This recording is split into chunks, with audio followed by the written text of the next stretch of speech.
today marks day 2, and this is when the rubber meets the road, because yesterday we had a lot from the county, but today we want to now unpack a lot of what we had yesterday to see how that looks like when it's a bit on the ground, what can we learn from the other counties, what are the expectations.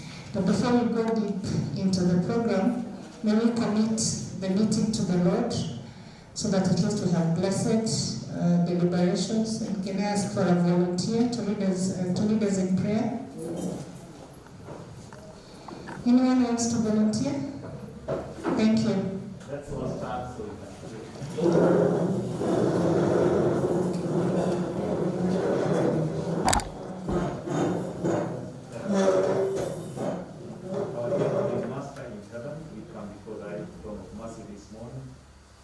thanksgiving in our hearts, the Lord will be good to us. Thank you for taking us home yesterday. You have brought us back here again for this session. Lord, we thank you for Honorable Nandi. She is going to take us through this session here. We pray that, Lord, you may lead her, and may also give us the attention that we need through this session. Be with us, dear Lord, till we end this day, for this our prayer in Jesus' name. Amen. Thank you. We are blessed of the Lord. Thank you. Yesterday we went, just recapping yesterday, of course we launched the local action plan, and we got a sneak preview of what the two commitments look like. We had the ambitious plans from the county, and let me say, one of the things about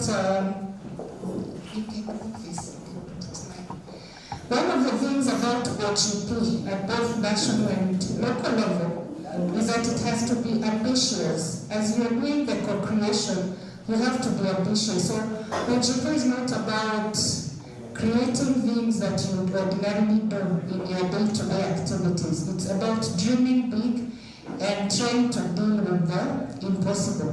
And we had the big dreams from the county yesterday. Another very unique thing about OGP is that it's co-created. So at every step, civil society organizations, private sector, and government have to work together. So government cannot come and say we now have a public participation commitment, CSOs. No. At every step of the milestones, of the plans, co-creation has to keep happening. Whether you're doing the work plan, whether you're setting the activities, you have to co-create with each other. So those are very important highlights to have. And so this morning, just to give us now a deeper look, a deeper dive into how one of the cluster works, which is, so we're looking at the two clusters, and we'll start with public participation. So we want to take a deeper dive into what that public participation cluster looks like, but most importantly, because we're here to peer learn and exchange, we want to hear from other actors. And so we're going to have a panel conversation. And as I invite the panelists, please join us here at the front, so that we look forward to an awesome conversation. So the first panelist that I'm going to invite to the front is John Maritin from Elbew Marakwet. I don't think I need to add more. He's always been the guru for OGP worker, and even at national level, as we were looking at the public participation cluster, we actually did invite him to share his insights, especially on meaningful public participation. Karibu sana Maritin. Our second panelist is Mary Kimanzi, CEC, Finance for Makueni County. We can never talk about public participation without Makueni County, right? It has set the standards very high, and we want to know what have they done, what did they get right, what can we learn, and we will benefit from the experience of Mary Kimanzi. Our third panelist is Irene from COJ. Irene, I'm not sure if you're here yet. No. I think. Irene from CHA?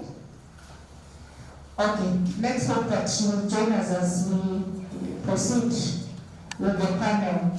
As you are aware, the Commission on Administrative Justice has a big role of ensuring that things happen in the manner that they're supposed to happen. And in the OGP space, especially the facilitation of access to information and ensuring that public participation is meaningful, COJ plays a very key role. So we hope they'll join us. So this is our panelists. But before they make their contributions, we will have a presentation from Madam Naomi Keter, which is the Director of Public Participation. So we want to discuss what Nandi has plans. We want to see, is it awesome, is it doable, is it too ambitious, is it not too ambitious? That's a conversation we want to have. And so Naomi Keter will take us through that presentation. And to ask all the hard questions, to moderate these sessions, the team from OCHA will do the facilitating. So I pass over the mic to him, and let us have a meaningful engagement as they present, as they discuss. Please also have your questions for the panelists and the presenter. Good morning.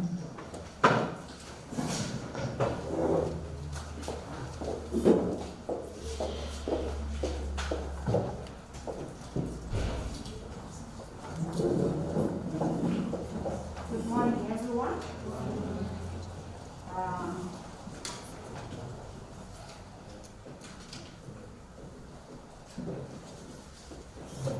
Good morning, everyone.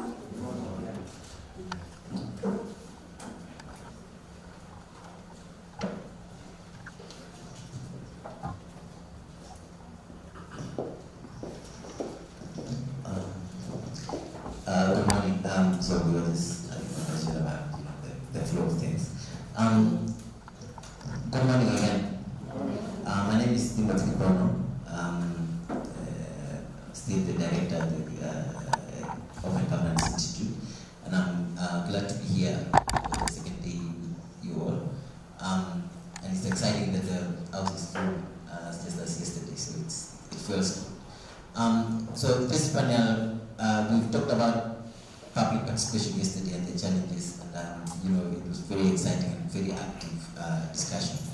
And so today we want to hear from more of what Makweli has done, what Edgar has done, so that the director, if I used the words yesterday, that I want to sit and learn and take notes and think about whether these innovative ideas that these other counties have done. And so basically what the panel discussion will look like is that we will have a quick presentation from the Director of Public Participation to give us an idea of what is the problem that Nandi is trying to address, right? I know we mentioned a bit of that yesterday, but she'll give us a more detailed, this is the problem and this is how we're going to address it, and this is what we expect to achieve at the end of the day. And then the panelists will respond to a couple of questions from myself, but also then from the floor. So feel free to write your question down if you have questions or live questions, and then you raise your hand. And then we get some recommendations way forward from the panelists as we close the panel. And so just to give us a quick rundown of why this panel is important, is that public participation, we all know it is a requirement of our Constitution, 2010, and several other laws that followed after that, including the County Government Act and the Public Finance Act and all other laws that were done in different counties. And Nandi joined the OGP program in 2020, and one of the areas they committed on is public participation, which the director will give us an overview of what it is. Now, the purpose of this panel is to dig deeper, to give us an idea about what are these ideas, reforms, innovations that have worked in different counties that then Nandi can take into account as they implement their commitment or they reform their public participation. So our panelists here will help us to kind of get those ideas out, and to give us a sense of what direction should Nandi take, even as they reform the public participation. And so at this point, I want to invite the director to just give us in 5 minutes, to give us an overview of what their commitment is, especially on what is the problem that they are trying to solve, so that then we are able to see, is this problem common across other counties, including Elgeyo and Makueni, and what have they done about that problem, even as they, continue reforming their participation. And then what to hear from the director, what actions are they taking to address that? Nandi, please, if you can do the honors.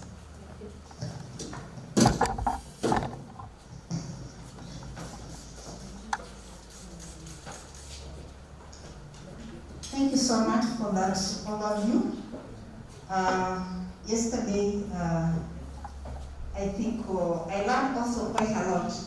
And I want to appreciate your critiques. I want to appreciate your comments and your input. It was really a good engagement. So I've been asked to just highlight the problem that made us to put public participation as a commitment. So one of the identified problems was or is that we wanted to include special interest groups that are left, that are not reached. So that is one of the key areas that we want to reach. Special interest groups, maybe of youth, women, and persons with disabilities, face greater challenges owing to their special and unique needs that limit their ability to participate and influence the county's policy making, budgets, and so we needed to meet their needs. So that is why that problem was put. Other problems that we identified, we can say that over the period of this action plan, the government we will need to reform our structures on participatory engagements so that we are able to have participatory budget input. Because over the years, we have not been able to use the input from the public for our implementation. So that was one of the key areas that we want to address so that the input of the public is made useful even in implementation. Of course, we have over recently want to emphasize the digital platform so that everyone else that is not even able to participate physically can use that platform. So then we wanted to establish, there haven't been really open days that we can say every quarter there is an open day for for citizens to engage with the government. And even in terms of feedback. Yesterday you realized there was a question on feedback on monitoring and evaluation. And at the ground we have project committees. Their feedback is very important.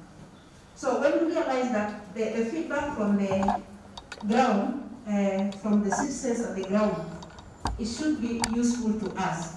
So Nandi County is committed in this identified problem to establish ward open days so that feedback reaches us as a government and we are able to utilize their input.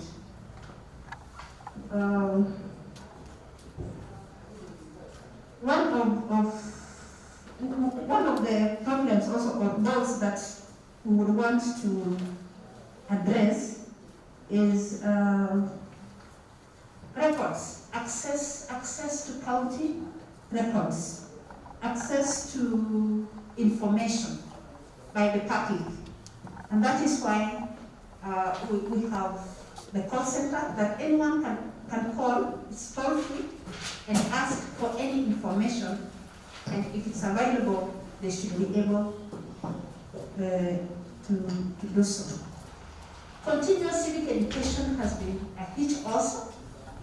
There has to be a plan to educate people on various issues, particularly capacity building of, yesterday we talked about CSOs, stakeholders, for social audits, for project management. So, open forums for engagement with CSOs and other stakeholders on social audits and public projects has also been our problem. And so that is what we want to address, to ensure that open days, in that open day, there should be CSOs, other stakeholders that will be mapped out, to be able to be capacity built to do social audits and monitor projects.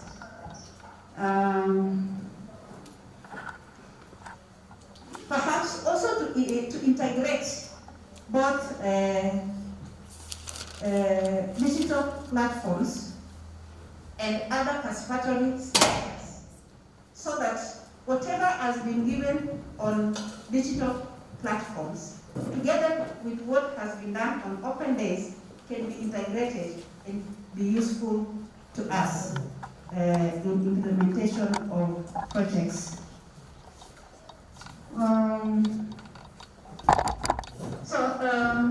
Actually we have quite a number of goals, but briefly on public participation, I have said that we'll reach out to special interest groups that have been left unaddressed, that open days have not been actually utilized very well, and that is what we want to emphasize. Issues of feedback from the citizens has not been so good, and that is what we want to emphasize, and we want to use their input. So today we also want to listen on how you can input, apart from what, on how we're going to address our commitment here.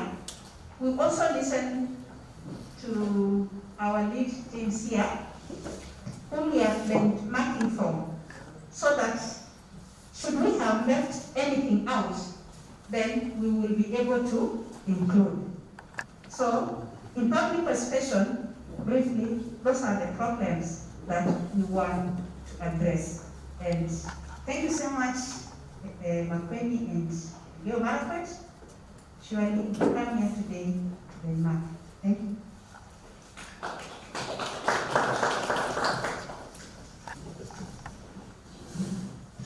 Well, don't worry, you stay here with them probably until Friday, so we can still go around.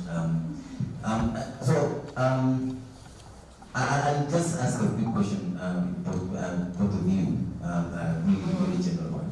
I mean, she really explained about the challenge, and a couple of things come out.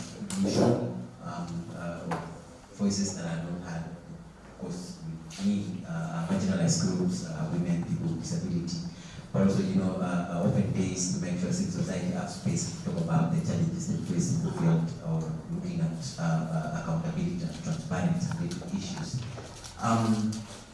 Having heard from, and you can start here, having heard from, the director on their commitment and the challenge, what are your impressions, like general impressions in terms of the challenge Nandi is facing? Is it unique to Nandi, or is it a common challenge across also your counties?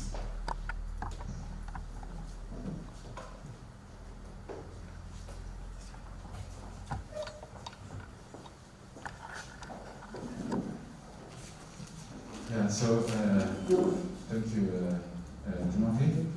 Yes, from an open presentation, I gather that that is where all the counties started in terms of the level of participation with the citizens. to Nandi, only that probably is happening at the 9th year of devolution, because for most counties we face the same challenges in the start of devolution. And even for Marakwet, as much as we have been in the OGP for the last 5 years or so, we still face challenges related to the list that Naomi presented, but not at the formative stages. Like, for example, the element of representation during public participation, be it at the prioritization, be it at the implementation, or even at the evaluation stages. For one,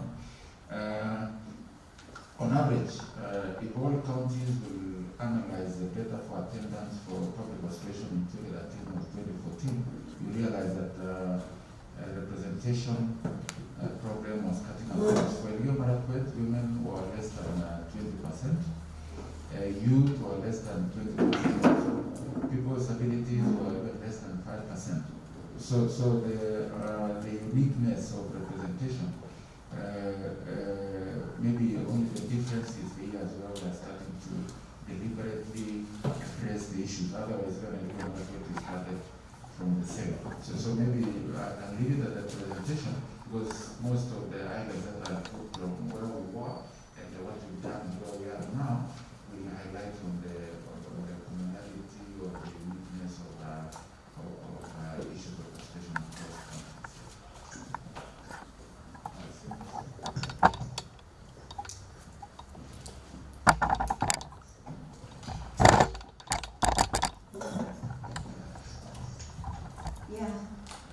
Thank you for highlighting the challenges you're having here.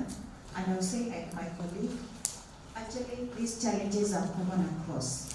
The only difference could be the level of awareness of the citizens and how much they are pushing for reforms, even through the CSOs around the area.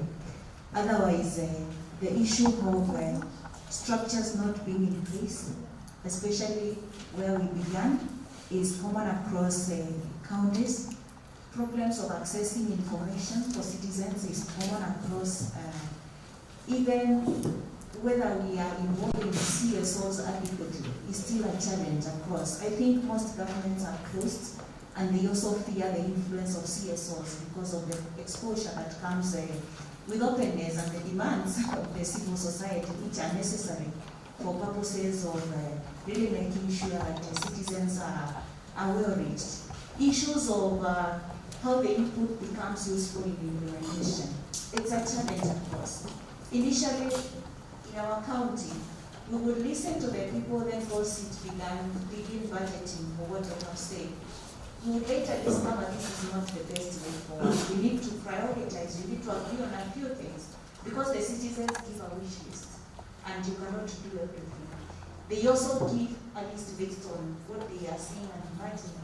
You have to guide them, even through data, into what is necessary and what is important, even as we discuss, so that it is a negotiation type of engagement. So from what she has shared, the challenges are the same, they are common. It's only, the difference is only the level of awareness and the way people appreciate the kind of engagement, and also how vibrant the civil society is around the area to cause the citizens and the government to be able to think through and work together. Regarding people, or rather access to, what can I say, the challenge, if I may say, or the marginalized or people with challenges. Again, we find that across the counties, and the experience from my place, they could be left out, they could be easily forgotten if people do not look for ways of really trying to reach to them and cause them to participate. So the challenge being experienced here, I'm saying that just like my colleague from environment, it's common across counties.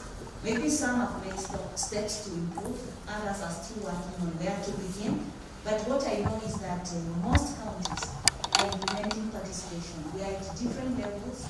We are getting out of some of these challenges slowly, and though we are at different levels, there's a positive move towards real engagement of citizens in their development and in their affairs that are run by the government on their behalf.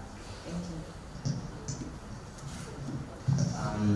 you. Thank you for both for that reflection. And Director and the people of Nandi, you can already feel that you're not alone in this space. We are still struggling to get out of this, different people have done different things. We moved from addressing the challenge and things like that. Now, I mean, you've all talked about the fact that the challenge is the same across counties, but also then different counties have made strides to kind of address the challenge. And Makwena and Elgeyo County are those counties that are seated in the public space, having made progress really in terms of their participation. I'm just curious, and I would imagine also Director, the people of Nandi are curious in terms of, okay, so we share this challenge is common, but then you guys have made some progress. Could you please just, in 2 minutes or so, give our audience a feel of the reforms that your counties or respective counties have done, and what necessitated those reforms, and where are you in addressing these common challenges that also Nandi are facing in just about 2 minutes, and then I'll give it back to you. If you can start, was it? Thank you, Mas.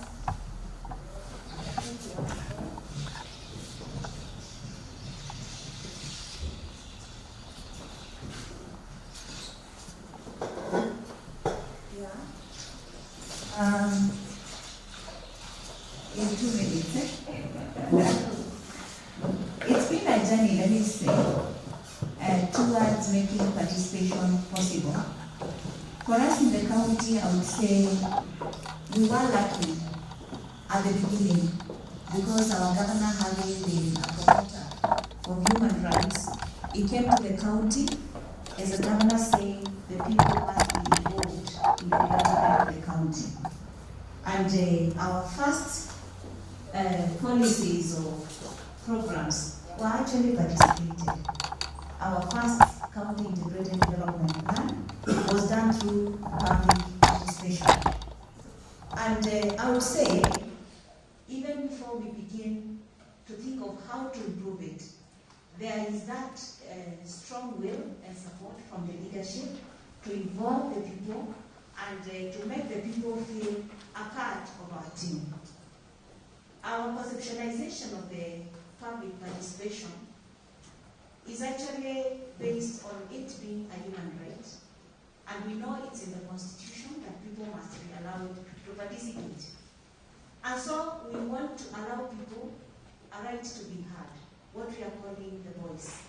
The citizens have a right to voice their needs, their opinions, their concerns, whether they make sense or not, they need to be heard.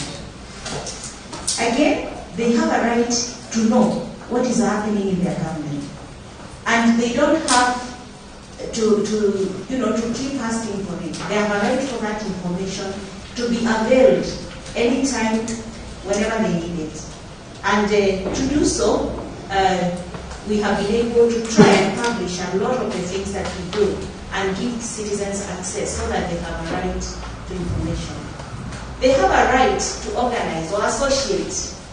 They can be able to sit as people, as a community, discuss issues and agree on what needs to be done. And then they can also negotiate. They have a right to participate, negotiate with the government, negotiate with each other on what they need to happen. So those are some of the pillars that support participation in our county and where the vision began. Over the years, we allowed citizens to participate in decisions. We also did a lot of civic education to let them know their rights. We worked a lot with a local CSO, Mafaka, and I know our representative is here, and given an opportunity, we can talk, to really educate the citizens on their rights and on what they expect, they should expect the government to do for them, and the demands they can make from the government. And so, mainly, where we did participation was budget. Besides educating the citizens, we began with the budget participation. And I'll just try to summarize because I'm sure my 2 minutes are over. Initially, we did participation at a ward level. Like we say, we are meeting in a certain place and we ask people to come there. Of course, you'd imagine that everybody can come, but that is not true. Others did not even value. Our brother has talked about our participation was low in their county. It was the same in our county. So you call a ward, which is supposed to have a lot of people, and if I can just take 1 million people, divide by 30 for purposes of explaining this, is that like 30K people per ward? But you can imagine, I'm not saying that is the average, but you can imagine when you are meeting people, is it 30 or 3,000? I think so with mathematics. But when you call these people to come and participate, you only find that you have 20 people in a forum. And those are the people telling you, our children are walking very far, we need an ECG, we need a dispensary here, we need, and they need so many things. And so at the end of the day, you have listened to 20 people with 30 issues to be addressed, and you don't even have listened to our whole ward. So we had to improve this over time to see how we can get closer to the people. We established ward development committees, which were elected by the people. We established project management committees, which are also established by the people. A county budget economic forum, and we are having the second one of it, which as representatives of the people, a representative of the people with disability, representative of youth, representative of professionals, representative of women, so that they can be able to reach out to the people and be able to share with us the challenges and how we can be able to address them. So that's how we were able to reform it, and possibly I will just ask my colleague to just project the structure in a minute. I just explain what it has become over the years. Like I said, with participation at a ward level, when they ask for dispensaries, we would later discover that it's only the people around the center that are coming for participation. We tried transporting them, and you know it comes with boats. But then again, you know what happens in society. Some people are more vocal than others. So when it comes to moving people to a place, only the most vocal will go. And so the most vocal keep getting projects. The people who are not very loud and very outgoing do not get to do projects. And so, in short, we, over the years, broke down our participation model to be more towards ensuring everybody is reached than just meeting at a certain place and listening to the people. And so the way we do it now, I don't know whether that is very visible, we have gone up to the lowest level, which is the village. And as you can see there, currently we have 3,643 villages. These people meet at the village level, and they meet with our people that we call community volunteers to discuss issues of their village. And they prioritize their issues and challenges, and they escalate them to what we call a cluster. We have 377 clusters. The clusters bring together a number of villages, and sometimes it depends on the distance of the population. And so, when the issues come from the village level, they sit and prioritize at a cluster level what came from different villages, what needs to go. One thing we like about it is that at this level, actually, citizens feel for each other. They are able to find that, in our village, we actually have ECGs, we even have dispensaries, and this other village has never got anything. So during the cluster negotiations, they agree which place is more needy, where can we take a project. And you can be sure it also doesn't come easy, because there's also the feeling of we want more in our place. But in a few cases, you also find people say, let's let them have it, because we also have it. So a negotiation kind of a thing. From that level, we got to what we call a sub-ward, and we have 16 sub-wards. A sub-ward is a ward divided into two, and it is made up of several clusters. So the cluster issues are brought to the sub-ward, and again, a prioritization happens there. You will notice that as we go up, the distance to the meeting point is also increasing. And so these people are being represented by their development committee members, which are community members that they have elected, and who take their needs to that level. They are discussed, and they are agreed upon. Then from a prioritization at the sub-ward level, we go to the ward level. And so far, this ward level has been the planning unit.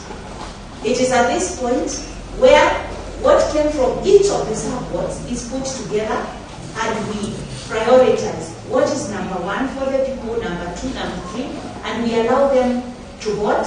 And because right now we have a county statistical abstract showing the data of how we are able to do it, we are also able to guide them now and tell them when they're arguing, no, it has to be in our place. We are able to tell them, look, you guys from the data, you're good this way, you could let the other, area. Again, we are able to work with the citizens to understand their very, very serious needs. And then from there, we have 6 sub-counties where the priorities are taken for just reading out to the sub-county representatives what is happening. And at this level, we hold what we call thematic hearings. And here we listen to different groups of people. We listen to the needs of the business people. We listen to the needs of the youth. We listen to women. One time we listened to farmers. We've not done it a lot. And we also listen to what the civil society is saying regarding development. We've also made an attempt to listen to children. Of course, of late not possible because of COVID issues and all that, which has really minimized the kind of participation we do. And then from there, we have a county people's forum, where now the representatives of the people come to the county level. We read out the priorities as they came from the lowest level to that top level, and we agree that is the development we are going to do. At that point, the people, the sub-county, hands over a written report signed off by their committee of the aspirations of the people, their priorities, and what they want the government to do for them.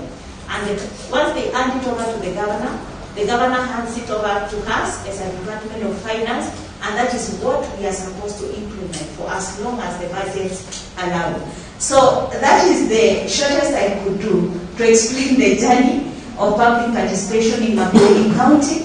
And what I would say, okay, maybe I could let my colleague also talk, then I will of course, highlight the challenges we have and the benefits, unless you want me to do it now. Thank you.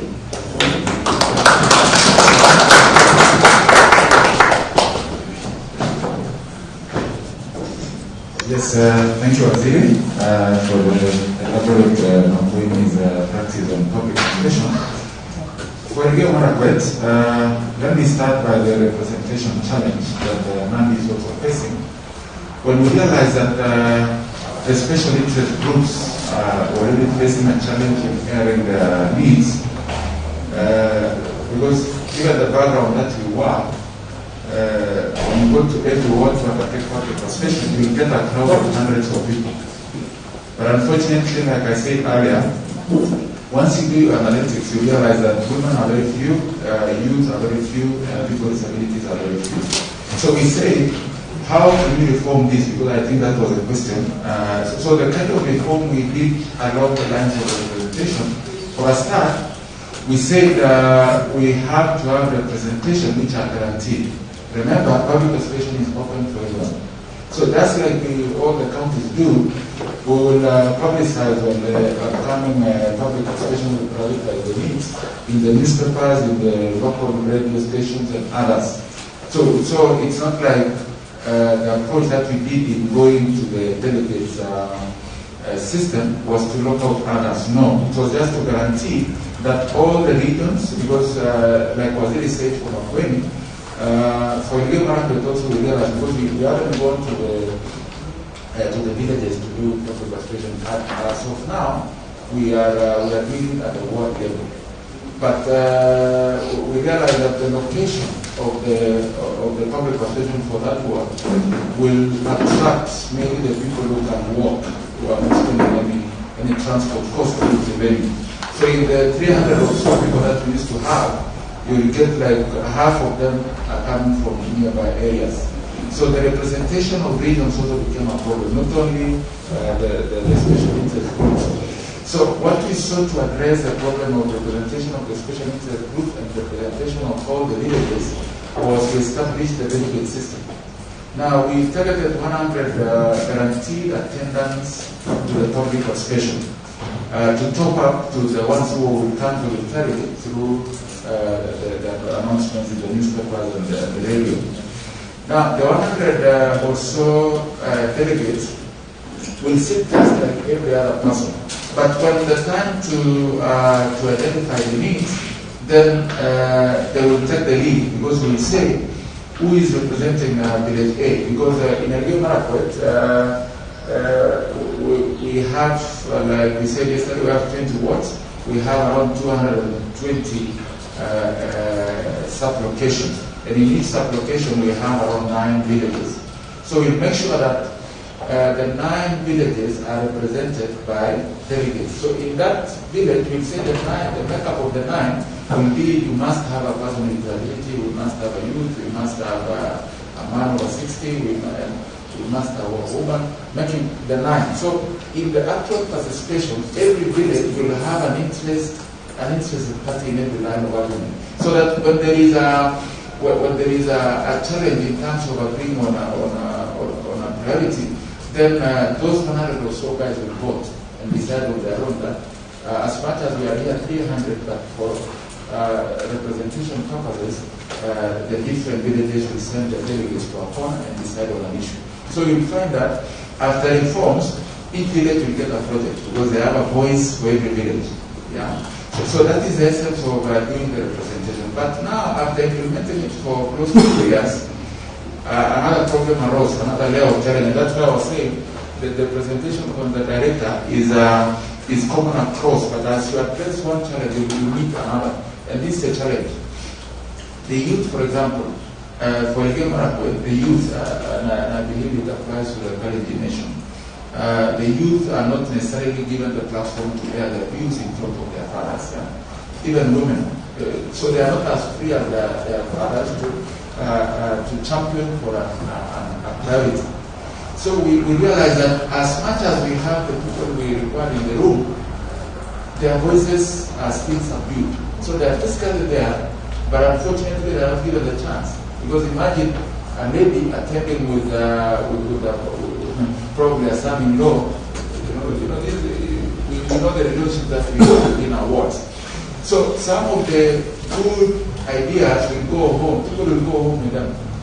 So the second challenge we faced was, how then can we bring out the voice of the person who has not been given the chance to speak outside? So what we did, in our second action plan for the OGP, we put up our commitment, a milestone activity to say that we must have what we are calling the roundtable. So these special interest groups will participate in the general public participation in the world. But we'll have a day that is led by the governor, where we have the youth alone coming to the county, so that we generate ideas, so that when they don't get the chance to speak as per the culture on site, at least we'll have the ideas already captured on paper on what they want to be done. Another day for women, another day for people with disabilities. Yeah.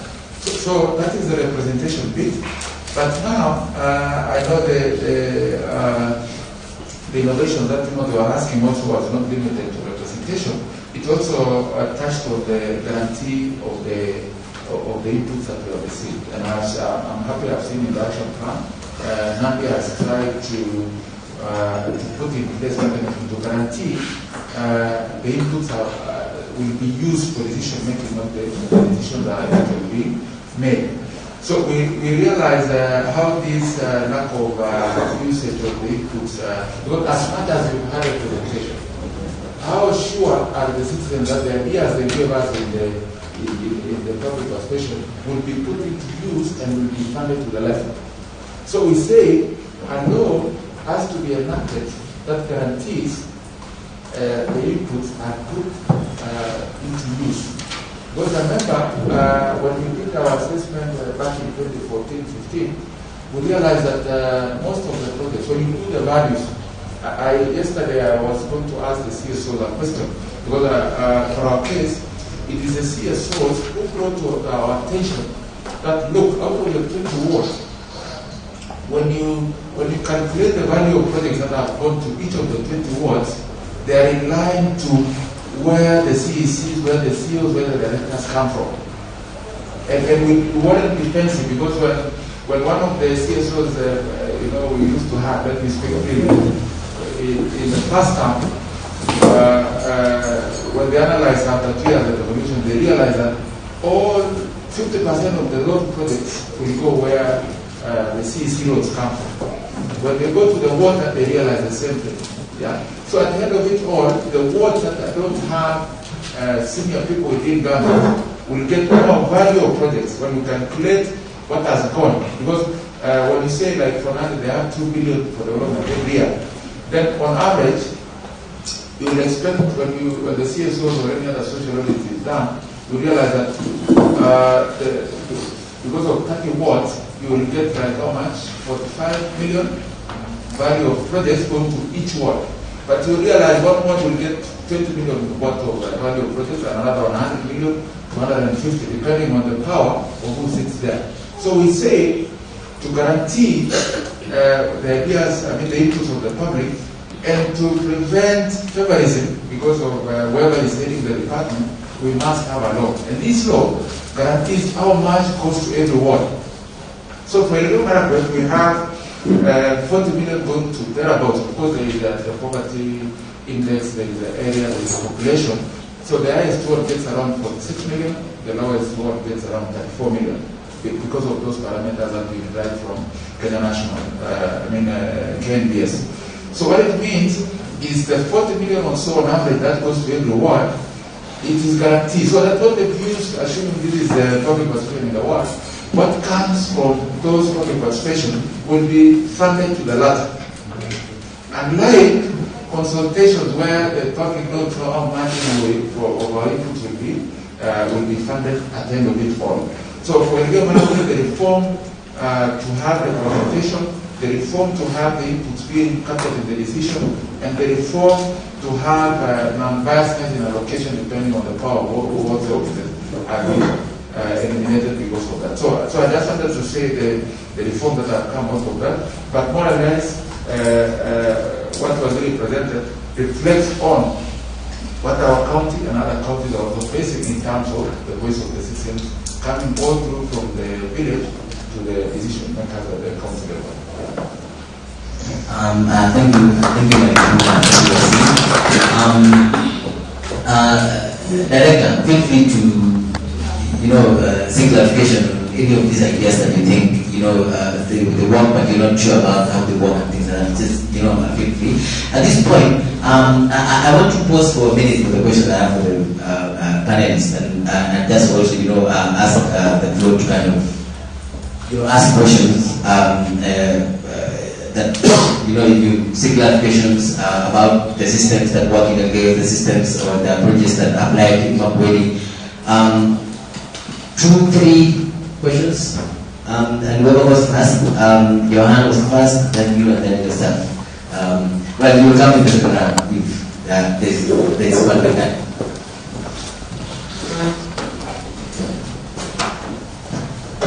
Good morning.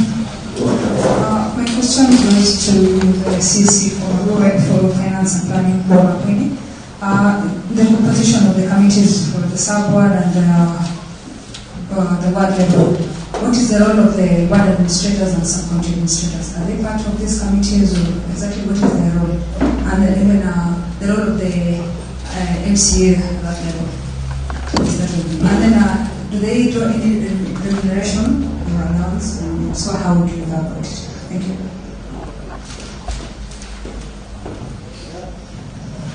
I have quite a number of questions. Good morning. but I'll do through this time first. I hope yeah. So I just want to start from the basics. From Elgeyo Marakwet and Makueni. How is the current CPEF working, and how are the sector working groups working before we go to the other extra layers? Because that is basically the first interaction between the public and the budget making process.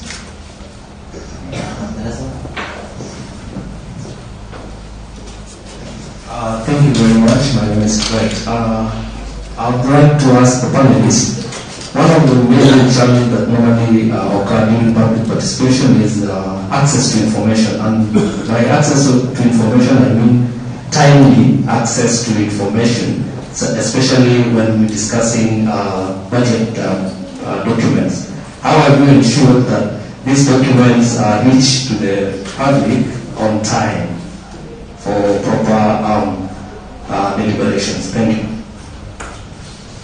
Alright, I think the question on CPEF, I don't know, Elgeyo as a CPEF, Makueni also do have, okay? So I think, so if each one of you can answer that, and then the second question on the role of, if, especially for Makueni, and I think that question for you, or the role of what that means, that structure, legislative structure. Yeah. You want to respond something fast? I also wanted to maybe to clarify that when the finances allow, we will use on budget. Now, how do you budget for these activities? Do you have a budget for public participation, or every department has its own budget for public participation? So the question on CPEF, the question on what that means, and of course, based on the public participation, we can touch on that as well. And now, that's about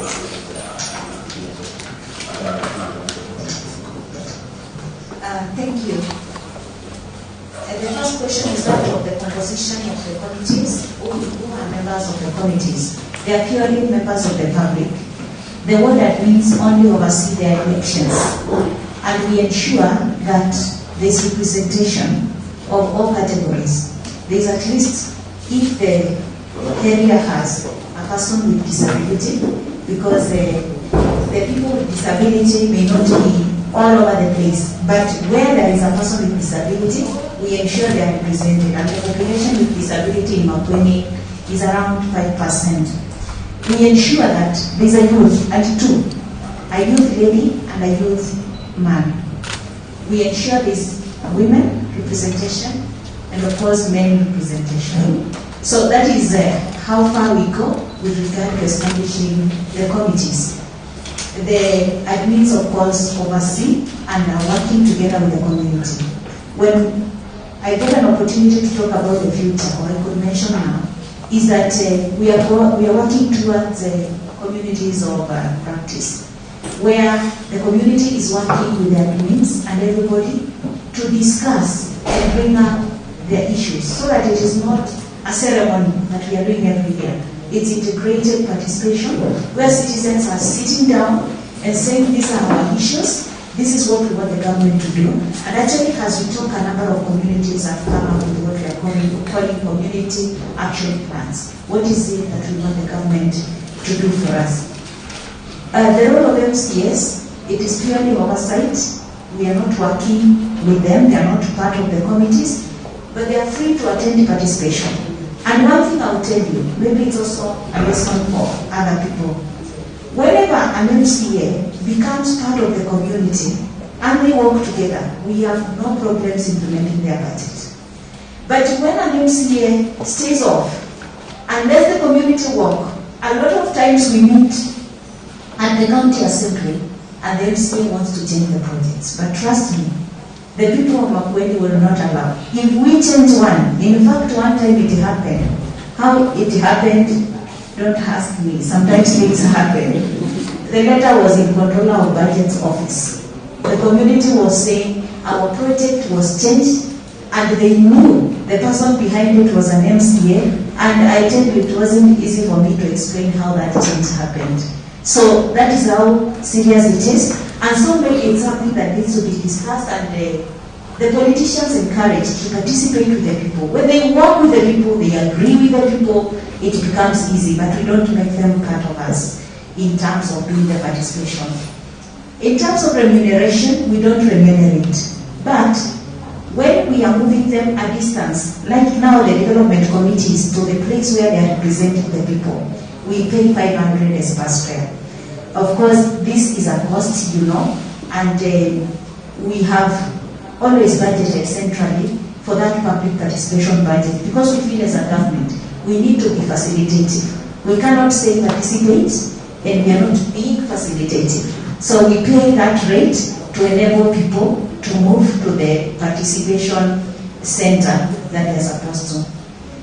How is CBEF and the sector working groups working? Our county budget and economic forum is actually very vibrant. I must say it is the team that helped us to develop our Vision 2025. It wasn't done by consultants. We were lucky to have professionals who helped us together with the government develop that vision.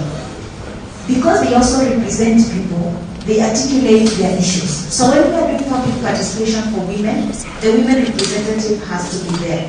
When we are doing public participation for PWDs, the PWD representative has to be there. And actually what I'm liking about the PWD representative is giving me and the government a new challenge, because he's reaching out to PWDs and telling them, come, let us sit without the government, let us hear our views. And so I like the way he's proactive of late, and we're looking at how we're supporting together with the government, because that is what we're promoting, where the community can sit, discuss, and talk to the government.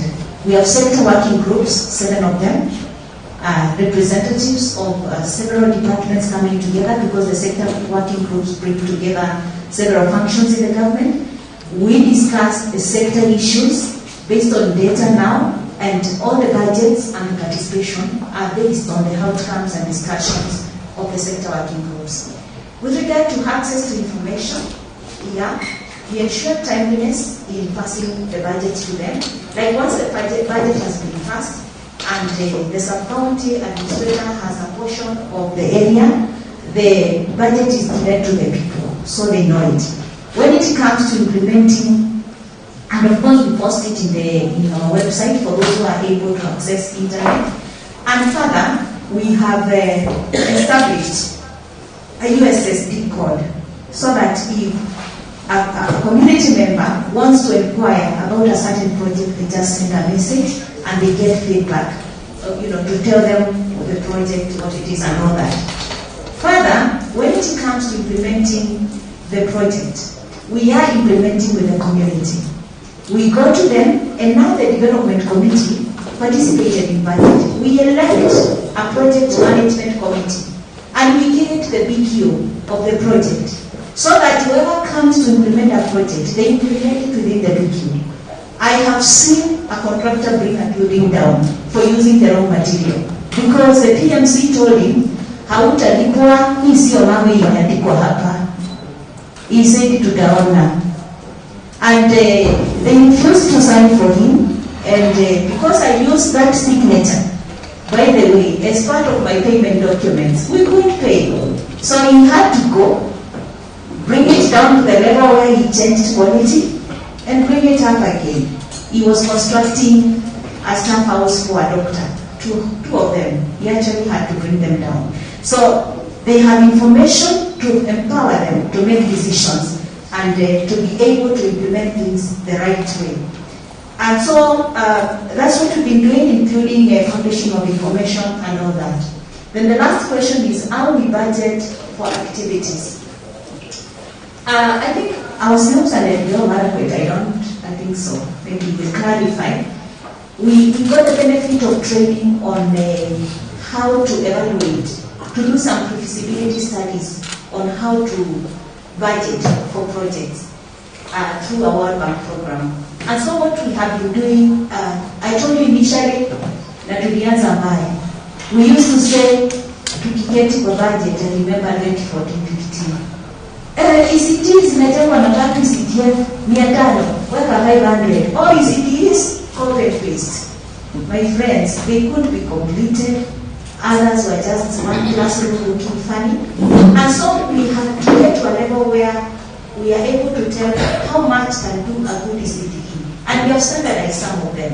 We have a standard cost for an ECTE. There will be only a plus or minus. There's a standard cost for toilets and for dispensaries, certain standard ones, where we are doing simple ones. So that now costing of projects becomes easier. Where we can standardize, like the water project and roads, we normally send technical officers to do a pre-feasibility and give us an idea of what is likely to be the cost, even before a proper PQ is done.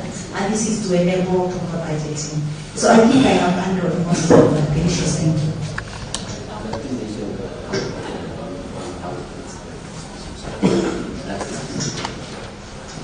Yes, Waziri has explained about the similarities that we are taking in legal management, but just to emphasize on the economic forum, as you know, the constitution of the membership of this is guided by the PFM Act, and largely it is based on organized groups. So it is not like the county appoints a person.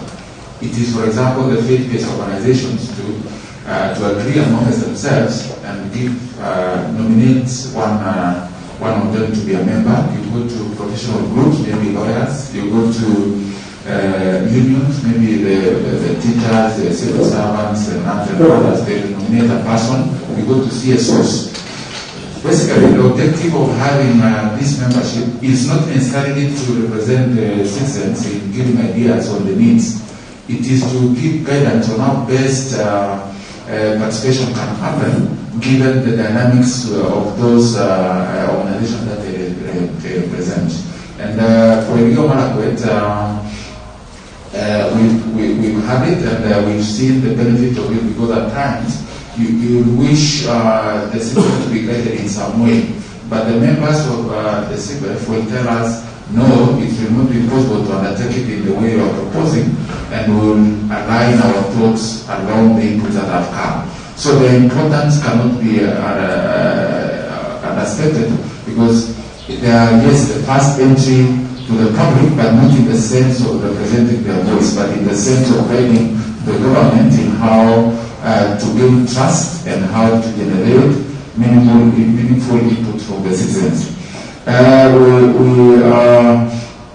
We've had 3 groups, as you know, the term is for 3 years, and for us, there's a guideline now based on the inputs.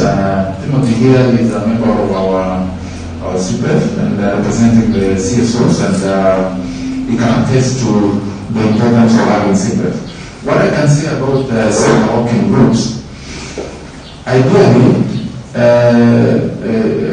following with the medium-term expenditure framework at the national level, where we classify mandates which are related, so that you can have a structured way or have an objective that each one of the members can be able to achieve. In counties, it hasn't been working well. The same, I know in Makueni, I think they have crafted a way of achieving what the sector working groups are meant to. For the government, we are still facing a challenge in the sense that the sector working group should have non-government institutions having the same role in delivering on that sector. For example, under laws, the membership of a sector working group will not only include roles at the county level, it will also include KERA, it will include KORA, it will include Kenya Roads Board, and other players within that sector. And as we all know, the intergovernmental relations framework has been a challenge in bringing together all, making them obligated to participate in the sector working group decisions within the counties. But nevertheless, within our county government, we have classified departments who have related responsibilities. For example, we have agriculture, for our case, we have livestock, we have tourism, what we call the productive sector. Yeah.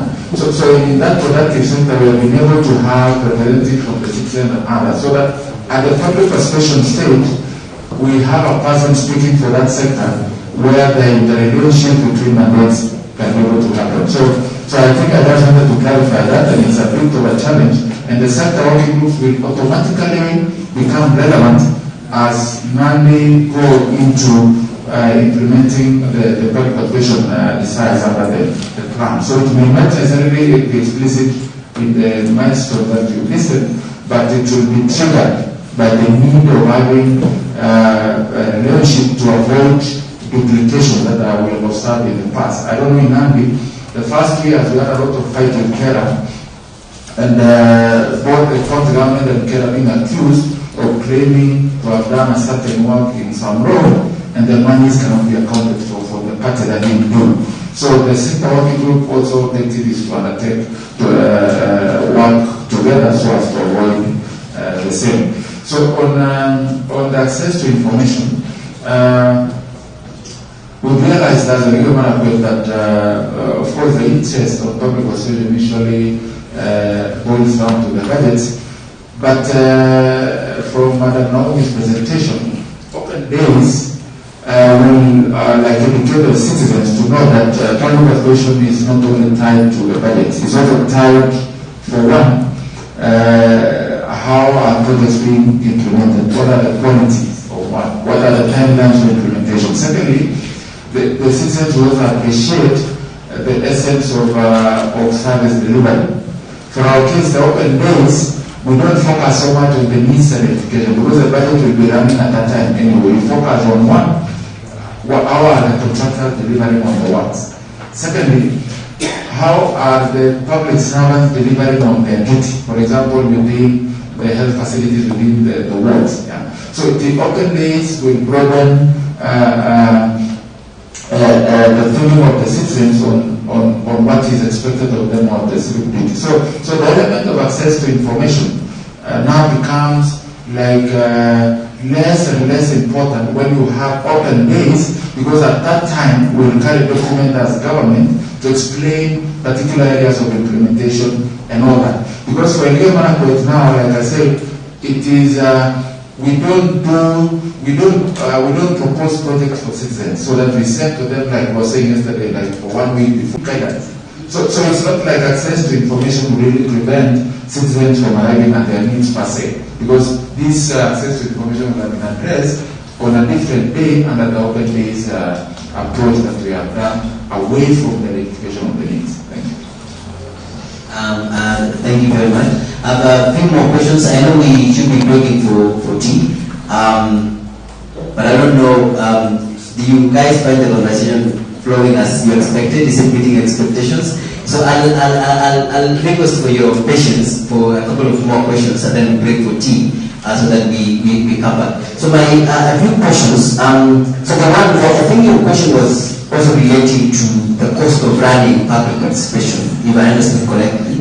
And I will ask you to respond to that question, after a couple of, one more question for Maritim.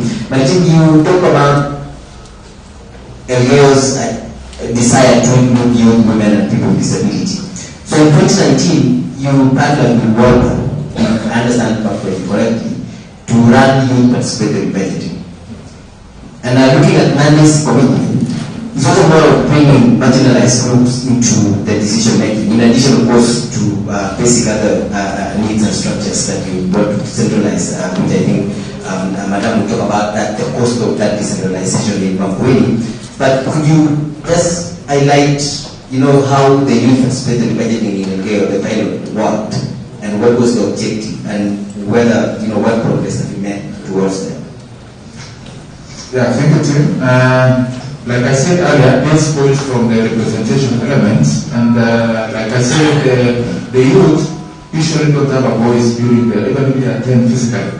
So what we did on top of the annual governance roundtable with the youth to generate other ideas, we said, how can we have this youth not only giving us their priorities on the side? Yeah. Remember, Rio just like Nandi is a sports-oriented county, and we have a lot of, just using one example of youth-oriented projects that usually gets don't get the attention they deserve at the public participation venues. So what we try to do in the One Bank, we wrote a concept that we want to empower the youth to participate better during public participation. So it's not like they're going to give us the priorities of the science. No, we wanted to empower them so that during the public participation, a youth can confidently stand up and tell the citizens that we want this and this project that is going to address this and that challenge that the youth are facing. And we use the example of the running tracks or the village studies, the world studies. Sorry. The World Bank was able to train youths on how to put across the issue, starting with this is our issue as the youth, and showing it presenting and say, as the chair of the youth for this world, we have identified the following challenge that has been an oversight by these everyone else when they identify the needs. So World Bank help us to train in the School of Government. Baringo will identify around 30 or so youth every quarter from all the wards. We train them on how to come up with a proposal, how to make it interesting, how to make it impressive to our older generation, so that when they vote for their needs, they consider them, knowing that it's going to address not only the needs of the youth as it is raised, it will also address the needs of the community as well. So we train them, and in anticipation now for the scheduled days of the public participation. So we train them, and we let them come up with the proposals, and the World Bank agreed to fund at least one project, and the youth to tell their wards to prioritize one other project. So in a year, we'll have 2 youth-oriented projects that are, one is being funded through the ward allocation resources, and the other one funded by the donor. Now, the success of it is, when the training happens, and we will prompt, the MC or the ward administrator is MC for that particular ward's public participation, they will prompt and say, we want to give this chance now to the women. The women will do the same. We want to give this chance to the youth. So the youth will be given like 30 minutes, and it will present based on the skills that they acquired from the training to impress the public. And we have been successful that 100% of this is the second year we are doing. We did one before the COVID and we couldn't do the physical public participation.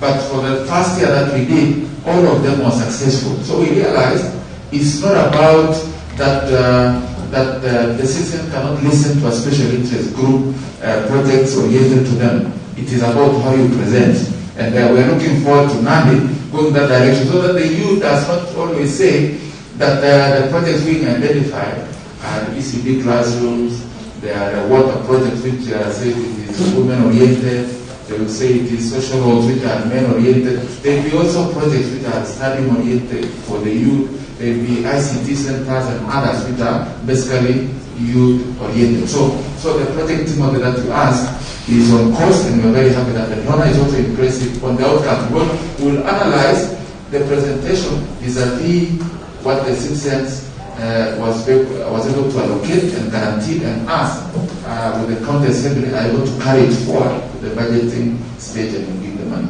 Yeah. So the cost of the question on the cost of running public participation and how that is allocated. And I know because this also applies for Elgeyo, but if you can start with Makueni, I can say your strategy is elaborate and goes really deeper into villages, places that probably Elgeyo is planning to reach. But what's the cost implication for running the participation that as the strategy you presented?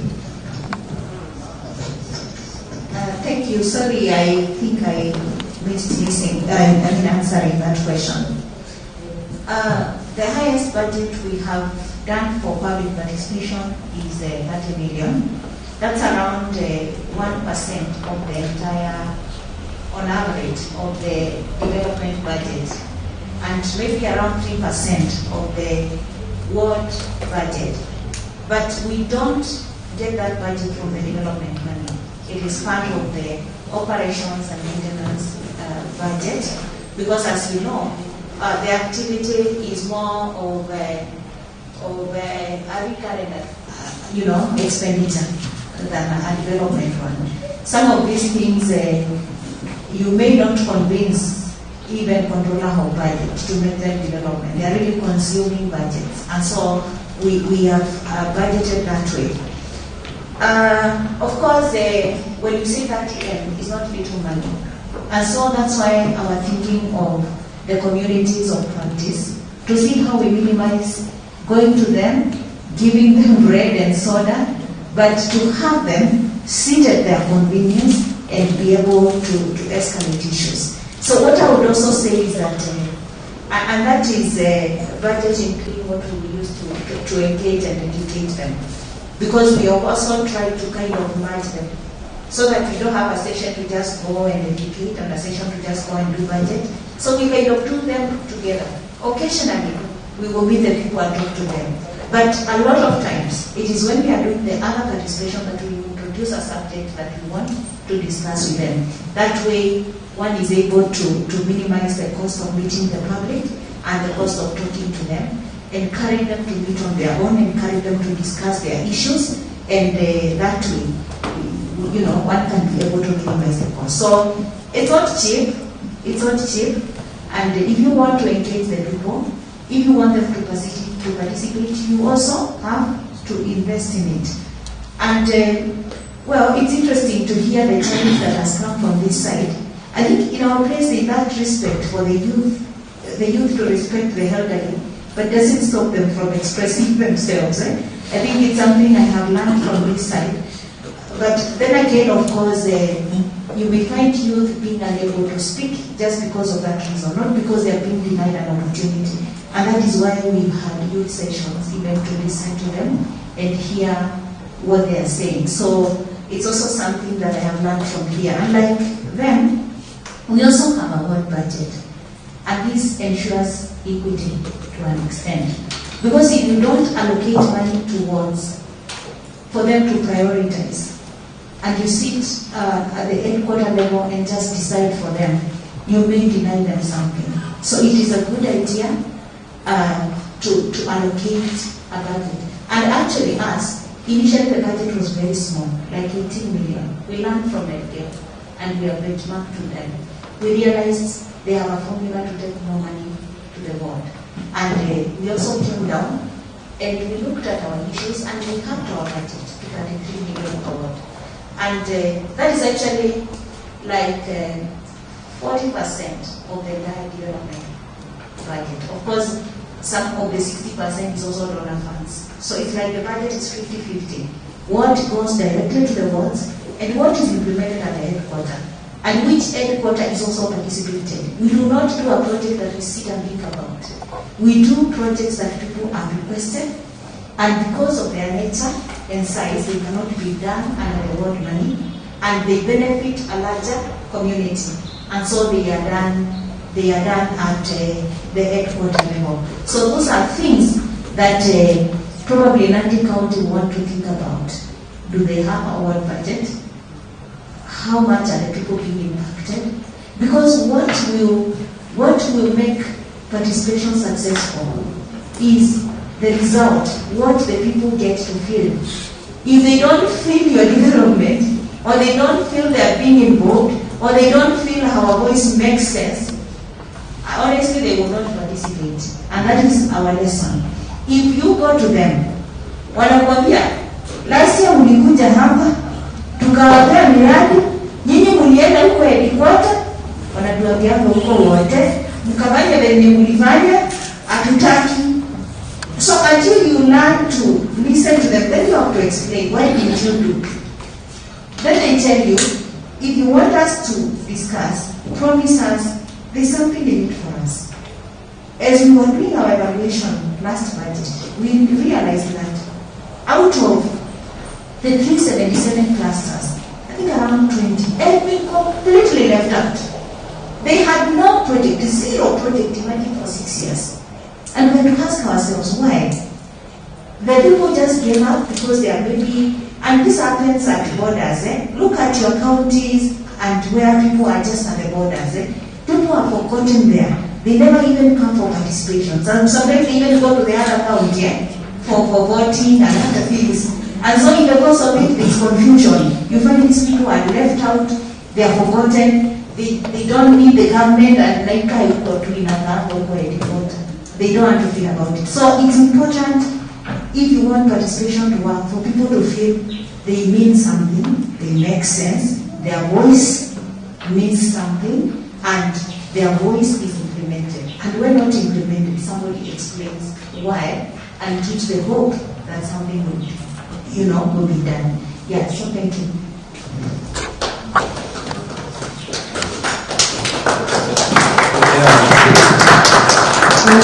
Yeah, just because of time, let me highlight how the cost happens in the video market. Yes, from the 40 million or so that goes to every ward, we let them allocate close to 3%, that is around 1.5 million, within the development bit. I know I'm going to do it for operational, but when we approve the budget, we now carry that cost to the recurrent bit, but it belongs to them because that is the money they use to pay allowances for funding from one side to the other. Now for the committee members, because you cannot pay, it's very difficult to pay for, because there are very many, 500 people in a public hospital, they will consume that money.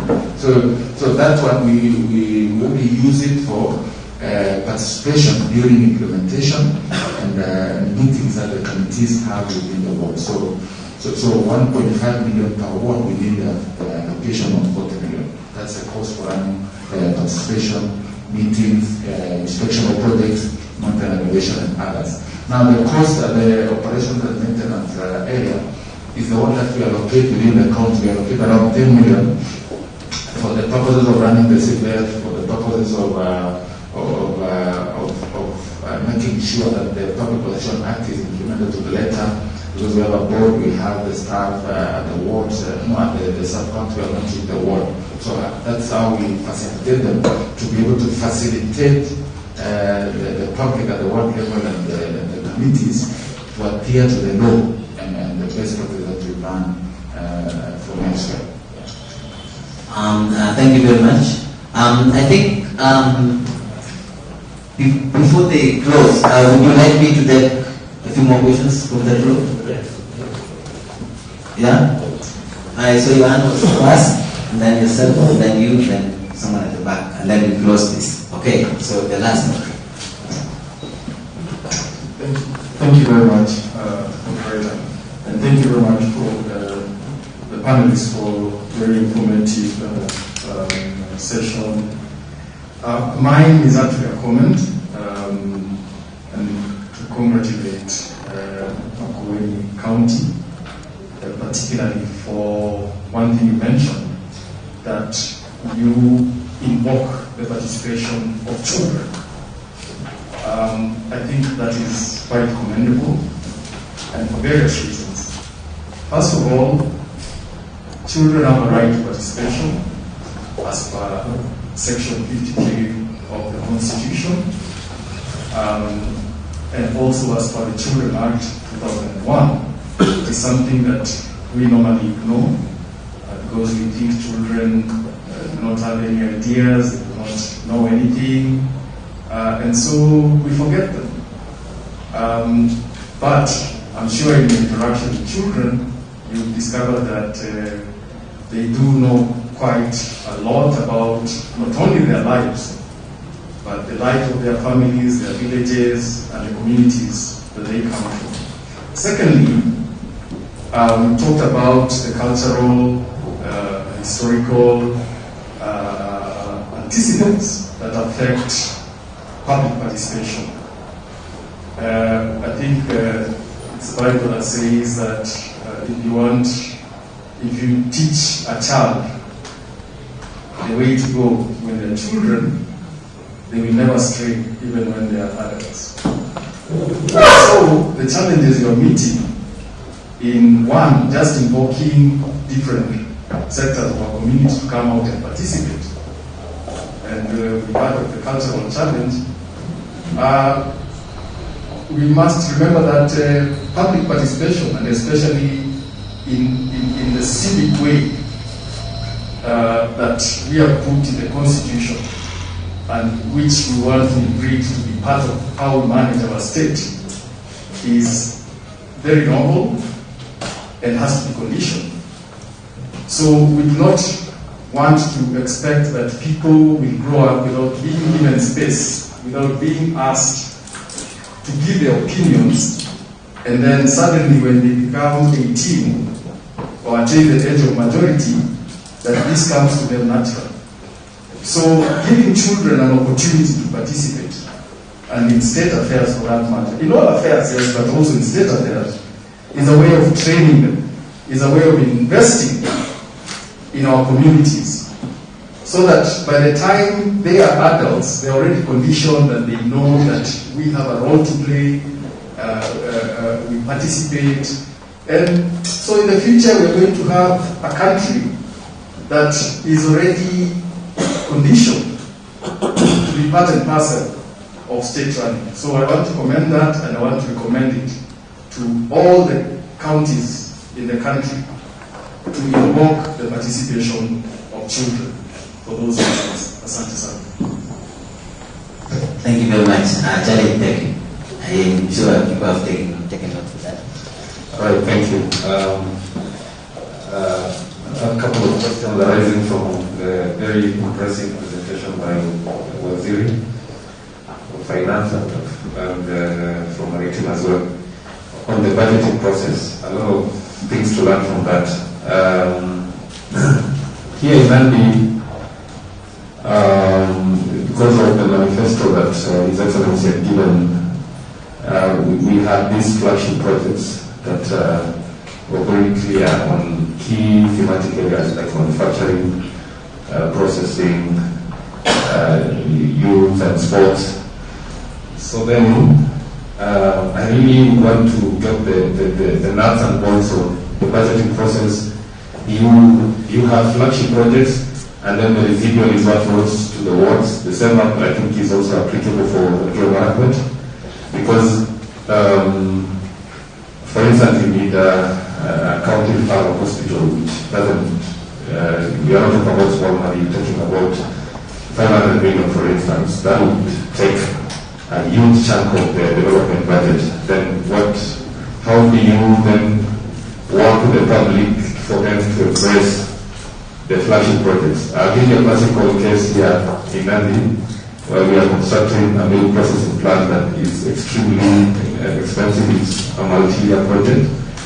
And sometimes, because it's on one sub-county, which is Mosau, the people of Tingeret, which is the farthest end on the other side, feel that it is not part of them. So how do you do the flagship projects that connects with the entire population, and how do you do your public participation in that aspect? Then there is something that we did, and I don't know, maybe we could pick lessons. We did develop project committees the financial year of 2018-2019. We went further and trained and organized. This is largely in all the wards.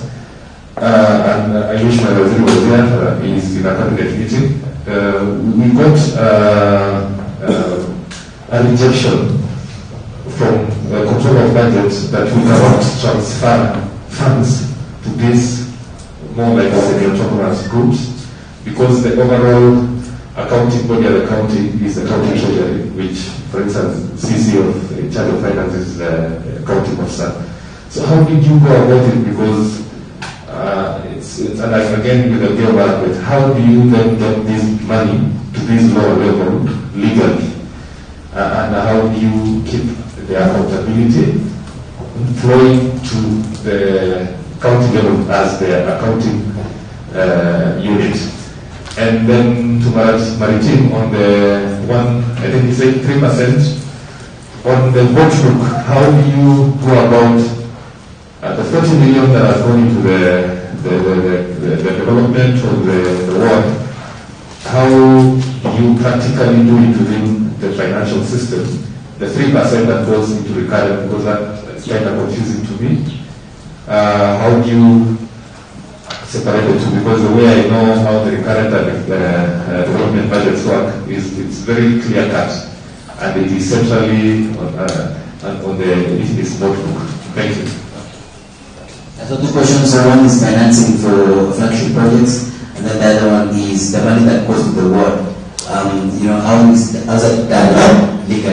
it from an accounting point of view.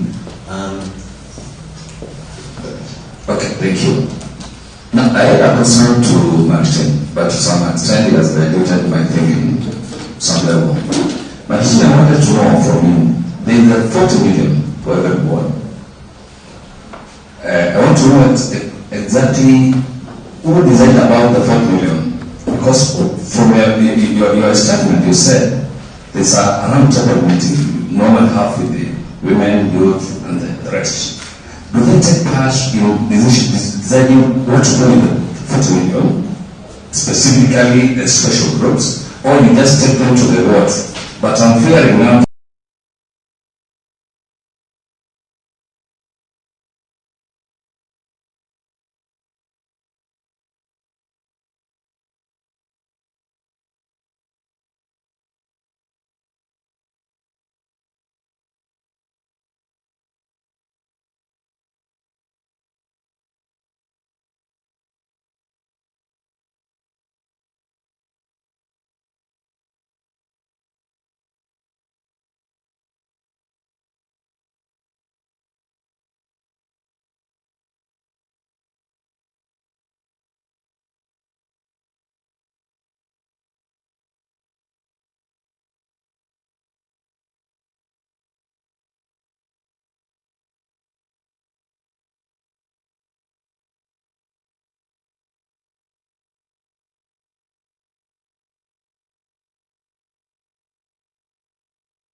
has been a challenge. Citizens receiving feedback. Yes, they come for public participation. The citizen budget is captured, but the same budget is often mutilated through supplementary budgets, and there is no feedback. I have seen also mobilization strategies. The government has been using wrong methodologies or mobilizations, using maybe radio stations, giving a notice of 2 days, 1 week. Not without the ward administrators, without the current public address systems, because not all the citizens can read the newspapers, can listen to radios. And you see, the public participation in bursaries is working. The public participation on vaccination of animals is working, 100% attendance. Why don't you concentrate and learn from the two? The public, the vaccination and the bursaries, public participation. Last year I've said that no infection is better than 20 million. Though 10 million is for the ICT. I wanted to assure us that this project is impact and can be utilized within these 3 years. That's a lot of questions, and you noted all of them. So that we finalize this. So I'll give each one of you around 3 minutes each, starting with your narrative. And as you also answer the questions that come from the floor, you just give one recommendation for a director to take over. Thank you, Timothy. Starting with my right job. Flagship projects are very important. I never all the time to explain the negatives also of taking a lot of money to the wards, but as a viewer, we're really facing a challenge. It's like Zoisha and Toto, there's a plan, then over the years you want to reduce. Yeah? So my advice for you will be have a 50-50 allocation. If you have 2 billion for development, take 1 billion to the wards using some formula, and then use another the remainder of the 1 billion for flagship projects. I understand your challenge on how do you then ensure participation and acceptance by all the 30 wards for the flagship projects. I presume when you are doing your CID at the beginning of the term, you have flagship projects distributed equitably across all the 30 wards. Because of the comparative advantages of it, every ward has a comparative advantage over the other 29 wards on something. So the milk processor, that is costing. Although the benefits of that flagship project is limited to that ward, but I know our people are looking at where it is costed. So you mentioned in the second year, so for 30 wards, you will probably say every year you do around 6 flagship projects for 1 billion. So 6 wards benefit in the first year, another 6 in the second year, up to the last 5th year. All the 30 wards will have at least 1 flagship project. That's when you guarantee, and that is an agreement. Someone can say it is a gentleman's agreement with the leadership, but usually, once you ensure participation of the people, the trust will come automatically. So that I can advise. Number 2, the 3% or so that we allocate for purposes of administrative running of the 40 million or so that is in the ward, we domicile it in recurrent. And I remember there is a vote. Of course, we have been in runnings with the National Treasury to open up more votes so as to accommodate unique allocations in each county, but we have not been successful. But nevertheless, for the time being, as a county, we domicile it in the board allowances and so within the board. So you will migrate the 1.5 million or so per ward or whatever amount you agree, and have it in the board book. And the accounting officer for we have the public service management department where all the water needs are accounted for under. So the chief officer under that department is basically the accounting officer. She or he will generate a delegated responsibility to each water administrator to account and dispense of the money. So in our interest account, then you raise money, by that accounting officer, and it is given to the water administrator based on the work plan that will have been set by the committee at that level. So we don't transfer money to the wards because, as you know, it's a challenge, and that is when the devolution, you can say, the district then was very vibrant before devolution. After devolution, the power came to the county from national, so they came at the media. That's something that we hope the amendment in the future can be done in the various laws to ensure that the county, mini county treasuries are based at the sub-counties and the ward, so that the dispensation of this money can be very easy. Now, on the 40 million, I know my colleague from the civil society from Makueni asked, yes, we have like the project that I said about the World Bank. It is not like we are allocating another fund. It's the same 40 million, only that we are like coaching or speaking on their behalf when the time comes for the decision of the 40 million. Let's use the women roundtable with the government on the side. And we have ascertained that women will not be confidently speaking for the projects related to them and the public participation for everyone else.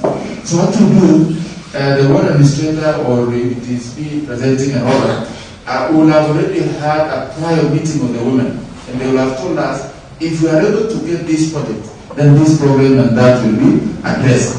So in the absence of them speaking, we will have already taken as a government and present to the people that what about if you allocate this much to do the following projects, without necessarily bringing it to say the idea came from the women. So it's the same approach as they use. So at the end of it all, the 40 million will be decided on that predetermined or not predetermined by, let me not use that word, a pre-coached or pre-justified allocation before the actual public participation. So that I can say, I hope it answers your question. So there is no money on the sides another. It is the same 40 million, only that we are approaching it in a way that we are adding to the voice of those who probably will not get the voice at the actual venue.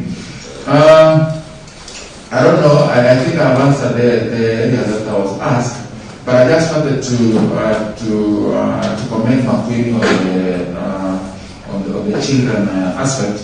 I know for Edo Marakwet we tried, we haven't succeeded because of the children assemblies, and I think the kind of curriculum within the children assemblies model that is being given by the national government does not really give room to champion or to instill in the children at the early stages of their role in their civic duty in making decisions.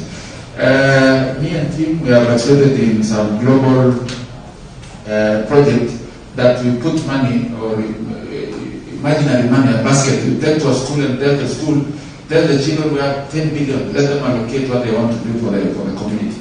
So at the end of it all, they don't have real money. But in their minds, they are free to give the ideas. And it is entrenched in their mind that as I grow up, then I have a role to play in the society. And I think we did succeed, especially those participating, including myself, in the African perspective, because as we speak, even the CBC, which is very new, personally I'm very bitter along those lines, because it was a big opportunity to even go to the school and tell the children, look, the school administration has 2 million that it has not decided on what to do with it. Yeah? What can you help or what can you advise? Then the children will do the real 2 million and say, our bathrooms are very dirty, or we need to do a garden in the school or something. So that is something that I really like to pursue, and I'm very happy Makueni started on it, and I hope Nandi, so that we can have nearby community so that we can eventually change the curricula on CBC to include community responsibility in decision making. Yeah. So for me, I think that is thank you. Thank you so much for the compliments with regard to children participation. We can only improve it. And probably let me mention something here. Don't make it complicated. It's simple. Like when children are closed, they are normally conventions or those vacation things. If you organize with the organizers and go listen to them, they will tell you something. As we do it like when the schools are closed. You call them together and you listen to them. And let me tell you, I like the brain of a child. It's simple and to the point. They say it as it is. You will not imagine having a school next to the road is an issue. The children will tell you, we can't even concentrate because the vehicles keep making noise as they pass by. And when they pass information, where do we develop future schools? Let's remove them from the roads. I don't know who said schools should be next to the road. When they tell you, when mom goes for business for many days, we are left with this uncle who does babysit. Haven't they communicated? We are left with this cousin. We are left. They have said something. They will not even say they want to see this, but that should inform you as a planner. They are the same children who will tell you how it's difficult to read at home because of the violence that is happening there. You know there's still some place. And so make it simple. Don't even expect them to tell you they want to see ABCD. They will tell you the challenge, and you will work with them, and they will even tell you they are not having a meal. It is from there that, and of course some of them you know, it is from there that you're thinking about food security. Their small voice speaks to the big four, by the way, in a very big way. So maybe I'll challenge Nandi, I'll challenge I'll challenge other counties, even as I challenge ourselves, because I don't think we are there yet. We've just begun. Listen to the children and listen to what they are saying in their small voices and be able to come up with something. When they tell you, kuna ule mtoto wetu atembeangi na hapo kwa nyumba. My friends, you will go and find a PWT who has been denied. Haven't you helped that PWT to expose them and help the parents to expose the challenge? So when you listen to the children, you can actually get emotional. Sometimes you read what they are writing and you cry because they are denied in many ways and nobody seems to know. So it's important to listen to them. And with regard to flagship projects, yeah, you know it's the policy that a county adopts. And this is my second time in Nandi. And when I was here, I was able to see a very nice project. I visited the milk plant. We saw the mother and child, which was, quite at advanced stages. I don't know whether it has been opened or whether it's complete now. And I saw the oxygen plant and a few things that you have done in the hospital which are really transformative. And so I think it's about what a county adopts in addressing the big four. In our small ways, we are addressing the big four. But as I said, in our county, we have shared the budget between the ward and the headquarter. So like 40% is going to ward, 60% is going to headquarter. Now what goes to ward is what is fully participated. It is a dispensary, they want to see a dispensary. But what is at the headquarter level is also somehow participated, but also with the input of professionals because of the need to do mega projects for the county. For example, in Makueni, there's a bridge that we desperately needed since devolution and since before devolution. It is a bridge in what I would call a national government road. But the people wanted the bridge desperately because those who understand Makueni, I think I may explain, there's an area we call Boni. When it rained, from Boni to Makueni, you could just drive like 40 minutes to Watertown. But when it rains, people from the hills will have to take a journey to Machakos to avoid the river, and then come to Makueni. They'll take 2 hours. And so the people started asking Governor, can you do the bridge? And you know the people don't care how much it costs. When I don't do it, to what. And at one point we say, no, it is expensive, let's do it. That bridge has cost us close to 500 million. But we are happy that our people can now cross to Makueni. It's a mega project. It's definitely opening up Makueni and also connecting us to Kitui. Kitui becomes shorter when people use shorter distance when people use that road. So I think it is what a government now proposes to do. Do you adopt the policy of implementing flagships just at that level and not do so much at the ward level? Or do you adopt both and know that you cannot run as fast? You know every choice has consequences. You will not probably do the many big things that you want to do so fast, but at least you will work with the people as you meet their basic needs, which are equally important and which contribute to development. Because development is not just about the factory, it's not just about the industry, it's also about food security, which is also a part of the Big Four, and which you may achieve with the community developing them to have good meals and all that. Development is about that good housing, it's about good health. And when you do a dispensary in a place where you open up an hospital, you get a healthy people. When you implement programs to help them fight disease, you get a healthy people. You get them to school when you do dispensaries. All these are factors contributing to development. So I think it's a way you look at it, and also the choices we want to make, so that we balance between making the people participate and doing development for big projects. But even with the challenges of having little money, we still manage to do these development projects. Like we have the factory, the mango factory. We've supported new production. We are doing a value addition factory for green grams in the county.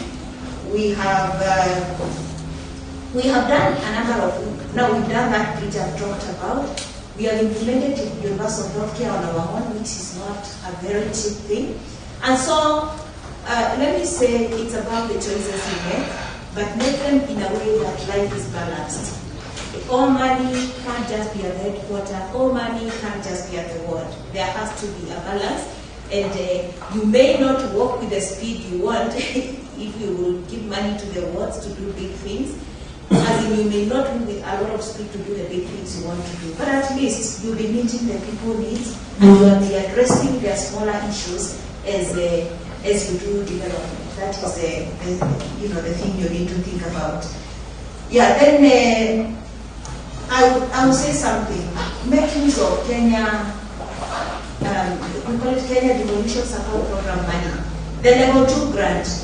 Hey, unajua sisi Makueni tunapigania to meet conditions so that the money is a lot. It is the money that is helping us do some of the factories now, like the value addition program thing. We are also doing programs around agriculture, and it's not little money. When you get 200 million, which was not part of your exchequer, it's money really to do a lot. So we are also thinking of what else do we do with partners, so that we look for other ways of getting money to implement. Lastly, how we allocate that 3 million, we made a decision after looking at what can make sense in terms of doing development at that level. We first used a formula borrowed from what FDO did, because we learned from them, and it was allocating the monies differently. After sitting with the community, with the MCS, they say you can't give them 40 and give us 28. Explain how. And it was difficult until we all agreed, okay, let's do 33. But then we can look at who is very marginalized and see what we can do for them. So I think I have answered all the questions. If there's anything, maybe we can talk outside, but it's a pleasure sharing with you. One more thing I forgot to mention is what now we are developing, project sustainability committees. These are committees that are still in the projects.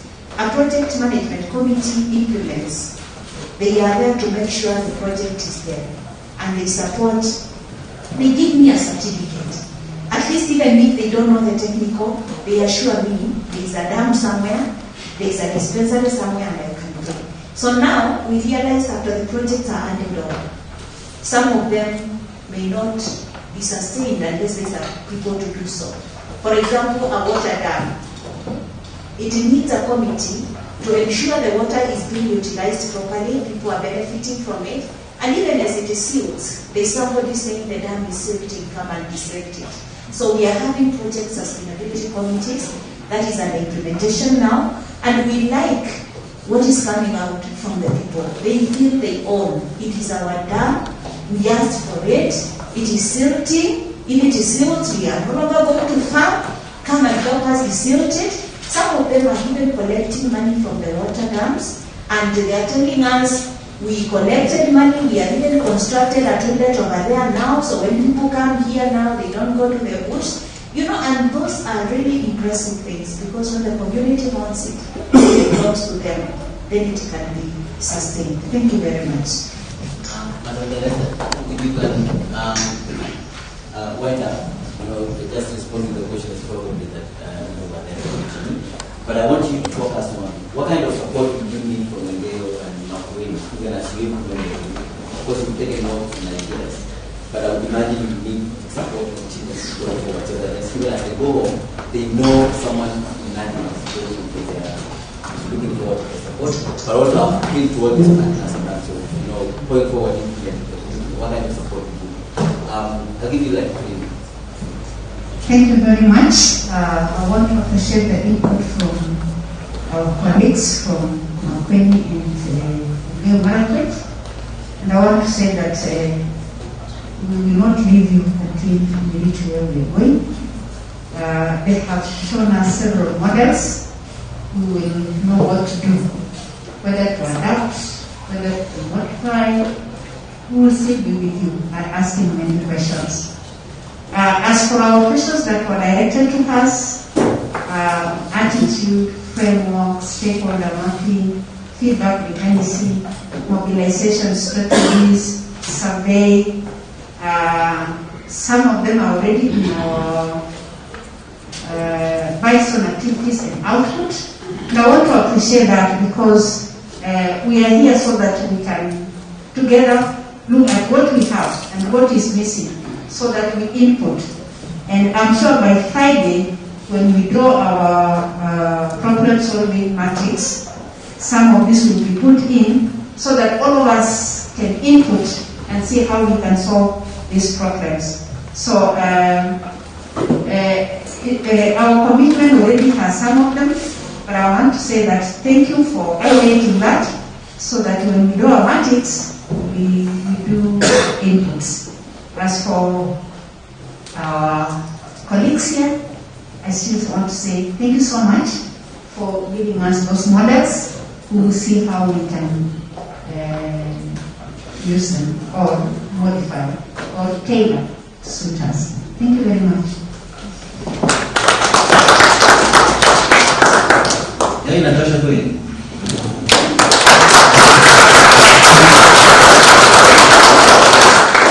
So thank you everyone, thank you very much. As you said, participation will not make sense if the voice of the people will not count at the end of the day. And I think there are 2 things that I can take away from Makueni and Gail, is that the decisions that are made at the public participation venue are binding. They are not inputs that government will consider whether to use it or not. Yeah? So I think that's very important for Nandi to think about. How can they go about that? And I think that's a very key takeaway for me from this conversation. And so we see how to continue this conversation. And my apologies for taking too much of the time, but I hope it is worth it. Now I want to ask Nisoi to make a quick comment, and then Asha has to tea.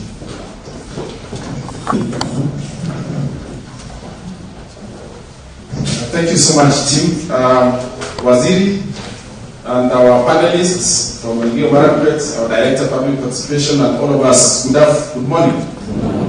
It's still morning, right? And I'm between you and tea, so I know you can listen to me right now. Okay, let me make quick remarks. Waziri, my name is Nisoi Jonathan. I'm the Chief Officer in charge of ICT.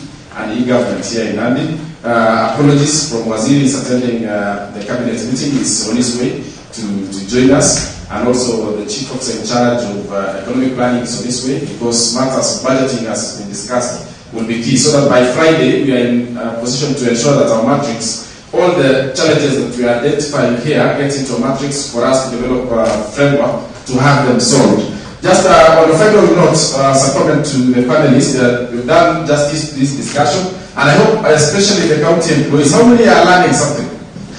By show of hands. I know you've been quiet, you didn't want to ask questions. A few of you did that. Are you learning a lot?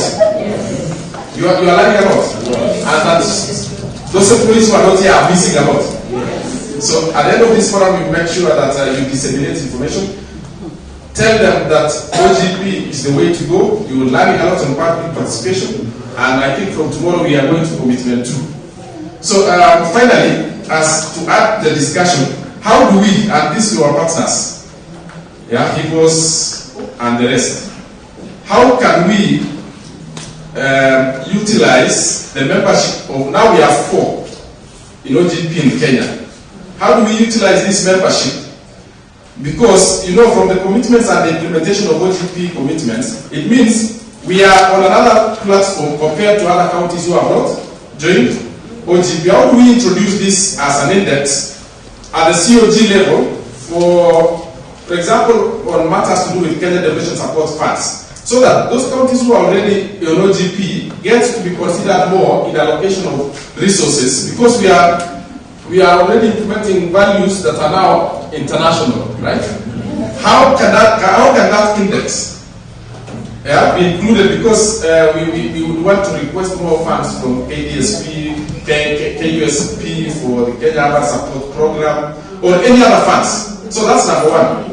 That's number one. Number two is, how do we now start building a coalition of the willing? And we are 4. NMS is not here. The 3 of us. How do we start spearheading donor roundtables to ensure that donors get to see us and say, we would want to invest our money, and I'm sure already Makueni is attracting a lot of donors to support them. How do we elevate this membership to ensure that we attract donors to come to these 3 counties, either through our civil society networks to fund them to ensure that they do proper social audits, or even through the county government to ensure that we enhance public participation, for example. And I'm sure that's why the director was asking about the budget, because probably we are not funding her department, and probably that's why public participation is suffering. And probably by end of Friday, we will have identified that one way to ensure that we advance public participation is ensuring that we fund her unit and ensure that we have staff there, well-trained, capacity build to ensure that we go forward. So our partners, we need a donor roundtable as soon as yesterday, because the funds we have probably might not do all these things. And finally, by Friday, our staff who are here, and procurement is here and here, Waziri will be here, probably we'll need to propose that we need to have a ward development fund, and we push for a bill that will go to assembly for us to establish that fund. How many of you already are saying that that will be announced pushed by Friday? That's the direction we will go to ensure that we have to submit something coming out of this convention to His Excellency that we think we need to implement the following. We need to have a ward development fund. We need to, have committees like yesterday. We need to ensure funding. So that's my contribution. Congratulations. Let's clap for Makueni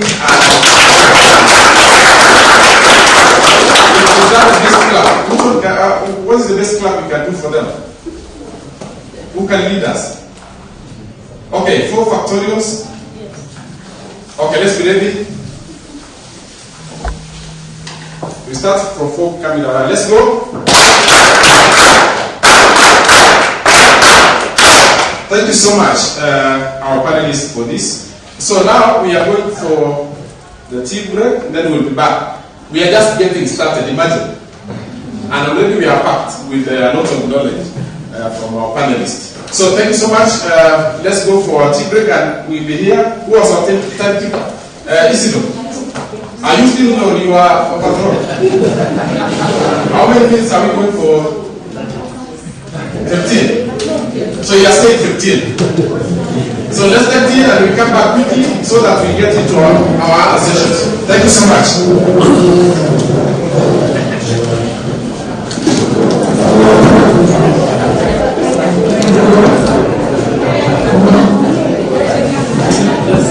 Good stuff, good stuff. Yes.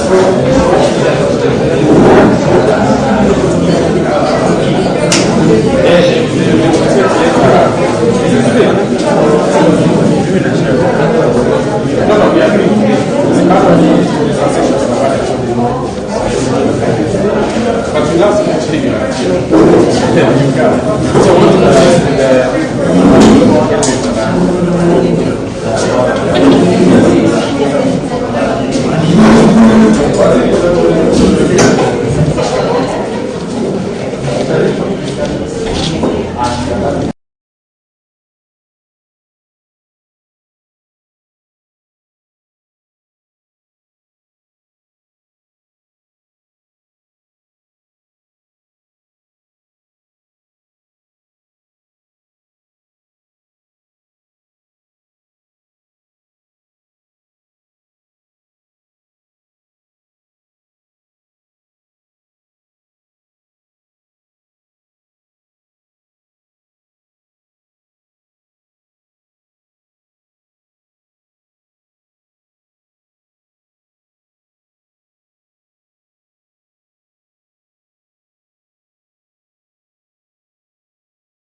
Sessions and gives us a bit of energy going to the next sessions.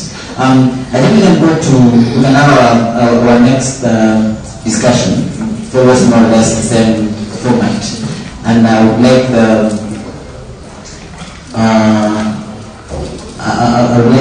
the panelists to come forward.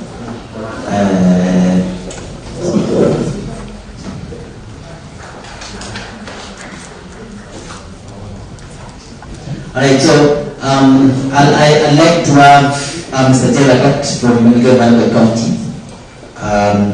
to join me here. I'd like to have Charlene Migwe from Development Gateway. I would also like to have Mary to join me here. And then, like we did in the first one, please, if you have questions, you're the first one to raise your hand, and we'll pick you to ask a question. But we'll try and minimize the time with this. I know this is a very interesting discussion. Feel free to petition the rest of us to increase the time. But we'll try and stick to about an hour.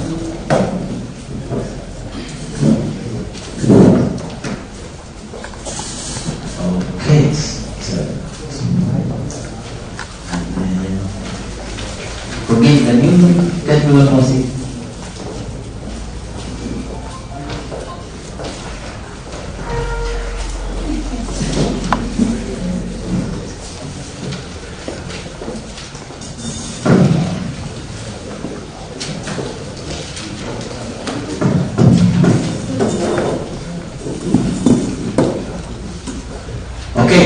the same format, but I don't know where is Tirok. Can someone call Tirok for me? Join us here.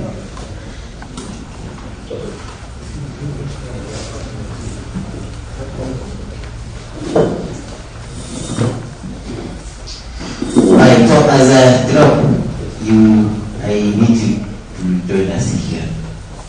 Yes. So as Tirok prepares to come, and just give a quick again background as he prepares. And of course, we all know procurement is a requirement of our laws, and the 2015 Public Procurement and Disposal Act requires that we do procurement, which meets the standards of the Constitution, Article 27, which of course require that we apply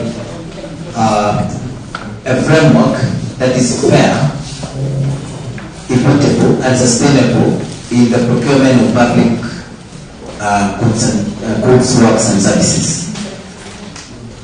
We also then have regulations which came into effect in 2020. Someone was mentioning in our discussion yesterday that we didn't have regulations until last year, but we have now the regulations which provides for further details of the provisions of the procurement law.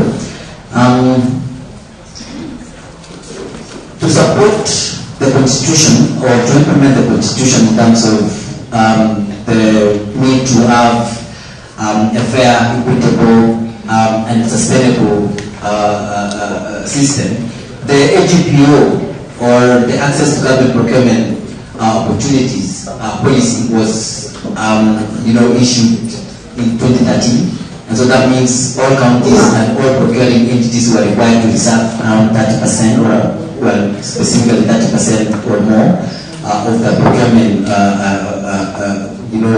to young people, women, and people with disability. And it is also part of the National Open Government Partnership Agenda, Action Plan 3.4, which was intended to kind of promote open contracting, especially elements of beneficial ownership, and which relates, of course, then to making sure that AGPO is also transparent.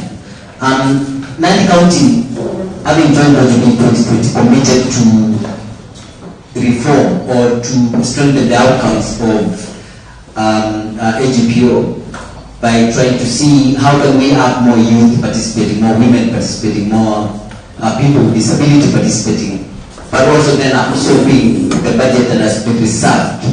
Mr. Joe will tell us, of course, how much they reserved, so in the past, and what's the level of absorption. I also then learned from other counties in terms of how Elgeyo Makueni also performing in terms of getting young people, women, and people with disability to absorb the reserved budget.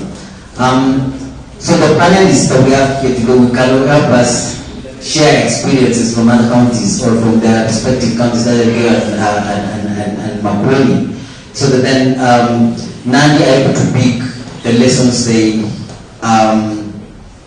think they are relevant to their reform agenda, even as they implement the commitment. Now, to help us have a feel of where Nandi are and what they're doing, so that then it becomes the basis for Elgeyo and Makueni to reflect, I will invite Mr. Tirok to kind of just give us a quick summary in about 5 minutes of what is the challenge they're trying to address in their second commitment, and what actions are they planning to implement, especially that are relevant to increasing participation and access and the absorption of AGPO, and what outcomes are they expecting to achieve, Mr. Tirok?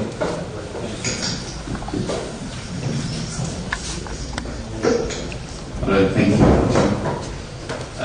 Good afternoon. All right. So thank you for this opportunity. But like I said yesterday, I do less speaking today and more listening. But I think for the benefit of everyone, we just do a bit of an overview of the detailed description of the problem that we did yesterday.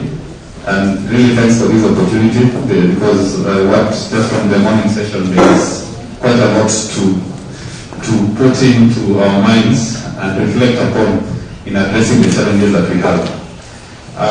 So my name is Tirop. I'm the head of supply chain at the county government of Nandi. I'm the contact person in commitment 2, which is open contracting and procurement. Just like you have had from Tim, the background about the legislative framework around procurement has been evolving over time, from the new constitution to the policies thereafter on Act 4, and then the new law of procurement in 2015, and subsequently a lot of executive orders from the president relating to procurement matters. But more importantly, until last year when we got the new regulations for to operationalize the Act of 2015. So that whole background tells you it's been a long journey, and to the point where we had the regulations last year, there were many challenges, and the procurement professionals have faced a lot of challenges. And I'm sure you've seen a lot of cases in court. And really sometimes we have faced a lot of wrath unnecessarily, because ours is to really provide advisory role and opinion. We are not the accounting officers, we are just procurement professionals. We guide, we say, as per the law, this is this, this is this. And the real actors are usually the accounting officers, who then are the AIE owners in terms of expenditure. So our own main problem here in Nandi is, as the things, let's pick it up since the inception of evolution, has largely been correlated with the first commitment on issues of participation of the interest groups on matters procurement. So we decided to narrow down specifically to the reserved groups, or to the special interest groups, that is the youth, women, and persons living with disabilities. And yesterday I gave an overview, for instance.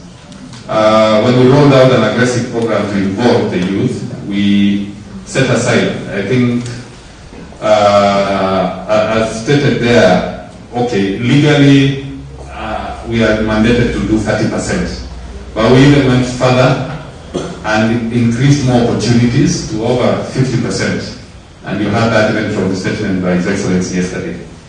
But then we faced a couple of challenges, because there was low uptake, there was poor execution, there was even lack of capacity completely in certain areas where there were contracts that had to be cancelled. So having all that in mind and looking at the figures, I think we are talking about, for the last 3 years, 5 years rather, a minimum of $1 billion.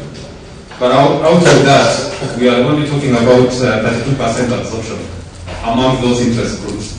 You can imagine we have set aside $1 billion shillings, but only 32% have been able to complete the works and get paid. That means a huge chunk of opportunities to that interest group remains unutilized, and more often because you have to get the work done as per the ADP, the work plans from departments. Most times those opportunities then go to other people. So as a county, we thought the better and best platform to try and address all these issues is to look at how to institutionalize our administrative structure or our policies to address the concerns that have come out. We are fairly a very youthful population, just like most parts of the country, and an active one for that matter. I think that even explains the civil society network here is a very useful and an aggressive one. You can attest to that. So we, as much as this, just as like I said yesterday, this was not really going to be an OGP commitment. We had other issues that relates to health, that relates to data, that we would have been a second commitment. But after really soul searching, I personally said why not. And I remember even personally I faced a couple of challenges from my colleagues in the Department of Finance. Are you sure what you're doing? Technically or naturally, the procurement function or the procurement people should be reserved. Si watu wa kufungua vitabu yao sana. So the choice of making this a second commitment, I think, came in handy at the right time. And we are looking at increasing, just even within this period, we are looking at a very short period of time, because we have to work within our work plan between now and June of next year, that if we manage to even attain a 5% increase from where we are, that would be a very great achievement. In terms of value of money, that 5% probably translates to about 50 million within that period. That is a good opportunity. 50 million circulating around youth, women, and persons living with disabilities is something significant even in changing their livelihood. So it's the bigger plan is ambitious up to 2027, but within this period, we just want to target a 5% increase. But more specifically, on matters awareness, matters of involvement, matters of participation, we want to do 75%. So the outline as per the milestone activities, which I will not want to go through, I did that yesterday. Each of them is addressing how to increase the percentages. If we talk about the cohort of training, the 50, I really want to hear about the story of the girl Marakwet. I took the notes from the management explain about the youth, training the youth together with World Bank, and then having those youth go and competitively bid. That is practical, and it is part of our milestone activities that we want to do. When we talk about securing financing, I mentioned that yesterday, it is already something that we made efforts. We had our own calls, but it is also part of the elements that will increase uptake, because that is capacitating them in terms of money, means that they will be able to execute the work and increase that percentage by 5, like I stated. Issues of publicizing data and availability of tender documents and the digital platforms. We'll be keenly listening to Makweli on how they work with the development partners here to make sure that the portal is user-friendly, accessible, and especially to those targeted groups. The main thing which is under the other commitments, really, and I would like, as we discuss this, especially to our panelists, I think in the first session, someone mentioned that without civic education, all this is nothing. So the 75% is an important target in increasing and creating awareness. How then do we make the youth down in Chepterwai feel that they are part of this county and that they can access procurement opportunities here? How do we make the women integrate, be part of the process? That civic education, that awareness is something then that has to be institutionalized within the framework of the county.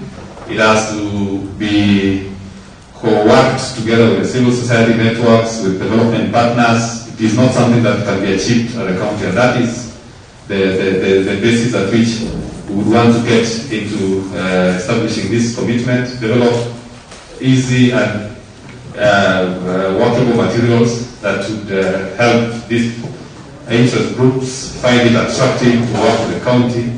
And like Alpha mentioned earlier, the biggest challenge we have at the county is that most people have already given up and felt left out. So it means we have a bigger task in terms of how then do we increase awareness at the level where people are coming out and seeking and competing for these opportunities. I did tell you yesterday that we usually, just as required by law, we usually give specific groupings. We have local resident contractors, youth, women, persons living with disabilities, minimum of 2%.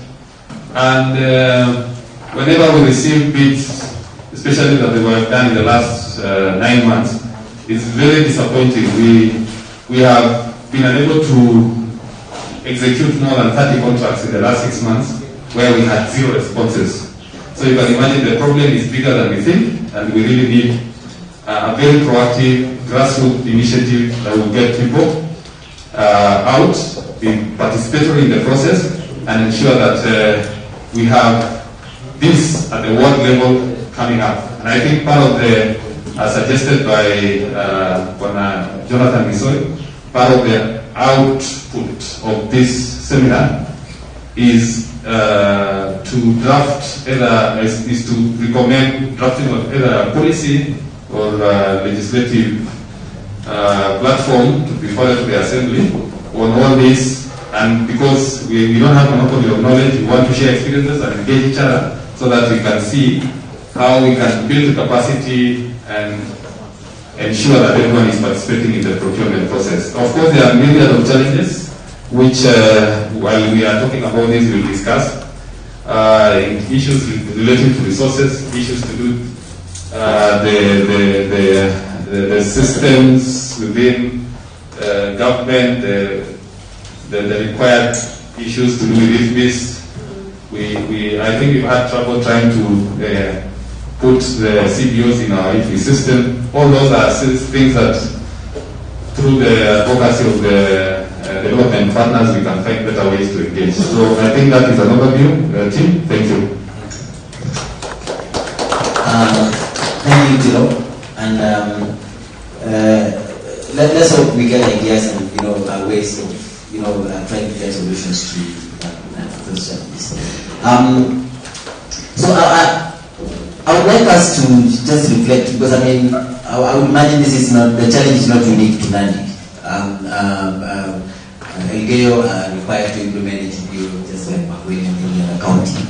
And I would like just to give Elgeyo and Makweli like 4 minutes each to just reflect about Nandi's challenge, having listened to Tiro, and thinking about also other counties that are trying to reform their HBO outcomes. What are your counties done to implement HBO, and how would you discuss or describe your performance in terms of getting young people to participate, and also the absorption levels of the reserved procurement contracts? If you can start with Elgeyo. Good afternoon, everyone. For the case of Kenya Margaret, as my colleague has just said, is that the problems are not unique. One is that the government generally has got good intentions for these special groups. Unfortunately, those good intentions do not have a framework on how to really support and sustain. And for sure, from the time we started, the participation and involvement of the special groups in terms of bidding for tenders was very low. But for Kenya Margaret, we told the MCS, we enlisted all the youth groups who already have registered companies, PWDs, and women. And there was specifically saying projects below commissions 1 million should go to these special groups. Because when it comes to fairness, when the Sarah was saying the 30% should go to special groups, we realized at some point that as much as we look at the youth, the PWDs, they only come from one region, maybe those concentrated around the town area. But those in the other regions, the reserve, we actually access. So we will work a lot on that. And at some point around 2017, 18, we achieved around 18% of social involvement, those who participated. But now it wasn't after the introduction of the P2P under the income system. Now it became another challenge because for these people, especially, to access this information was another challenge. The other challenge is that as much as we have sensitized them, we have also turned up with the national treasury. We can go and down towards implementing and capacity building. But again, to make them also, like transporting property with a wheelchair, sometimes when doctors do not want to follow them to the centers where we train them. So you can find that challenge. So as much as we want to correct them, especially for those guys who want to get with the terrain, it is really a challenge. As much as we want to protect them, for them to reach the facilitation, we have for our Obama centers, our ICT centers, but not all of them can still access them very easily. So those are some of the challenges we contributed to the more participation. But at the same time, we have tried to sensitize. Despite most of those shoots we have in power capacity building, they don't have, again, they are not registered companies. So we will find most of maybe 2 or 3 companies around. When we have this, we will target lots in the words. So one work will not happen in a company that is registered. So most companies from the other people. So we find one company agreeing with 2 companies. This company and said companies will say, so that's one of the challenges that we have. The other thing we can have also is that as much as the banks around can trust us that we are going to pay, the challenge is that we will sometimes delay. And therefore, the interest rates that accumulate also will render them not get anything from the contracts that we are offering. Banks fail because sometimes the capital payments. And the other organizations like the Youth Fund, they have their own way of dispersing. We've been appointing them and telling them to trust them and fund them. But as I said, many of those structures will still need a lot of support from the county and the national companies. So that they disperse these funds. And let's say they are structured ways on how these people, those special groups can be assisted. Otherwise, it remains a challenge, especially now that we are seeing when we want to try we try to reduce the level of documentation, the fraud data documents. But unfortunately, last month they started increasing again. Because we wanted to simplify, so we go to the server, and let's look at the voting and uploading them again, it has not become complex. So this has totally made some of them to surrender all the way. Yeah, otherwise, because of time, maybe I can hand over to McCollum so that we can also tell us personally. There is also another group which may not fall under the special groups, but especially in another way, the upcoming contractors. So we are also keeping room to upcoming contractors, not sometimes when we tell them competitively, and we tell somebody can do a tough experience, we don't have people. So how do those people get experience if they are not moved by the counties? And we encourage the prominent contractors to go for national tenders. Thank you.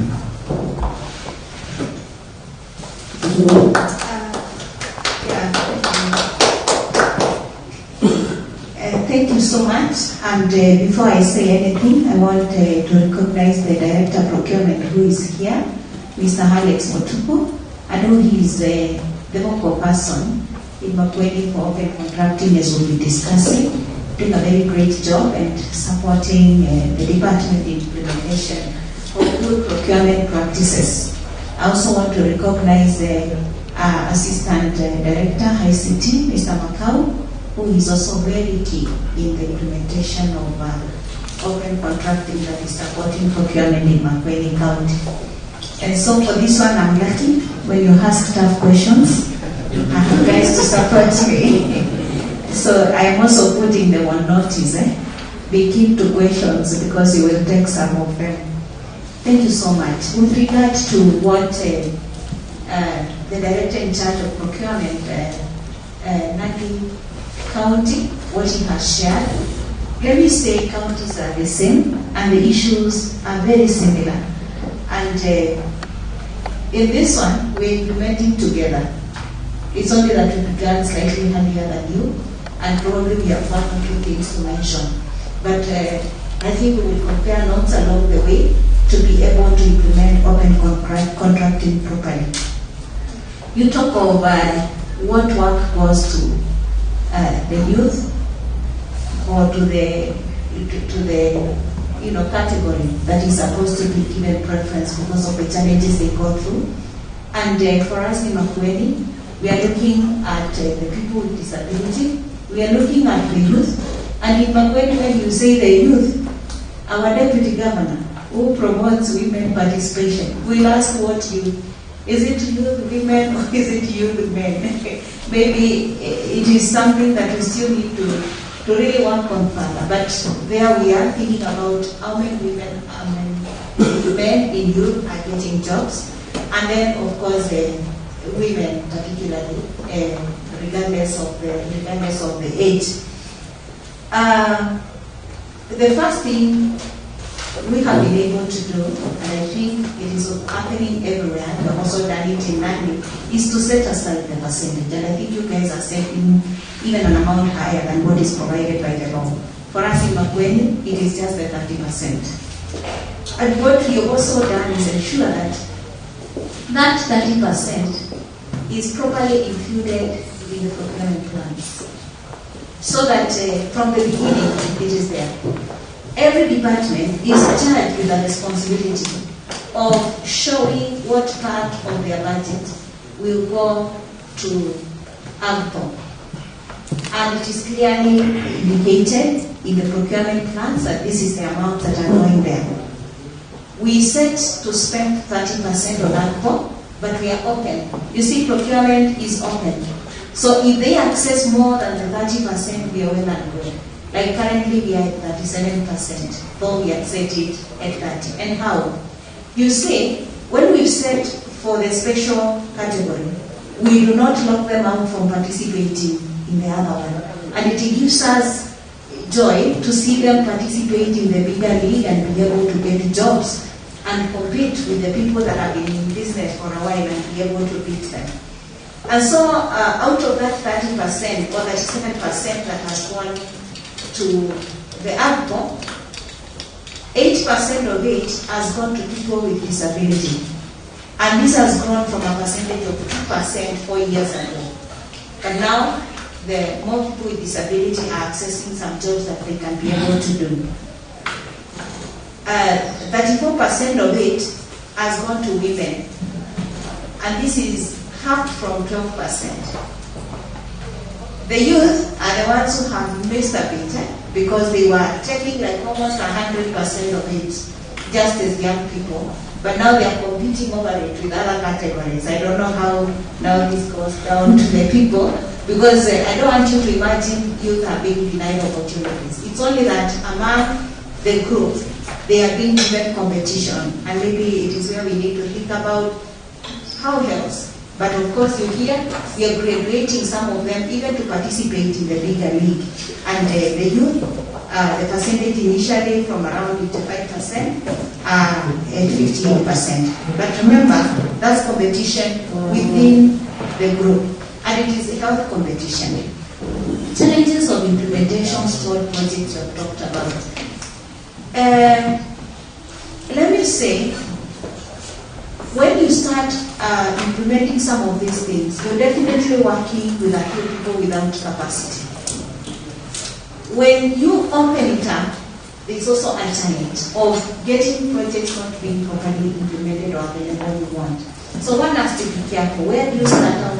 A youth that you have no much experience about. It just tells you he's the one who constructed his house and you can go look at it. So you begin there. It's true. You begin there. Can we trust him then with a toilet? Once he's done with the toilet, can we trust the director can be able to elaborate this?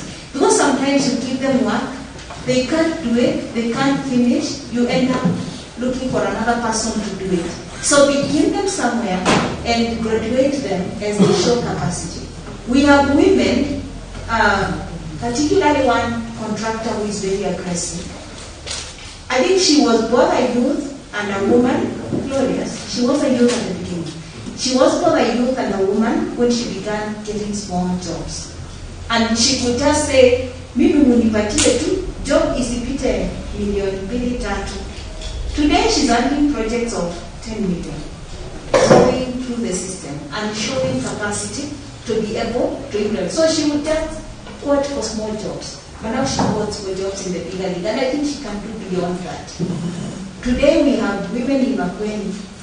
In fact, one of them now doing a contract of 40 million, meaning they have grown even from this level of just being accessing women or special category to that level. So it is graduating them so that you minimize the kind of projects that get sold. The issue of accountability, it is to hold people to account for the responsibilities for the positions they are given, to do the job properly. I know we are not supposed to talk a lot, but for us it's been a journey of growing from one level to another. Because where we began with no structures, we had to improve to totally move to e-procurement, and we had to improve to come up with what we call a checklist in Makueni. In fact, I can say it here, and I hope Auditor General is not here to go back and begin probing again. You know, when they don't get issues, they probe more. But my last audit and my exit meeting was yesterday. I have zero question on procurement. Zero. And it began with us coming up with a checklist before we even knew open contracting.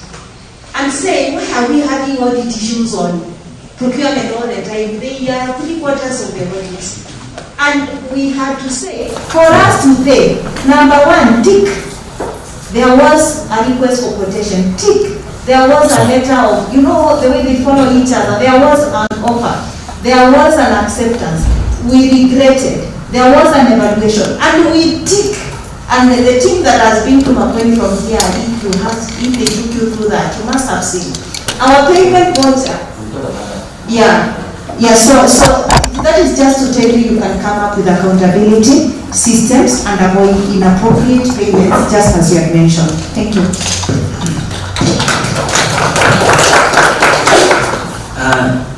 So I think you gave supporting technology, of course, as a contribution to development capability. And looking at progress, so Makueni says they're about 7% absorption.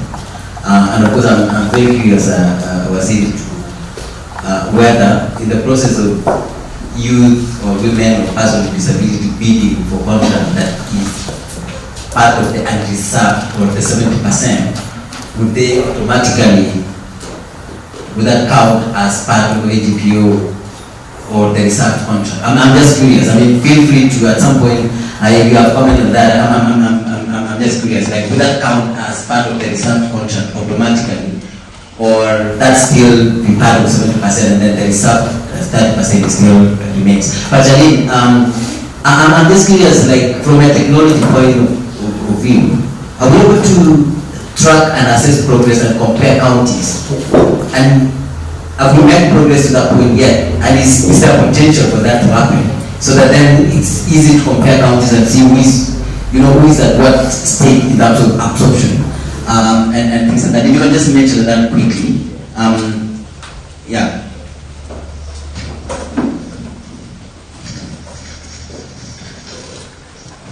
Okay, so I'll try to keep it short. Speaking from a technical perspective, let us think about where we have come as a country. So initially we had manual systems. We all remember the manual systems. Everything was procurement plans or manual, purchase requisitions are still manual, cabinet papers are still manual. But then now the government came and rolled out and told our procuring entities, you have to procure through this thing. Tirop can tell you, Waziri and Alex can tell you the challenges they've had with this from a capacity point of view, from a technical system point of view. But now the government has come and said, national government, has come forward and said we're going to have an e-procurement system called EGP, an e-government procurement system that they've been rolling out for 2 years now. Challenges with procuring, challenges with getting, the irony, challenges of procuring for the e-procurement system have been noted, but they'll acknowledge the national government, there have been good progress on that. Secondly, the President of Kenya, through Executive Order number 2, mentioned that all foreign entities must publish data in the tenders.go.ke PPIP. So national government has been forced to scramble and create a system where people have to publish data there. And then we have Makueni County, who are eager 3 years ago to use their own data, analyze their own data, and use it for analysis and holding people themselves accountable and holding people accountable. Challenge is, on tenders.go.ke, the county could not download their own data. The county, there was no API. By API, I mean, if you have your own system, you could not use the data on the national government portal to be able to draw your own analysis.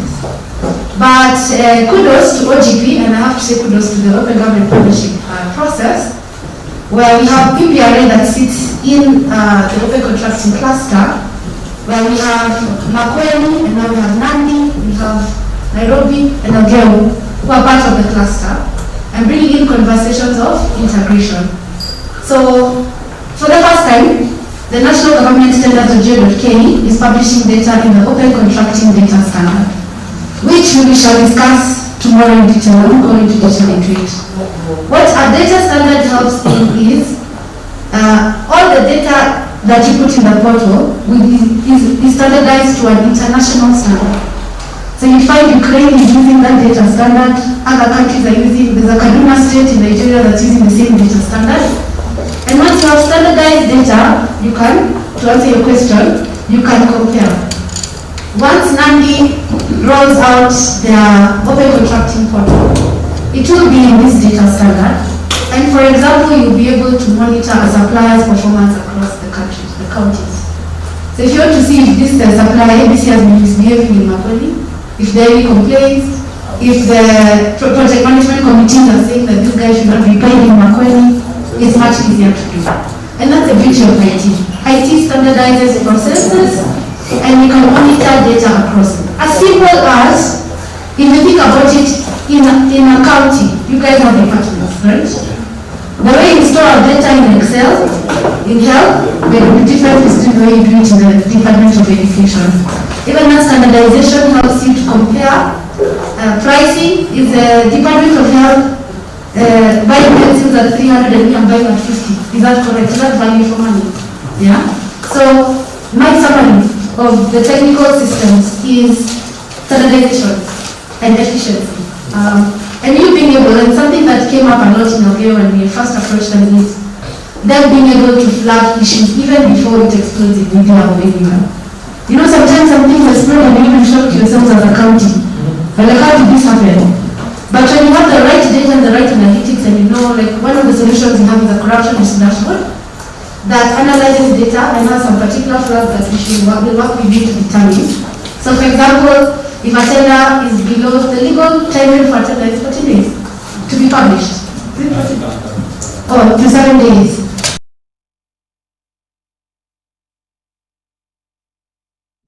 CC or a chief officer, and you can address that issue even before others outside the county can get able to see it.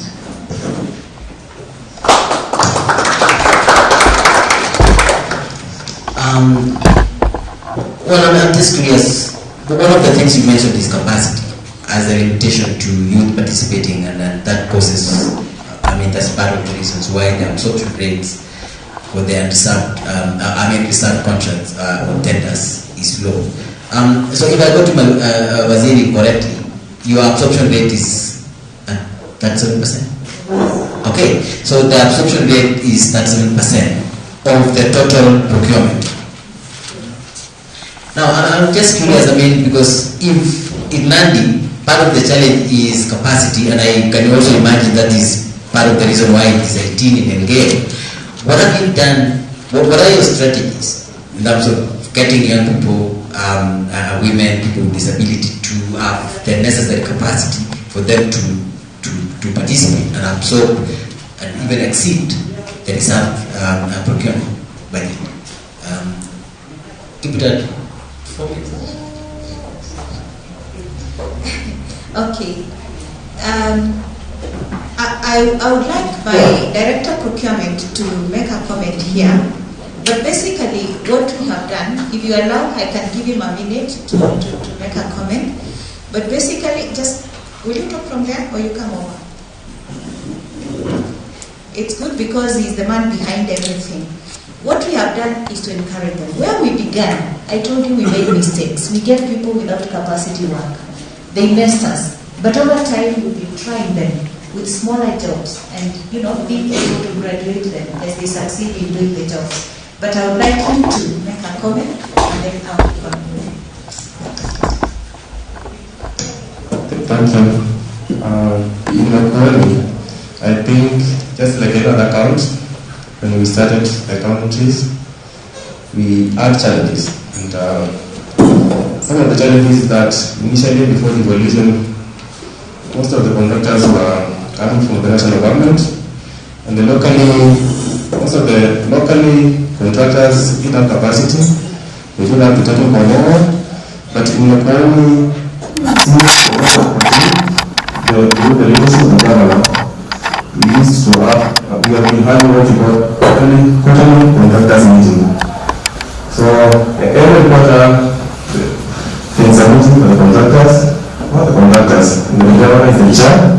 So in that meeting, they asked to discuss the challenges. And some of the challenges is the capacity, ability to do the jobs, and they know that the government will talk to them and encourage some of the contractors who are able, who have the financial capacity, who have been doing other contracts, to start like a mentorship program whereby the other contractors are able to interact with the other contractors who have been having jobs.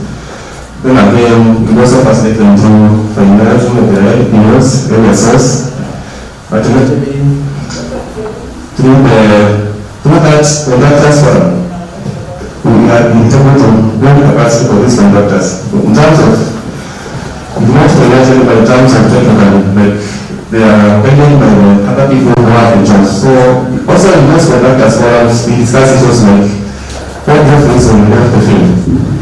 And the side things like we meet the engineers, we are frustrated in the field, the issues of corruption, we ask to find some money, that's how we are able to do these things. So the government asked them to, because of this remote, just write out of what room, if someone ever asks for money, just write it. And with that opinions, I think we've done like 100% capacity building of this one that has been. Thank you, Director. I think you will be allowed to sit near so that I can throw the questions. But with regard to what he's saying on training, we even began, I think we tried stuff. Some has worked, others has not worked. But like we formed 6 companies. And we put contractors in groups under the sub-counties. And we wanted the big guys to train the young. It didn't work, because how do you now give the jobs? It was tough. But somehow they made friends within the groups, and that's how they've also been able to learn from each other. And then the other thing we've done is to give that guarantee to banks. When they are short of funds, we authorize the bank through confirming the LPOs to finance them. I would like to hear that. Thank you. And I will come back to you. Thank you.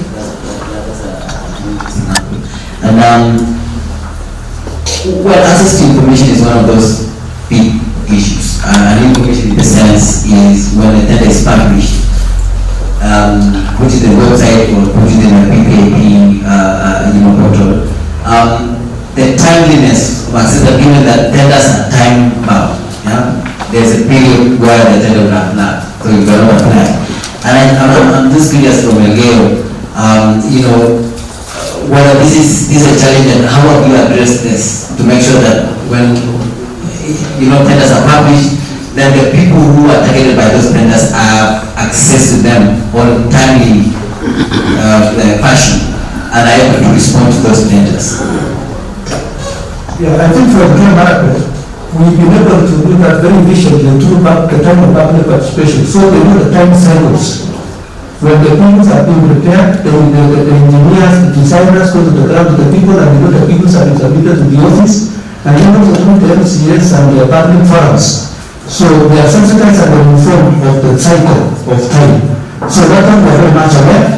And through the MCS, when we are not aware, we go to the MCS, if they need groups, the PWDs, can we let them now come and bid for the quotations? When we put in the website, we tell them through the MCS and through the local chief officers that these tenders are not and let them now just to compete for costing reviews to the preference and submission scheme, because there are some target directly because they cannot compete effectively with them. If we need them to compete, the better we do will always win. So what kind of fairness we keep to them and their way? So at this point, I think I'll take a few questions from the floor and then I finish with 2 final questions for our panelists. And okay, so ladies first, and then I'll come to you, and then I'll come to you at the back. Thank you. Thank you, Tim. Just a quick one. I was curious from Mary, the Makueni experience where you talked about authorizing funds. And I would like to hear your experience in pending bills. Pending bills.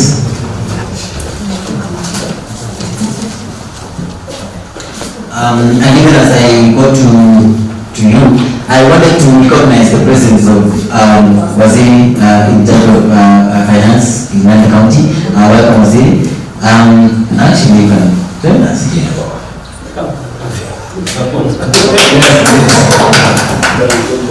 Alright, karibu Waziri. Okay, mimi Nandi Simudai. Nashukuru sana kwa wale watu procurement.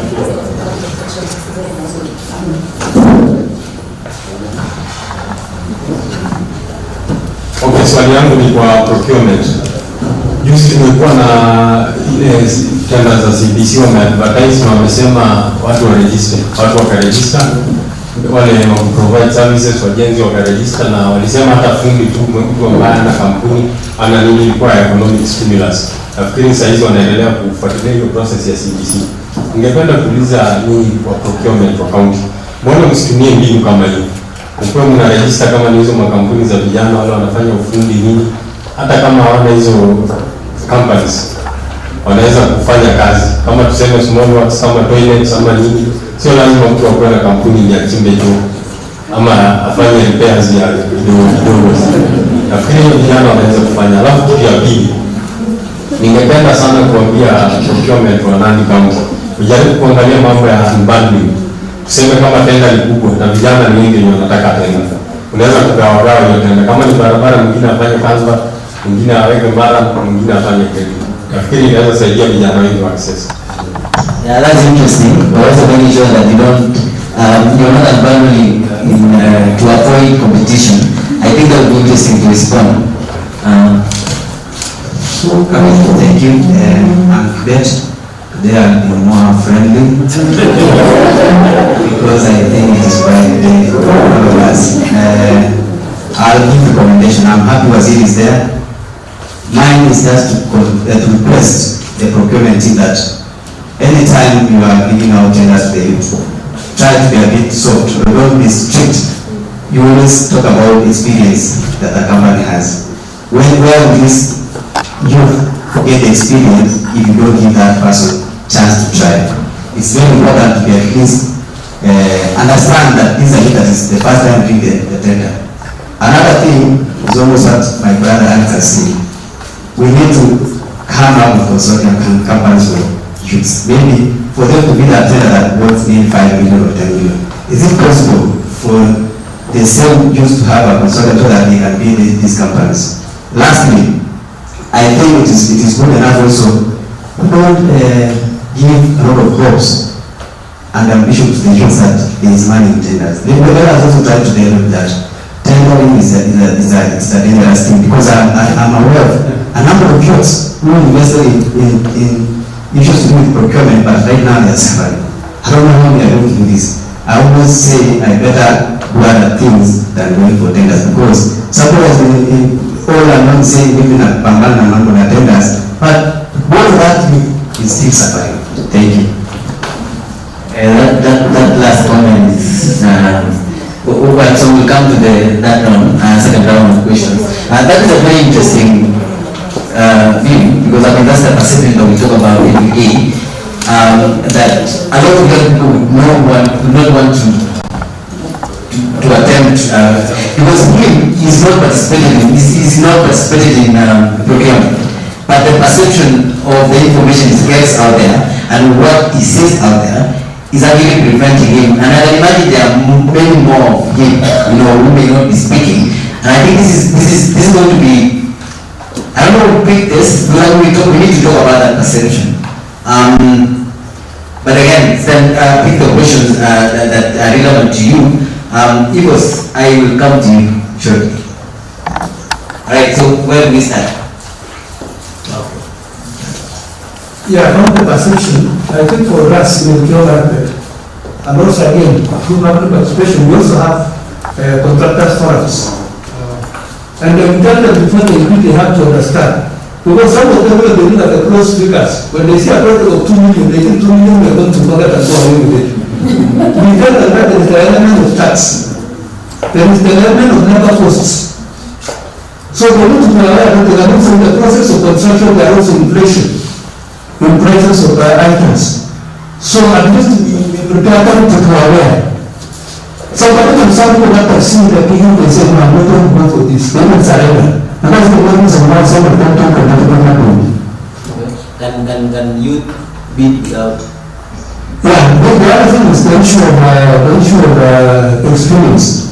With the special coach, we are not only necessarily the regulations and the rules, we are titled to experiences. How many projects are new and persons are not there? So we need the capacity movement to be able to understand and deliver. And we are the issue of consultant companies. At the same time, we need to understand that we already have laws and regulations of the land. We have a history of societies. How do we come to come and manage the interests of different or short jobs? Then the country, the company itself will go into the mess. So that is not something that can transfer at another level. Thank you. I think we cannot bury our heads with regard to this perception on procurement. It's a bad one, eh? And many people do not want to associate, they don't want to participate, and especially the young people, because of the way it's been handled in the country, let's say. And so I think it's something that we need to deal with across the nation. As a county government, we hear these comments from a few of us, but again, the openness that has come with citizen engagement in Makueni puts us at a place where we cannot run away from public comments and critique from these people. In fact, Director Procurement will tell you that if something goes wrong, before we know it, the people will be shouting in the social media. They will even tell the governor, they will even talk about an officer who's frustrating them. So that it is very open that somebody is causing them trouble. We have had demotions. He wasn't the first Director Procurement, there was another. And demotions have come because of people not being truthful. And once you're mentioned, we will get deep to know whether it is true. So the perception of how procurement is, people may just think it's a perception, but there's some truth that people suffer in this procurement process. Some people keep quoting and quoting for jobs they never get, especially when counties or countries or government departments keep doing requests for quotations. You keep calling the people that are friends. So I know even if I hang on there, I'll never get the job. So this perception by youth is true, and it's a fear that needs to be addressed through mechanisms that give them confidence that they can work with government and that they can make money. There was the question of authorizing banks and our experience with pending bills. Let me define pending bills in 2 ways. And I have talked about pending bills in many forums. And even last time we were in yes, this question came up until, and I was so happy when people were discussing the definition because sometimes it is not clear. There are 2 pending bills. One pending bill is the ineligible pending bill, which can never or cannot be easily paid. Like a home procurement, somebody, you know, was awarded a project, probably they never implemented, and so what are you paying? There is some corruption aspect there.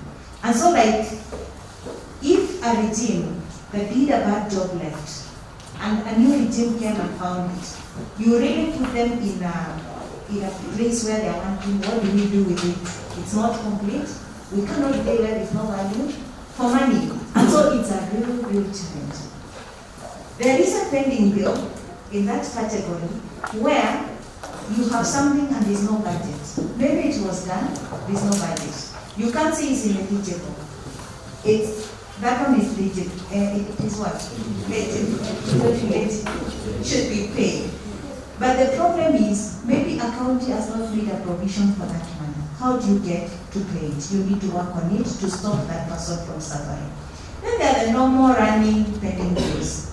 Like it's year end, you are paying contractors, systems in a funga, you have the budget, you'll be able to pay when systems open, and we will do another budget. So that's how pending bills are. Now, when it comes to authorizing banks, maybe we need to separate the two. It is, we have given the youth or even the other contractor a job. They have an NPO for 2 million. They need 1 million funding, for example. What we would do is write to the bank and tell them this person has a job, and once the job is done, we will remit the money through their account in your bank, because the bank wants confidence that we will be paid once the work is done. Because if they do the work and they're given money by Standard Bank and you pay them in the account in equity, then you are denying the bank their right to collect their money as they have agreed with the contractor.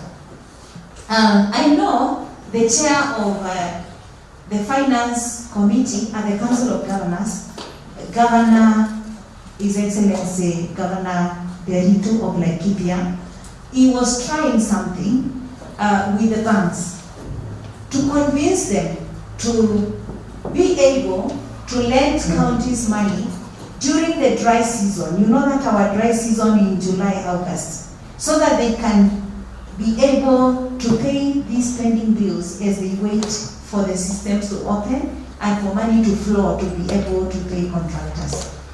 I think they might have gone a level as a county, but for us in Makueni, we've not gotten to that level of doing an agreement with the bank, but there is that kind of a relationship where we normally approve for them to be able to pay. Then, sorry, I'm talking about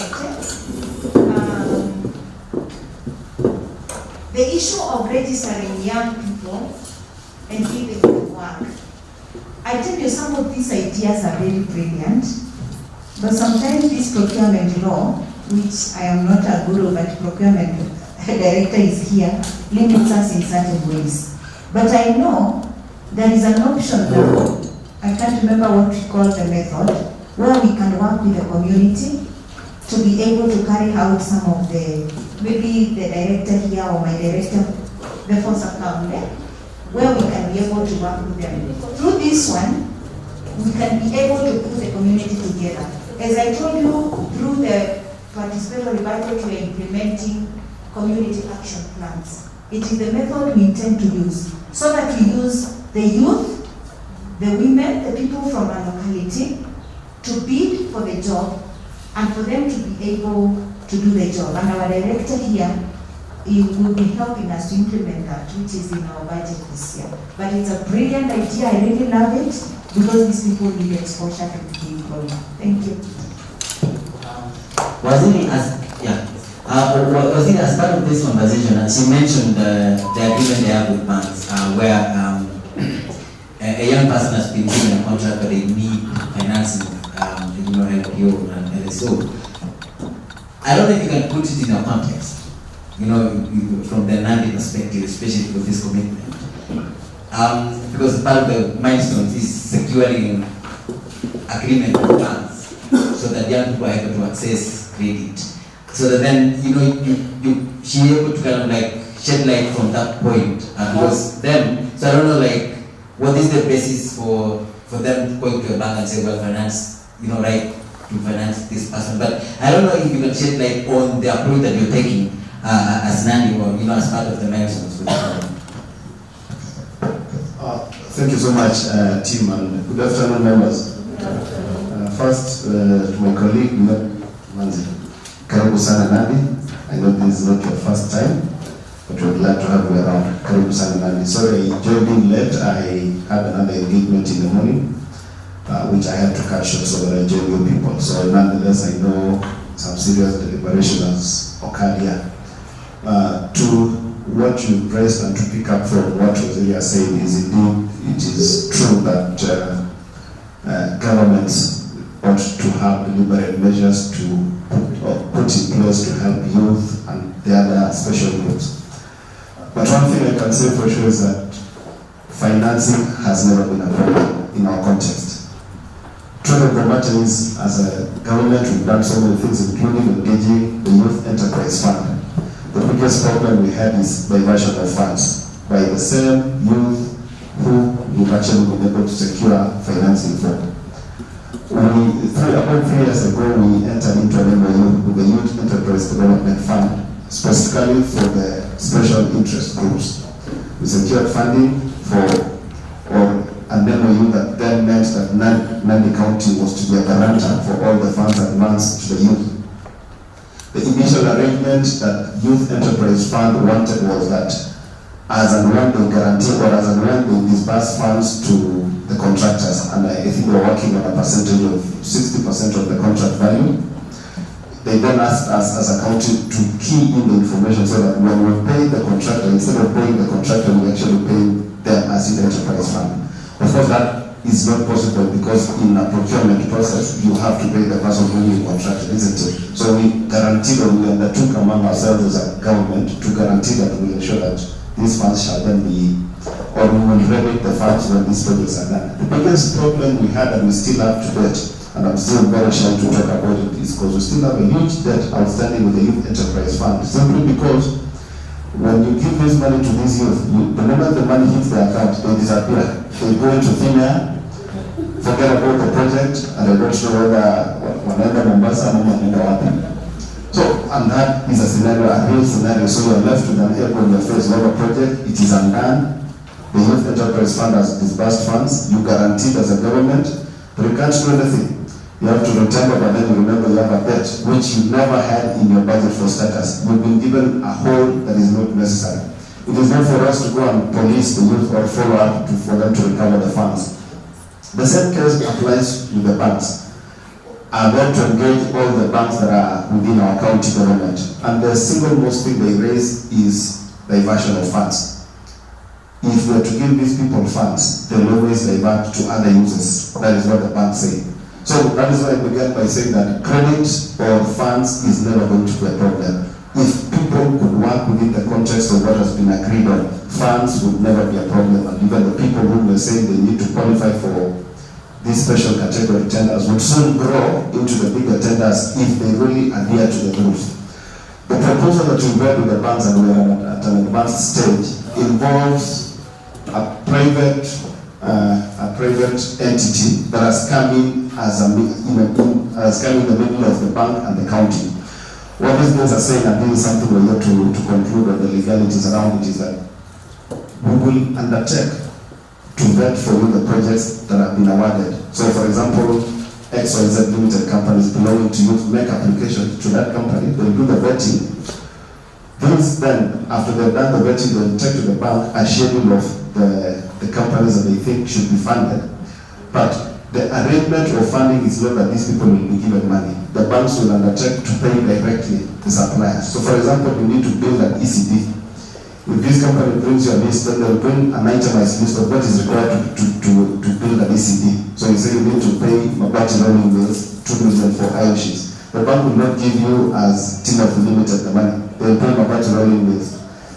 And that so that you access the materials. The next batch of materials, then they'll ask you, give us a return of what you did last time. When we gave you 2 million, we paid, you don't get the Mabatis, yes. Now it's time to get the paying to us. They pay directly the person who's in effect, it is an unnecessary micromanaging which has been promoted or has been necessitated by this diversion of funds. So we have to go to that micromanaging level to be able to aid and to assist the banks to recover their money. So in essence, credit is available within the banks, and it is in a context of project financing, even a smaller scale of project financing, not the bigger one, where they're willing to have an arrangement, give a moratorium of even 6 months without charging it or without asking for installments.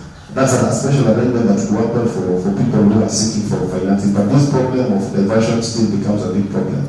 So as by and large, as we continue to look at ways of empowering the youth and the special interest groups, one thing has to come out clean, that we have to be disciplined. It comes to what was mentioned, that really people and the chair of the youth Ponga said, people think tenders are lucrative. The truth of the matter is, if you are to do a job, an ECD job, say you've advertised for 2 million, you should at best, what is your money there is maybe 200 or 300,000. The aspect of thinking that with 2 million because I have the water is a fallacy, and that is what is killing most people. So we need to let people know it's still hard work. When we see entrepreneurs rolling with big cars and all that, and I think people have mentioned, you think they're having it easy. But really they have to do it over and over, so many projects for them to be able to now cumulatively gather the small profits here and there and make it a big thing. So for starters, the lucrative nature of tenderpreneurs or of tenders made so many youths apply, only for them to learn that really I ought not to have done it. And Quebec said it very well, because the moment you talk about 3 million, then you do the costing. Well, I need, it's a job of 3 million, I need 2.5 million to do this job. Mtu anaona anasema kwa 2.5, mambo ya CRB nitasotu kwa mbele, so they take off. With not knowing that really, it meant that that is not your money, it's money for the project, and your money is 10 to 15 or 30% in a very good, scenario. But nonetheless, so for a context where then we'll be looking at low value procurement things for those special interest groups, I'm happy Waziri has reminded me what is in the regulations of 2020 about the community. It's called community participation.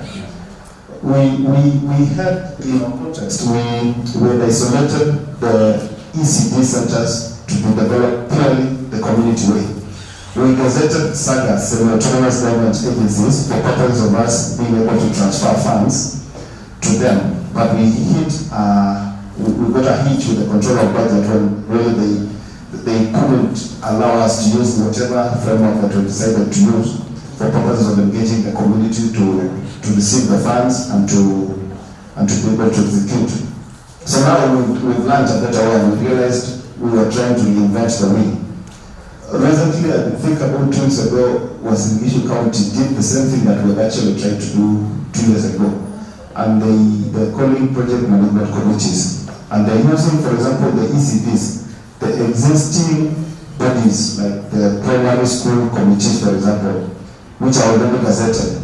And in their budgeting, they're indicating that these are, because you see, for you to also access the funds to execute certain contractual commitments, it has to have been domiciled properly at the budgeting level.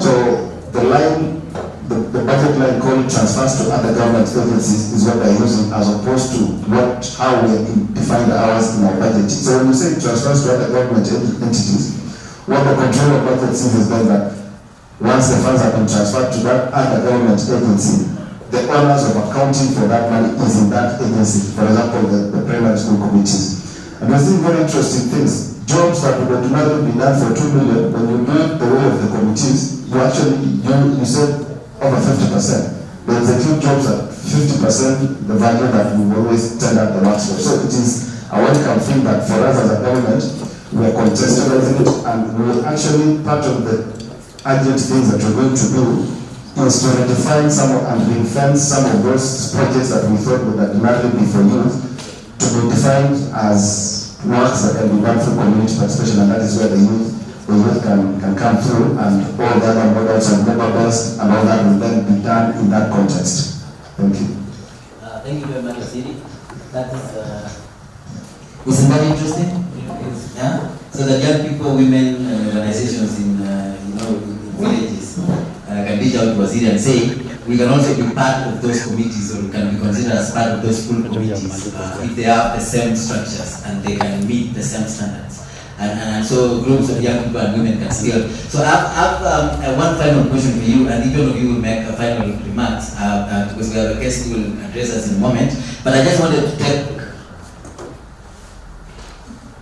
2-3 more questions, 1 minute each. If you can really try, that would be useful. So yourself, Olunga, and Nandi. Thank you first of all for all the presentations and all the insights. My question is in the context of blacklisted companies.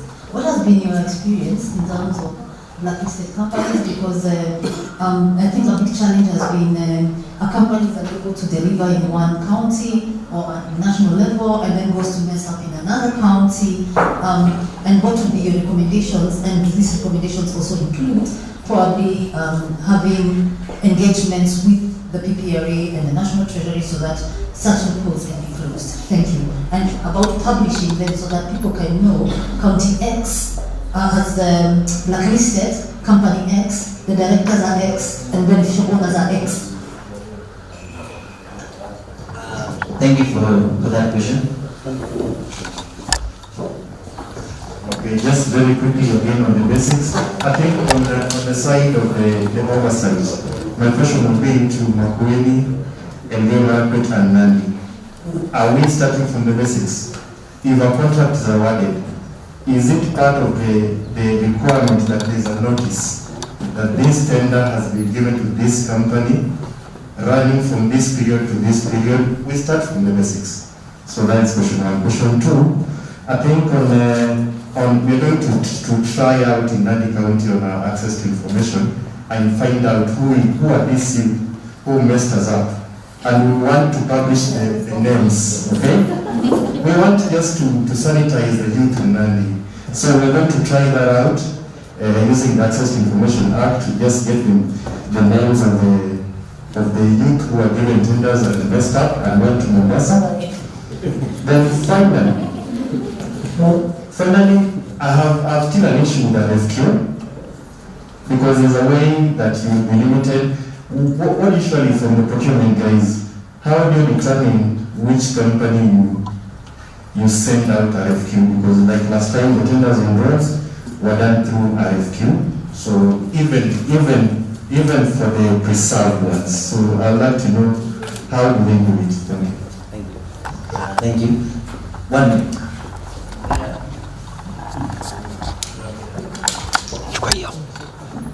My question I would like to learn from Makueni and Elgeyo Marakwet that is there a domesticated initiative where the public can address and check on inflated prices in procurement and also inconsistencies in the PQs and also the conflict of interest and nepotism in procurement, and lastly raising and clearing of certificates of completion in projects in relationship with the project management committees. Yes. Thank you very much. So I think, so pick a question that is relevant to you. I can begin here. Okay? Go this way, and then I'll ask you that question. Okay. Quick one, thanks for that question. We've asked the issue about blacklisting. Legally, I think there is a process of what we call debarment, which is exclusively the role of PPRA. The public are open to make any complaint, as well as any procuring entity or any contractor or any supplier who is not performing as per the provisions of the contract. However, at a local level, what we have done, and I think most of you have seen most of our tender documents, we put under mandatory requirements in most instances that there is a provision that if you have any unfinished business or fulfilled contracts, if you don't have that ticked in the mandatory requirements, you don't proceed to the technical. So that technically knocks out but legally, the debarment is the role of PPRA. But I think with the response from Makwini through development thinking, we can have more ways of naming and shaming through a portal that will help address that issue. And then I think on the question about publishing, yes, we are saying everything from scratch. We do have, of course, all the platforms where we publish, and but my appeal is that our challenge has been that awareness, where anyone, or if anyone is to do tenders that have been published in Nandi County, they have to go to a specific website. Yeah, that's not website, sorry, a site. Yet that is available on your phone. You know, people believe if you don't go to a certain site in Kapsabet, always matter tenders, yet it is available on your phones. So there is more civic awareness that needs to be done. Yeah. And then RFQ question, how many, for instance, amongst the youth, the question of our supplier portal, because we've done a lot of publicity around it. We simplified it, we made it easier for people to upload their documents to register with us. Because what we do is, on rotational basis, you just print out, pick 5, pick 10, pick 20. We pick that from the database that you registered with us. So if you get to a supplier portal, which was developed thanks to the ICT team here, it will be easier for us to reach out. And we have more than, I think, 121 categories of low suppliers and the high-level suppliers and the specialized contracts. So thank you. You can give a question at close one, but I would like your appeal to also reach out to maintain and going back to the approach that Nandi meeting, but also the partners in this room, and what kind of support we need to go to. Thank you, Tim. I think on the questions, the one that I would have mentioned, my head of supply chain has more or less responded already. So mine really is to say that one, this initiative and this aspect of open governance is a very welcome thing for us, especially when it comes to open contracting. It is coming at a time when we have or we are seeing changes of even the system, the system in terms of how the capabilities of handling procurement is also being enhanced and trying to really be foolproof. Of course, it can never be 100% foolproof, but really the bottom line or the very basic aspect in this thing is that we're in this together. Gone are the days that youths become localized in terms of working of tender processes being localized to just their home counties. I'm looking forward, and especially now that we are already 3 counties here represented, I'm looking forward to some sort of an estate program, a reserve of some sort, because you see in the tenders process there is the reserve for the locals and for the outsiders. There is no sin, and maybe the procurement guys will correct us, there is no sin for us also having a reserve of youth in Makoni coming to execute some of our projects and some youth from Nandi going to execute, so that we really compare notes and try and see what is the best model that is working out. Secondly is on the issue, and it's what my colleague had mentioned, the issue of pending bills. It's a big problem. As a government, if you can't honor your obligations, it is shameful. You lose trust of the citizens, and more so, you don't get to attract the best people to execute projects for Manchi. In fact, when we had occasions, we had to tender 2-3 times because the tender becomes non-responsive. But wanasema hiyo iko shida. Simply because of sometimes there is information, the miscommunication that is there about settlement of the pending bills. But we are out of the woods. We've had a number of resolutions at IPEC, and we sit at IPEC with Waziri. We've had a number of resolutions to really bring to an end the menace of pending bills, and the real fruits shall manifest in this financial year that is coming to just after the elections. That then shall deal a blow to all the issues to do pending bills, and anyone who will have a legitimate pending bill shall be sorted, and going forward that shall build confidence for people then to know that if I offer services, we'll be able to be paid in time. So going forward, things have improved. We've had a number of challenges that we've learned, but those ones are becoming a thing of the past. and governments are going back to the original position that it was in the people's mind that if you lend to government, you are assured that it's 100% guarantee that you're not losing your money. So we work towards improving some of those things. To our partners, really, you can see you've come to the ground, we really still need lots of engagement, lots of capacity building. We're really now a number of areas that are aiding us, but also as we give a bird's eye view of the issues that we have, we'll be able to recommend some of the measures that we think we can put in place. From Makueni and Video Marakwet, this is really the beginning. We will continually engage. In fact, Makueni, beyond these OGP things, we've actually been engaging on a number of other things, touching on the whole aspects of county management.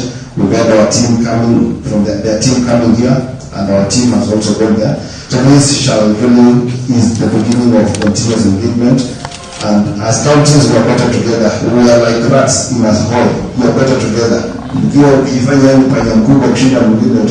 this one, we are happy that Makueni and the Video Marakwet are willing to share the knowledge with us, and I know Nairobi County is joining in.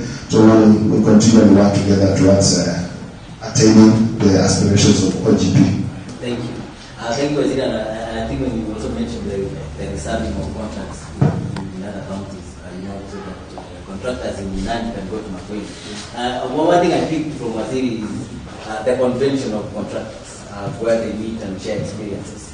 So they also have the exchange, and learning. So I don't know if that's something that you can pick, and so that you can have cross-county learning and exchanges, going forward. Charlie, my question is, even as you respond and give ideas of how Nandi can address this, procurement is now done using technology or technological platforms. Being in that platform, or in that space of technology, what advice do you have for rural areas where there are no internet, there are no computers and all that, so that then access to procurement system is made possible. You can just take 1 minute each, beginning with yourself. You can answer that question and then think about how that kind of documentation is. Okay, the gentleman from Mini Books asked me a question. You might give him a name? Yes. Sorry? Malunga. Yes, you mentioned how can you get access to contracts, right? Know when something has been contracted out. So I'll give you an example of what Makueni did from a technical perspective. So when we spoke to CSOs and communities, we asked them what is the most important data point you want to know. And that is what they say. They want to know in my ward, not even in the county, in my ward, which suppliers are there, which projects are they rolling out. Number 3, what are the M&E reports from the county? What is the county saying? Is the county saying it's completed? Number 2, the PMCs that Waziri spoke about. The PMCs who represent me saying the same thing, right? So to put in those 2 data points together, we developed a SMS system, a USSD system, where anytime, maybe the rest can correct me if I'm wrong, anytime a contract is rolled out, citizen gets an update in that ward. So you subscribe and you say star whatever, I want updates on this ward, this is my ward. So when the contract is finalized, you get an update and say this project is going to be implemented in your ward. Anytime the county updates an M&E report related to that contract, you get an update and that says, the M&E team says that the project is complete. Then now after that, the PMCs come and evaluate the project. So at any time a PMC evaluates, PMCs have many reports per project. So at a particular milestone, if they say, hey, this thing is not up to standard, we're refusing to pay, you as a community can get that update. So the idea is to use other types of technology that's not a dashboard. But the trick with low-tech is to make it as relevant as possible. If you give a community member all the documents in an SMS, they will never read it. But if you give them the relevant data through low-tech, that's when there'll be more uptake of the data.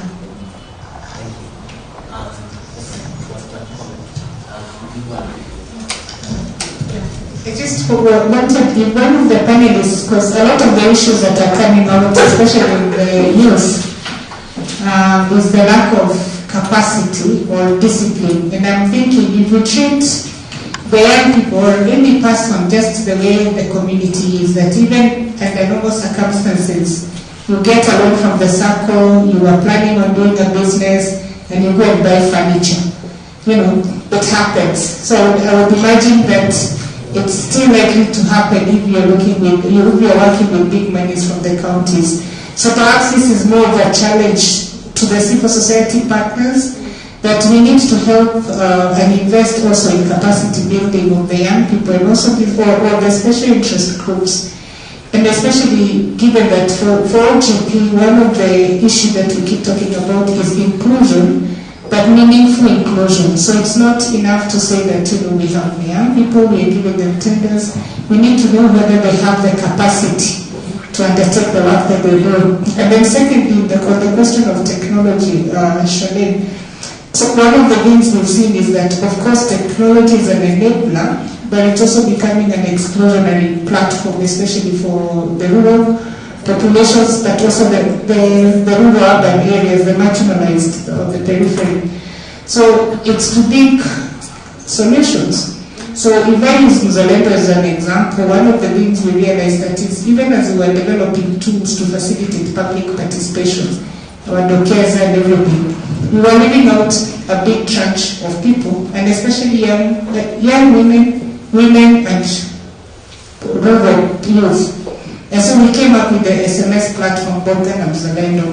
So if you can't use Dokeza, if you're not on Twitter, you can use Bonga and Mzalendo. So the question is, how do you use technology across to ensure that everybody is accessing the same information, but in a manner that is convenient to them. But still, even in terms of technology, you need to build their capacity to be able to adapt to that technology. Yeah, I think it's, I just want to emphasize one thing, I'll emphasize it tomorrow again. Technology is a tool, not the solution. Okay? Technology is supposed to be embedded in particular processes. If you have a weak public participation process, the tech will not work. So I think in our discussion, we talk about open contracting and technology, thinking about embedding it into the current processes, or what new processes of engagement the county needs to bring into place to make sure that the technology works. Thank you. So if each one of you can also take a minute, and then we close. I think from where I sit, I'm also learning quite a lot from my colleagues and from the comments they are making. And like I said at the beginning, open contracting is actually newer than public participation itself. And so we're implementing together as we learn from each other. Even arising from the comments from the floor, one can be able to ask themselves further questions on how to implement open contracting better.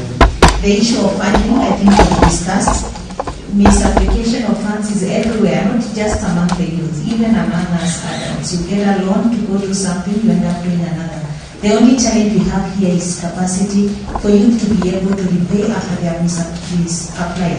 But I think county governments, we are here to help our people develop. And so we need to monitor and support so that we ensure these young people are getting to use the money for the right purpose. I think it is within our mandate to do some of these things because we want the people to develop and be able to do something. It is important also to have mechanisms of notifying people when contracts are floated, because now if it is posted in a portal and somebody is not aware, they will never get to apply. In our case, we use the Association of County Contractors to inform them of it, but we need mechanisms to just let people know it's happening. I like the Nandi model of using ICT to notify people through their center there. Maybe it is something that can be braced across for people to be able to use. Otherwise, we are learning quite a lot, and we can be able to continue sharing quite a lot as counties. Thank you. No, I think I can stand to make my final comment. For us as a the challenge, it is good to call for open capital, but it comes with a lot of challenges. One, we started as a government by saying, let us unbundle the court. Now, when we unbundle the court, the community said, yes, we are running. Can we now unbundle the shirt? So, we unbundled the shirt. Now they say that you receive will have a first. Can we remove it? That is why the development came to assist us to remove the first. We don't know how to go. Alright? So that is the challenge. That is one reason why even some counties are fearing to go for open governance. Number two is that as matters we discuss this. Some of the independent bodies are supposed to be exempt from tax.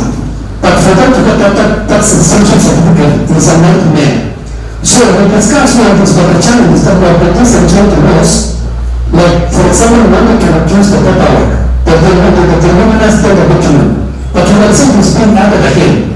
So we are battling with people who are not with us and to listen with us. So it is a big thing. So for those of us, this kind is done, we are taking a bold move to go for open companies. I think we need to appreciate and congratulate ourselves. Thank you.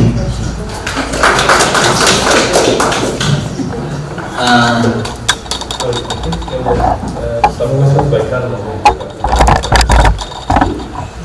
Yeah, most likely. I think we've alerted someone is trying to replace us. Oh. And I think it's been waiting for a couple of minutes. Time Dr. in attend, meet with this gentleman and ladies, gentlemen and ladies, and ask that question. They should be able to address that question. Apologies if my question is not answered. Would it be time to appreciate our panelists? And then we close. Alright, thank you for being patient. I think I'll invite Misoy to tell us something. Even as you feel free to take your seats, but feel free to follow that discussion from there this way.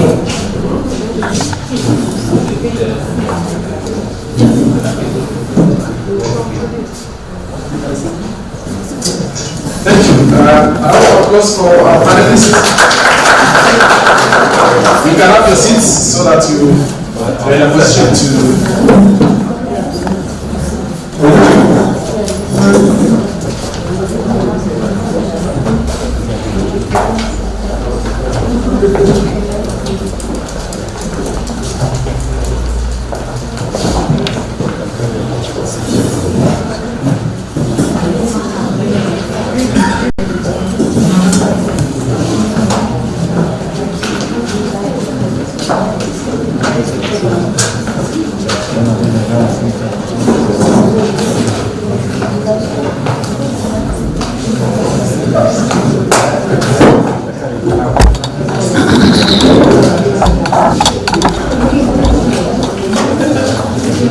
So, good afternoon once more. Before we go for lunch, we have one guest who will now be between you and lunch. Instead of it's not Misoy, it will be Dr. Sinoe from the Deputy President's Office, the National Coordinator OGP Kenya, who is joining us now.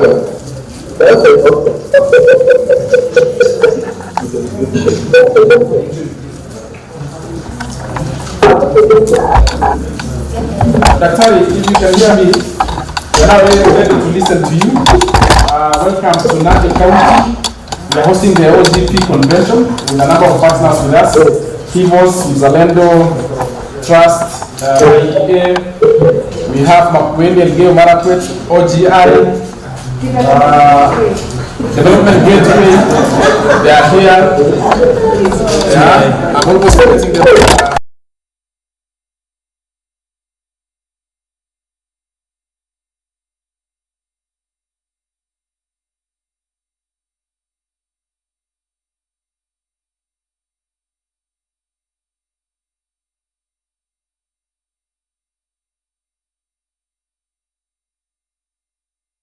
We have the county staff from Nandi County. We have the civil society network who are here. And we are ready to listen to you now. Karibu. Thank you very much, Mr. Misoy. Can you hear me? Can you hear me? Yes, we can hear you. Very well. Thank you very much, Mr. Misoy, for the welcome. I should like to first start by commending the leadership of the Nandi County government for its commitment to the idea of open governance. In Governor Stephen's son, he's a leader who has shown that without transparency, without accountability, his county's developmental priorities will not be realized. And therefore in him we have a person who is truly a champion, of the use of open government to transform the way governance is conducted and the way public services are rendered to the people. Secondly, the Senator for Nandi, Honorable Cherargei, also happens to be a champion of open governance. Because Honorable Cherargei, the Senator for Nandi, is also the chairperson of the parliamentary caucus on open government within the Senate. This therefore means that at the very top political leadership level, both in terms of the county executive and in terms of your leadership at the Senate, Nandi already has the requisite ingredients for a successful open government program. In the leadership of the Chief Officer for ICT, Mr. Misori, I want to say without any equivocation that Nandi also has a champion in you, my brother. Because over the last 1 or 2 years that I have known you, I have seen and I have met and interacted with a person who is committed to leveraging on technology and who is committed to collaborative and participatory governance. And in you, therefore, we have had a very steady hand, in guiding Nandi's participation in the open government partnership. I also truly want to commend your partners, from Development Gateway, from Zelena Trust, and from the National Taxpayers Association, among others, for their commitment to supporting Nandi's dream and desire and aspiration, to become a true hub for the use of open governance to improve its developmental outcomes. I want to note with deep gratitude the presence of Makwei County and the Gayo Margaret County, both of whom have already championed and implemented very innovative open government initiatives within their respective counties. In the two of these counties, I think we have counties that are with very showing results from the application of open governance in the realization of their own development goals. And so, in summary, I want to say that as the national government, we celebrate the participation and the embrace of counting of the idea and the principles of open governance. I want to especially celebrate the idea of learning, embodied by the current convention hosted by Nandi. Because through this interaction, we will be able to get the best practices and ideas about what has been able to work in other contexts and apply them to the circumstances of Nandi, and therefore expedite the realization of your own commitments. I want to thank your leadership for choosing these two commitments, the commitments around open contracting and the commitments around participation are at the heart of transformation in other contexts. And I'm very confident that that when you will have implemented these two commitments, Nandi will be a different county from the one that we have at the present, especially in terms of the extent to which you will realize the results. You will realize development dividends. From implementing these two commitments.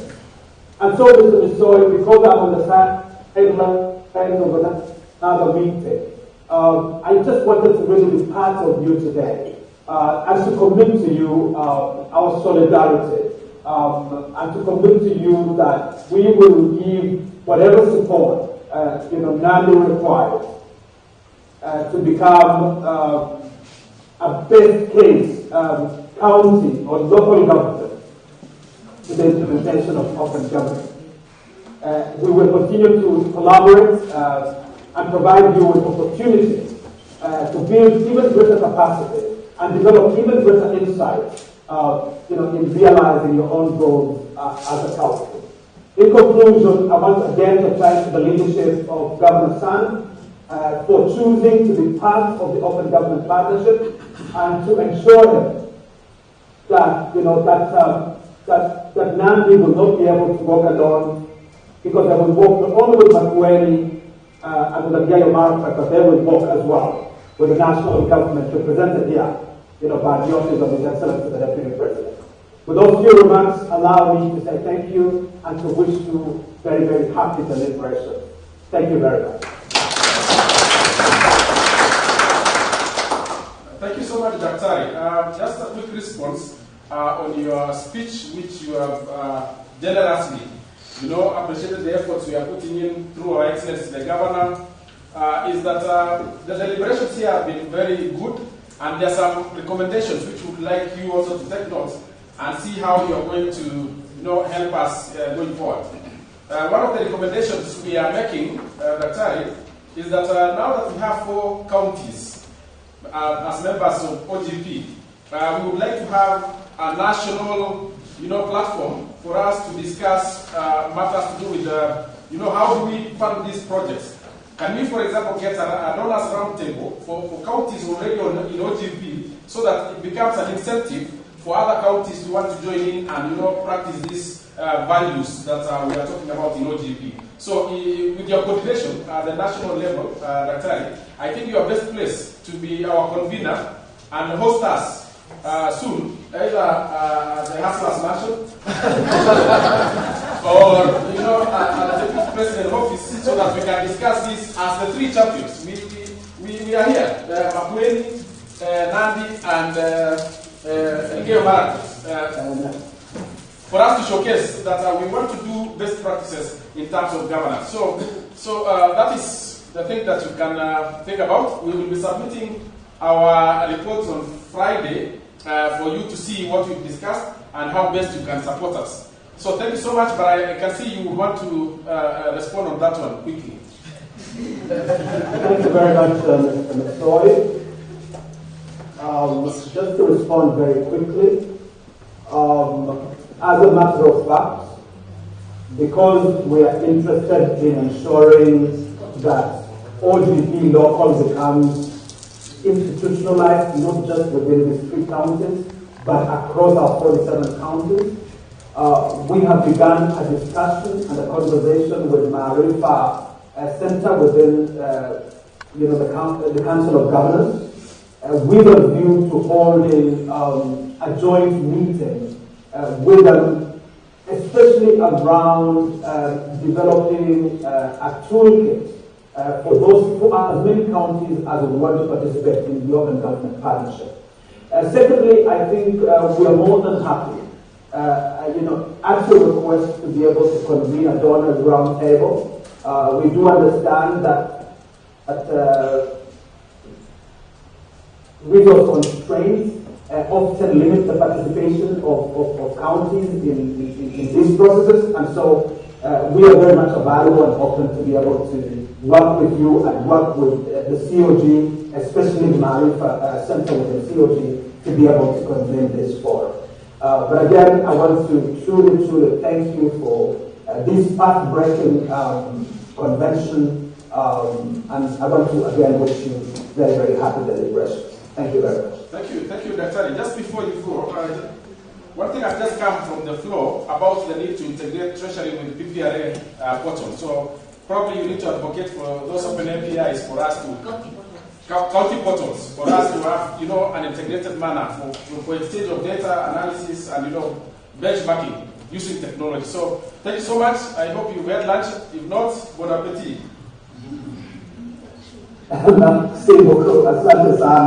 All the best. Thank you very much.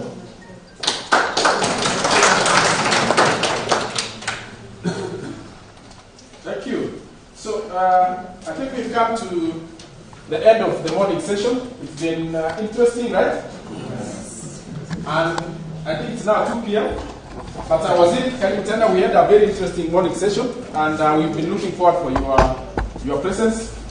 You will still be here with us to ensure that there are questions that will come from the floor that probably you'll need to address. Either you might attend or here publicly.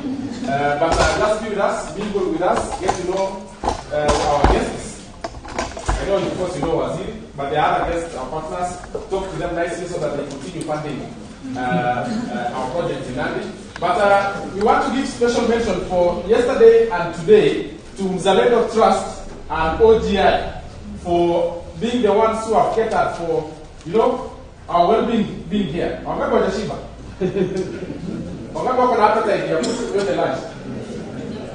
Now, let's give a round of applause to Mzalendo and So tomorrow, I think Igos and IA will take over. So probably there's a different kind of menu. So you don't have to miss. I have seen the menu, and if you miss, you miss out. Tomorrow. So let me welcome back team. You guide us. Can we go?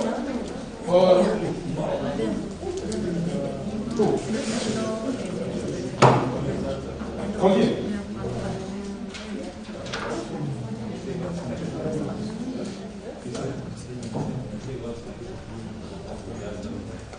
Let me hand over to Tim to tell us the program for the afternoon.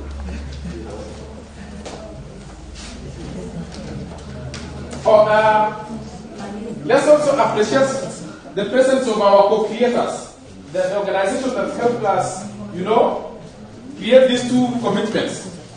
NTA, a representative from NTA should be in the room. They were not there yesterday, but today they are here. They have done a wonderful job, and they will walk the journey with us. When assessment comes, it will be NTA and Nandi who will take the beating if we fail, and it will be NTA and Nandi who will sit back as everybody celebrates the win. But if we don't deliver, it is the two of us. If we deliver, it's for all of us, including Makueni and the Game Market, because they will be happy they contributed to our success. The next one is our assembly. They are here. The County Assembly of Nandi. Let's appreciate our copy of our. Yes, we will give them a chance, probably team in the afternoon, to participate, and also, assembly is our, what do you call it? As we are the executives, they are the ones who checks us, checks and balances. So they are the people's representatives are seated there, they legislate, and then we implement from this outside of the executive. So, Karibu Sana, in the afternoon, we will get a special mention and for you to participate officially in the discussions. Good. And Nandi who was not there, will appreciate you. If you are not here yesterday, all of us were here yesterday. So let's appreciate ourselves for 100% attendance. Timo, back to you. Good afternoon. Well, so first of all, thank you very much for being patient and being good students, and being good participants. Our apologies for those who did not get a chance to ask their questions, but feel free. Over the lunch, let's continue the conversation. It doesn't have to end here. Yeah, let's continue the conversation even our lunch. Tomorrow you attend, as Misoi says. But so I just wanted to give a quick overview of afternoon. So we're going for lunch now. Someone was saying about the venue. And then, can we do lunch in 45 minutes? Yes. Or less? Well, we are many, so I would imagine the serving, logistics may not allow for that. And then we'll come back. We will have Carol lead a quick session on legislative openness, where, as Misoy said, Assembly will give us, Assembly and National, Senate will give us quick reflections on, what's the role of, legislature in helping us to push this agenda. And then we'll begin the big part of this, which is training, which runs today through tomorrow and parts of Friday. Institute of Economic Affairs will lead us in that discussion, and then that's how we will end the day and pick it again tomorrow. Is that correct? Okay? Alright, so does that give us a picture of how the rest of the day look like? Okay, so are we ready for lunch? Ama ile breakfast bado ilikuwa hivi. Bado iko? Kama bado iko, wewe unaweza chukua tu, tunaambia jamaa wakupakie vizuri, take away. Alafu hiyo maneno inakuwa namna hiyo. Lunch was very nice. Okay, there's some place we had breakfast. Okay? Chai. Well, we don't know. We cannot really differentiate the breakfast and chai. That's something for me, especially in this part of the world. And so I would please like to invite us for lunch. Who wants to bless the lunch? Anyone? Volunteer? Oh, you are being volunteered to bless the lunch for us. And give us hope. Well, we will do that. Just let us start.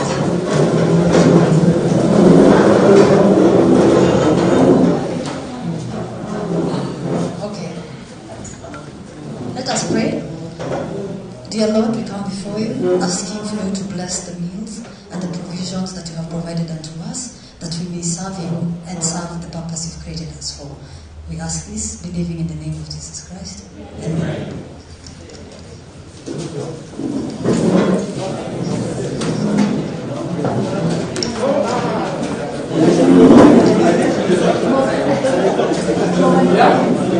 Yes. I need to speak to Waziri.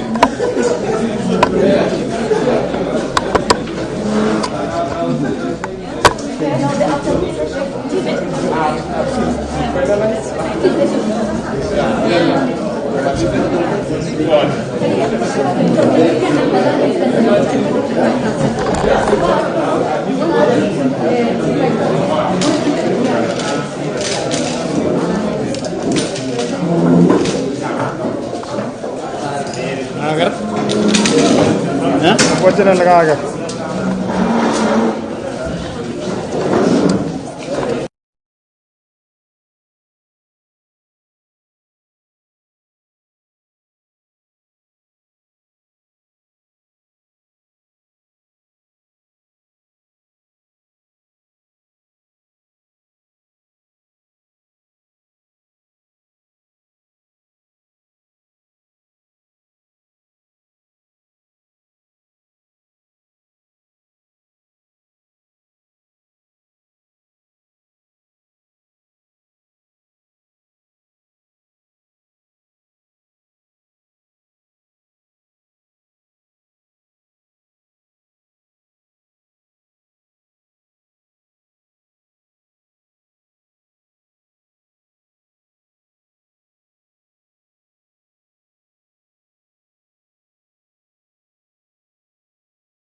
Unataka kwa upande gani?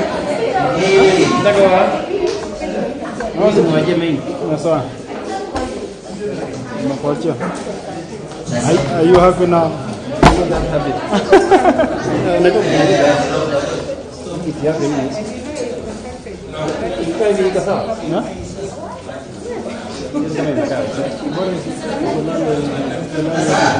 Guys, can you settle down? When you are going to just come back? So much you can do in the, 2 minutes as we close the day.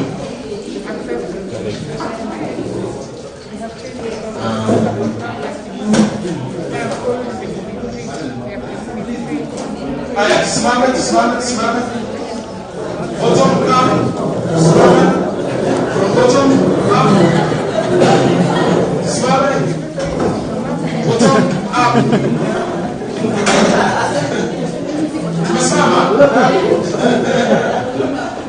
No, for our partners, you don't have to align with political and civil society. But the rest of us, bottom up, smart. Okay, let's do some exercise.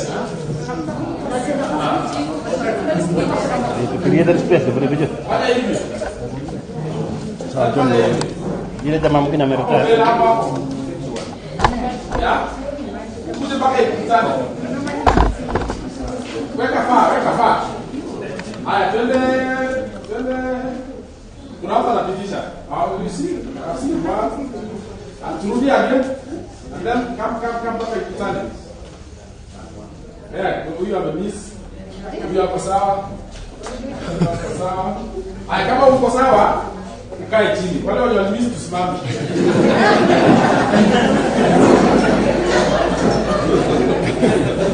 Simama. Aya, tujeni hapa mbele. Okay, let's have a seat. So welcome to the afternoon session. There was some bit of reorganization because we realized you've taken a lot of mala and was sick. And doing Gumbaru in the afternoon is so difficult for adult education, especially when you are doing a serious stuff like mathematics, right? So we are going to have a session that will be led by Carol. You are ready? Yeah. No. Ready? No, yes.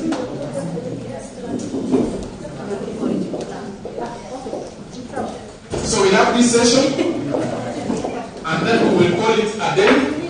Then we'll be back in the morning for serious training. Yeah? For the first 2 days has been informal and easy for us, but from tomorrow morning we are going to go into serious training. And we'll start with, I think, IEA, right? In the morning. We will split. We will split into 2 tomorrow. We will be guided after this discussion. So, Carol, karibu sana. I think you go straight into it so that we finish on time. Because if you exceed 1 hour, all of these people will be sleeping. So, welcome.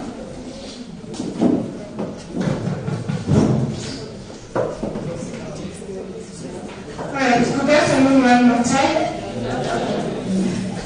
I guess you've had an energizer, so I hope you're up and alert.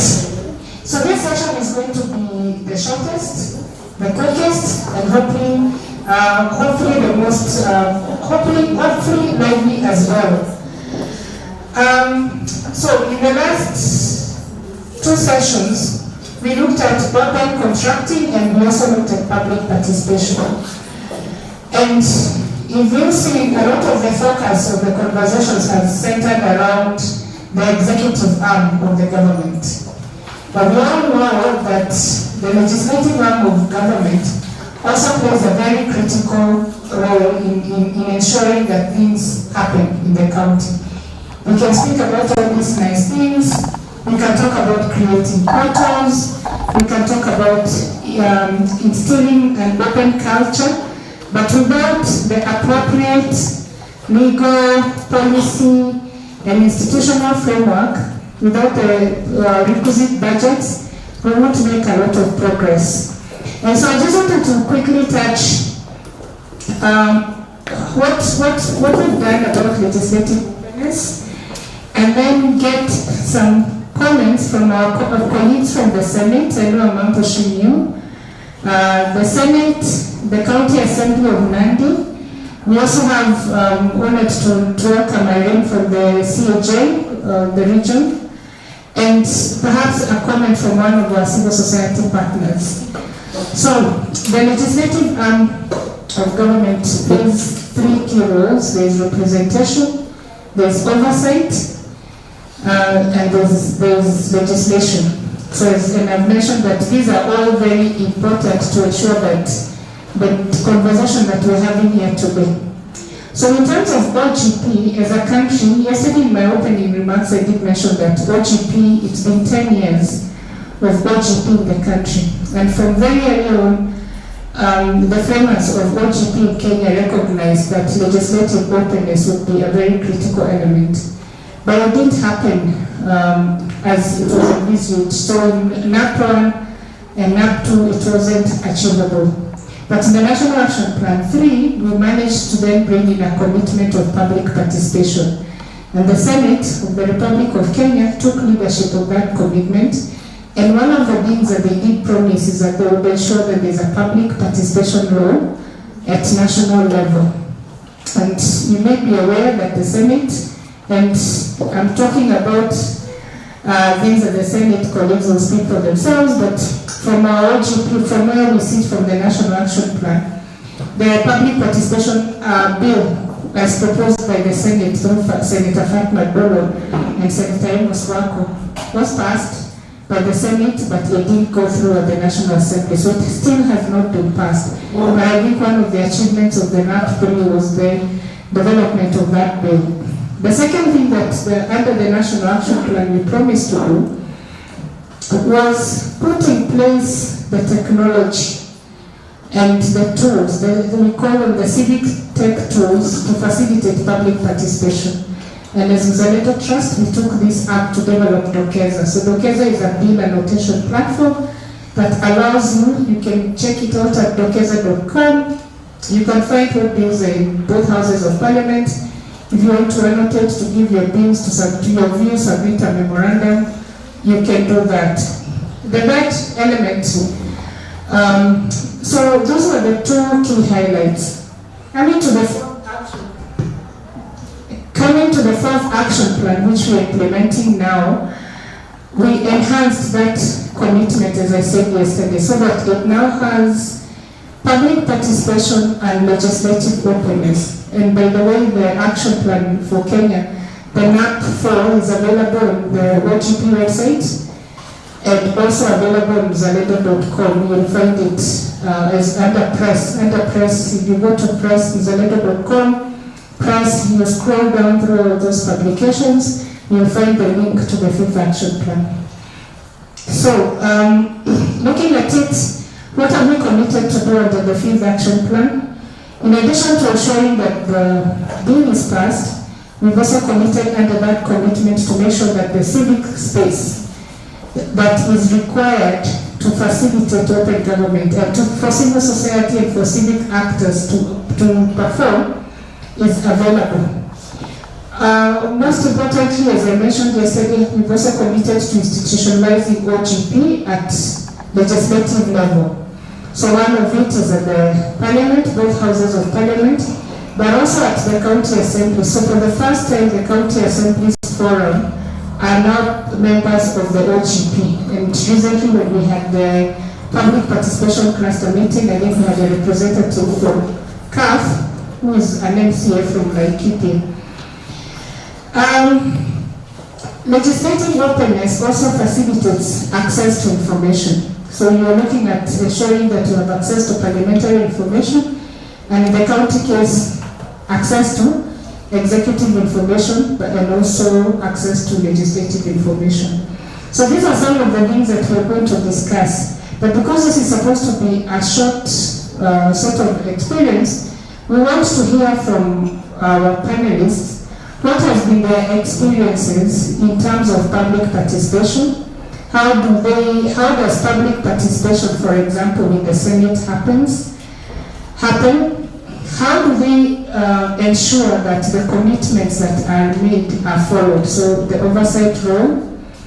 How do they ensure that the budgets that are required for OJP, because even at national level, budgets have been our biggest problem. The resources are not there. So Senate, if one of you will agree on who will come to the panel. The second element of it, I'm not sure the county assembly representative is back. There was someone? Yes. So we also want to hear from the county assembly of Nandi. We have all this nice and ambitious action plan. What are your thoughts? What do you see the role of the county assembly as being? What needs to happen to ensure that the resources and the legislative framework is in place? The third panelist is going to be from Commission on Administrative Justice. A lot of the commitments, the milestones, we normally talk about the commitment and then the specific milestones. But those milestones are also dependent on access to information. But most importantly, access to information for citizens and civil society actors. So we saw you when TI wants to call you and ask, this is what you promised, what have you done? They want that information accessible. What is the regulatory framework for that access to information? And how do we ensure that citizens can get that information? So I'm going to request the three panelists to come join me here. We'll make the conversation brief. And I would want to also say that Mr. Misoi, tomorrow is hard learning, but today is also soft learning. So please don't leave the room without learning something, because we are laying the groundwork for the next 2 days. So Irene, Lorna or Eric. Clap for them, and Irene.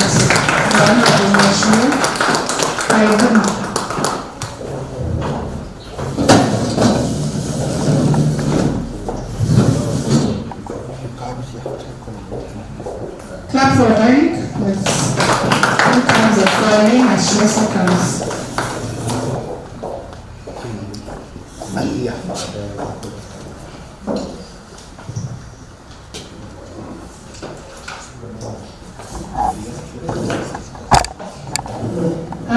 Is it possible to project? So Eric will kick us off. And I think it's only apt that he kicks us off, because as we mentioned yesterday, the Senate is the lead for the public participation and legislative openness, and they have been a very active actor in enhancing OGP.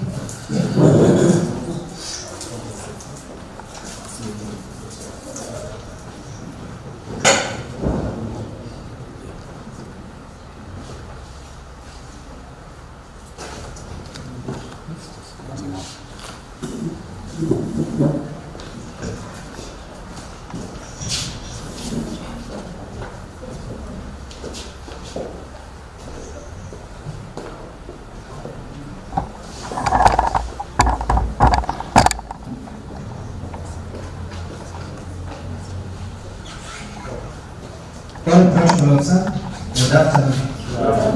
Before I kick off, I would like to make a declaration to this meeting.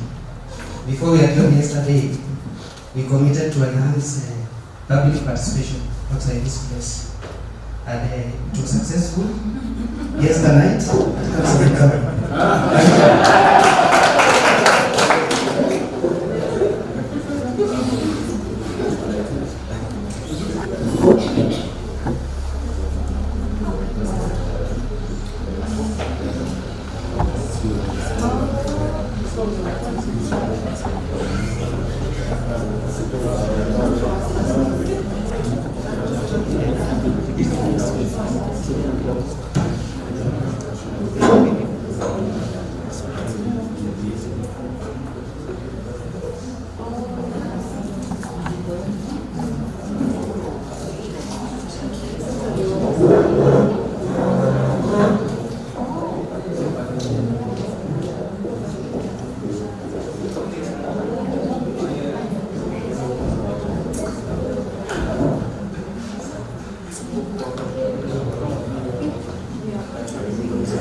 Lazima iwe wa control their own market. Ni mambo ya KCC. Na wale wanatukula ni wetu tena. Sio kinaweza na Orengo tunawajua nyinyi. Muruguminde rage nilisoma na baba yako 1954. Nyinyi siku zinahesabika. Mnaongwa eri kukubwa kuliko kuishi.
Na wale wakatukula ni wetu tena.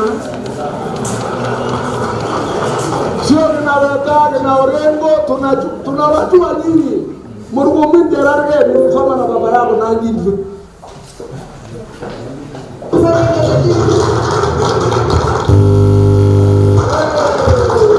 Lakini na wakaribisha Eldoret, nasema asanteni sana. Tunataka kuhakikisha mkutano hapa karibuni mbele tutaongea sana. Kwa sababu hakuna iko chini, hapana. Lazima iwe wa control their own market. Ni mambo ya KCC. Na wale wanatukula ni wetu tena. Sio ninawetaga na Orengo tunawajua nyinyi. Muruguminde rage nilisoma na baba yako 1954. Nyinyi siku zinahesabika. Kunyongwa eri kukubwa kuliko kuishi. Mnasikia? Eri kukubwa kuliko kuishi Kenya. Eri kipo kabisa. Watoto wanaenda cheza na sisi namna gani? Weta na Orengo na Moi. Nyinyi ni senior. Inja wesi ya deswa na hii hata nyumba yako. Thank you for earning 1 million plus. Sisi wakulima hapa, watoto wetu hawaendi shule. Yours I know they are in Australia. They are in the United States of America. Wakulima hawa wanashuku nyinyi kwamba nyinyi ndio kateli wakubwa. Huo ndio ukweli wa mambo. Huyu mnyama anaitwa kateli ni nani ambaye nyinyi hamwezi kumtaja? Ukifika huko ati kuna katela anakula serikali. Ukifika huko kuna katela anayekula cereal. Kwani huyu kateli ni mbwa mwitu? Tunaimba hapa Kiswahili kizuri, Kiingereza kizuri, lakini hakuna inakuishia sanduku ya tele. Unakomea, wewe unajua kuzungumza sana, zungumza mahindi leo. Mahindi ilitoka kwa Mexico, ilikuwa ya nani? Mmekuja hapa kututanganya. Mmekuja hapa kutuweka sisi merigorao. Maneno ya 2022 watu wetu nakupa hapa ribaro kama mzike. Sisi tuko na tabu ya kutosha. Hii watu mnaoona namna hii tunataka. Mahindi ndani ya jito, mahindi ndani ya video, mahindi sasa tayari kwa shamba na mnakuja tu kutuchekelea shamba. Hakuna deni, wanalipwa mbeleni. Yeah? Lakini ikiwa wana Kenya inakuwa ni deni. Inakuwa ni deni. Sasa mamlaka ya serikali ni kwanza ni kuwahudumia Wakenya. Na mimi hii ni aibu kubwa sana. Kwa sababu tumepata mafuta. Sasa kama mambo ya mahindi imetushinda, mambo ya mafuta tutaweza kweli? Mahindi inaingia kiholela kutoka nchi jirani. Na sisi tukawaambia wale viongozi ambao wanalinda mpaka, serikali ya Kenya haikutumia ushuru wa mwananchi kujenga magala ya cereals board kusaidia mkulima wa nchi jirani. Wanakuja gorogoro moja sasa Bungoma ni shilingi 9. Kwa sababu mkulima hana pa kupeleka chakula chake. And we want to do something once and for all. Hatutaki vile ndugu yangu Mheshimiwa Terena amesema turudi kila saa kwa hii hall.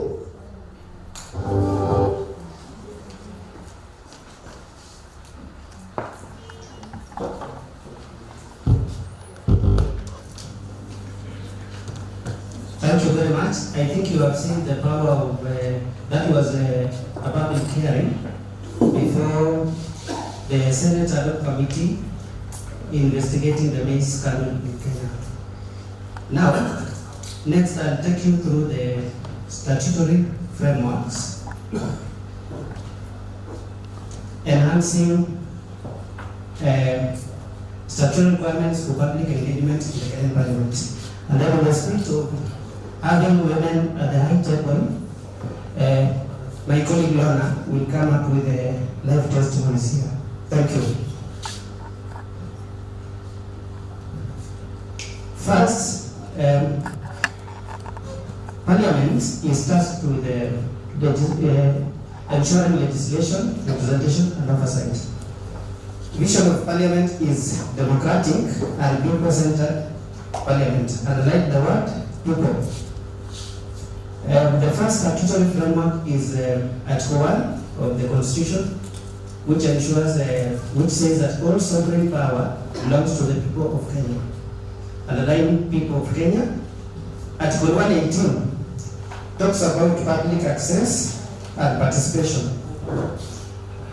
Sub-Article 1, Parliament shall conduct its business in an open manner, and its sitting and those on its committees shall be open to the public. Yes, you can actually visit Parliament. It's on our website. You just click and enter your details, you book a date, either for committees and the public.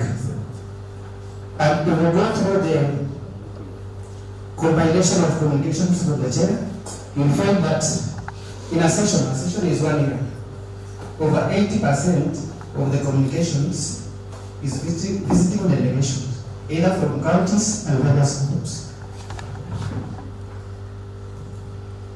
In line with that, standing order number 241, one says that, except as may be expressly provided to the contrary, every person has access to the Senate and its committees.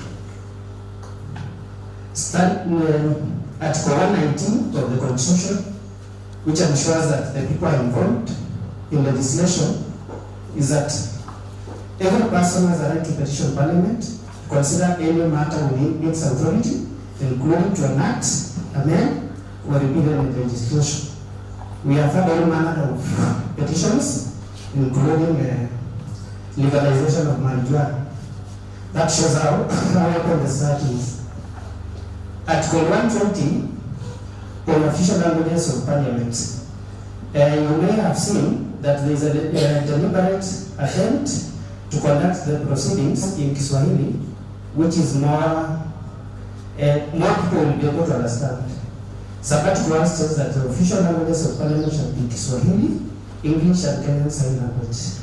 I took on sign language, bado.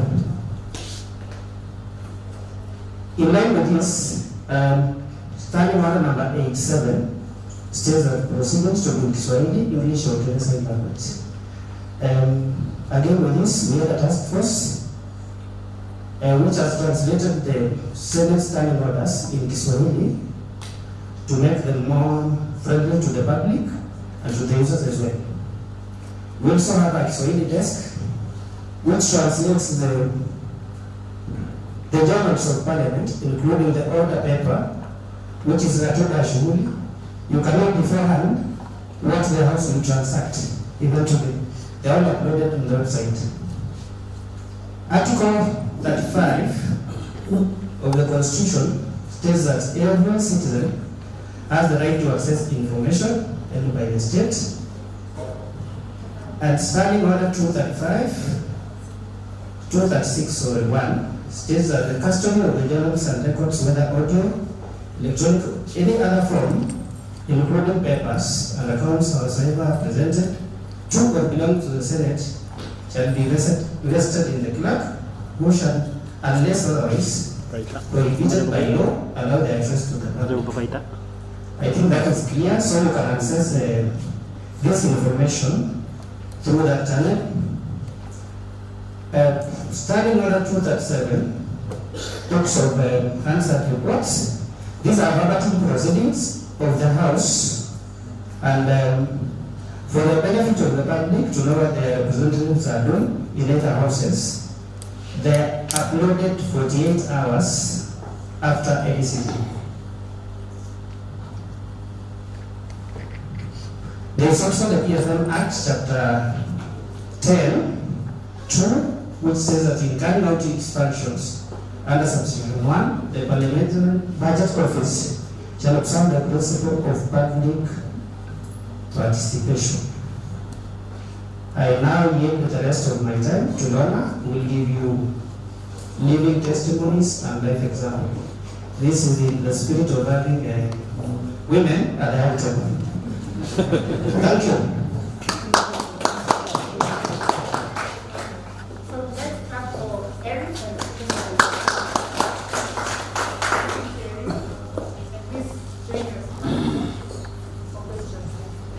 Good afternoon. My name is Lorna. To back up my colleague, we as a Senate, we have various activities that encourage openness in Senate. First of all, we have Senate machinery, the one which just showed you. Number 2, we participate in exhibitions. The other week, we were in the DevCon. We had an exhibition there. We had our speakers here, our clerk's robe, our speaker's robe. You could come take a photo there, put on that robe, and we were just trying. We tried to demystify the Senate, because you see, just before this Constitution, there was that crazy thing that the mess is very powerful. You cannot just come near the mess. You cannot just sit on that seat. So it is demystifying. The Senate belongs to the people. The other one is we have open parliamentary days. So during those days, we always have one once a year, except this year and last year because of COVID. So during that time, we will showcase, we will allow everyone in parliament, we will have so many things, committees will showcase.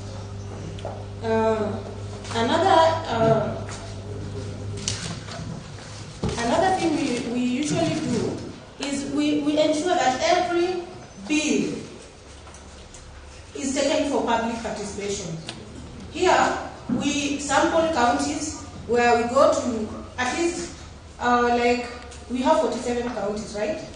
So we go to at least 20 counties where we'll have public participation, come back with the memoranda.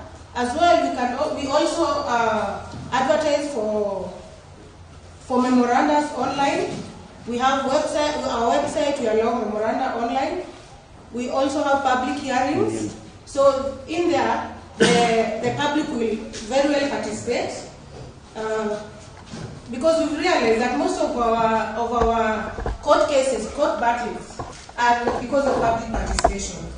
And sometimes we get to juggle with it because we don't have a law. So it is not very clear. So even, we still wait for the judiciary to be able to interpret for us. So sometimes we have issues with the same. Okay. 2 minutes. We have parliamentary games as well. Like from next week, we have the East African community games where we meet with other parliaments. We play games, we do the other activities, and so on and so forth. So with this, I've just mentioned a few, but we still have challenges as well.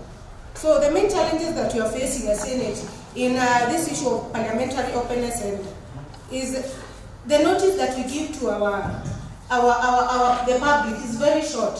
And it is not because of us, maybe it is because of the Constitution. So we've tried to work on it, but we cannot do any better. So it is very short. So the public, we really don't feel that they participate as they need to participate. Then we have issues of access to parliament, mainly because of COVID and security issues. So at times we try to tone down the visits. And then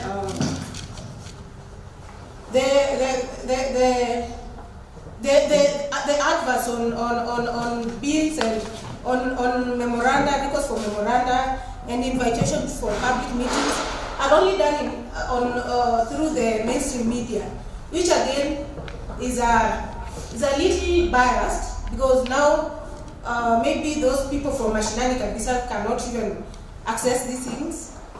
Then we stand accused as Parliament because of not enacting this public participation law. We have tried, Senate has tried, National Assembly has tried, but we don't know where I don't know where when Senate passes theirs, when it goes to National Assembly for concurrence, inafeli huko. Ikikuja Senate, ya National Assembly ikikuja Senate, inaanguka huko. So, hiyo ndio shida. So we need a commitment. It is not us. It is your elected leaders. So, then the Senate also lacks sufficient capacity to disclose and publish the Senate committee's answer immediately. Sometimes, for security reasons, we might not be able to publish us. And then again, the committee sometimes, we have security issues that are they call them in-house. So we cannot allow the public to get in when such meetings happen, especially maybe with the CS, the CS for security, maybe because of exposure and everything. Thank you.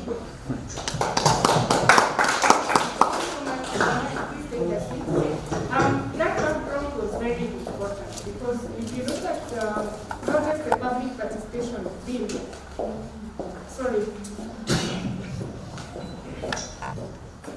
not just the public participation framework alone, But what the Constitution anticipates actually goes, Lord, I wish to have you here, actually goes much beyond what has been presented, because beyond being accessible to Parliament, there's a whole conversation around meaningful participation, access to parliamentary information, access to members' contributions, access to parliamentary committees. And I'll tell you, one of the areas that the civil societies will struggle with is access to parliamentary committee information, because that's where a lot of decisions are made, the oversight role is played there. But we've also seen that that's where also accusations of corruption are normally centered upon.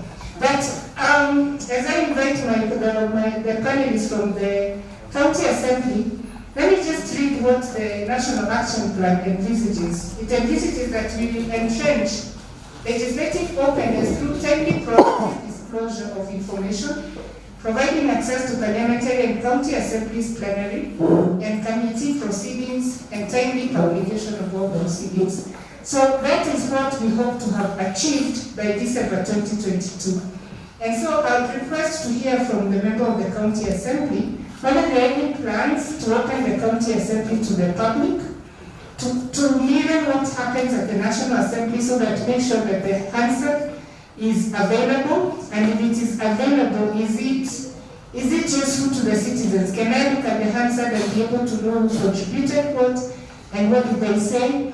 Are there efforts to use technology to ensure that as many people as possible have access to assembly information, not just the Hansard, but committee proceedings as well, and sort of parliamentary committees? So karibu sana.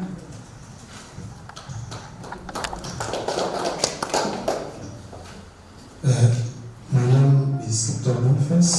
I am here on behalf of the Director Legislative and Procedural Services. At the Assembly, at the heart of the Assembly business is public participation. We will try this to be part of our norms for all the deliberations that we do. On the outset, we have matters that we have routine jurisdiction as the Assembly, and we have other matters that, of course, as provided for in the law, they arise from the body executive. At the outset of the new government, of course, we would receive the names of appointees to county executive. The law requires that we conduct public participation within certain timelines. We've been able to do that one within the parameters that is provided for in the law. We have all of our transactions open, beyond committee meetings and also plenary sessions. They are open to members of public. When we have bills, budget-related items, we invite the public through print media. Of course, we put in the print media of national circulation.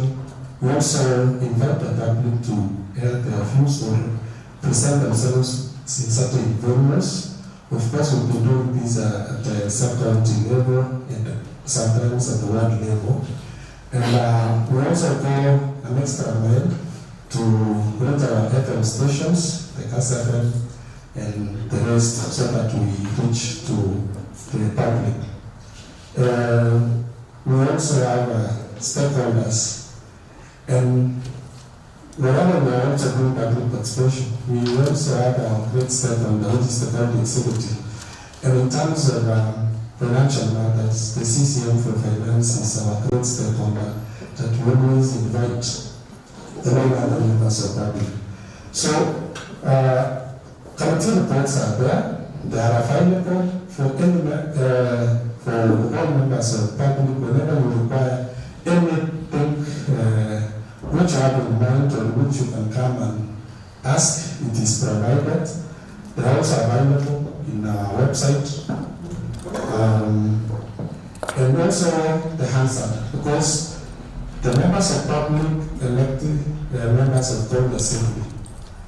And members members of the Assembly contribute to the substance that we have before the House. When we have the answer, we also have we have the live stream, the Facebook and the lecture, so that we want to come closer to the people so that we can be able to see what we do and be part of our decisions. That cannot be, whereas that is said and done, we've also had some challenges when we also go to get views from members of the public. Going forward, we are trying to iron out some of the challenges that we have. Of course, we want to cascade the public participation so that we can use the technological framework to reach the members of the public. Thank you. All right. So for the visitors to Nandi, you'll be happy to know that the county has live proceedings of the county assembly. And it would be interesting to hear also from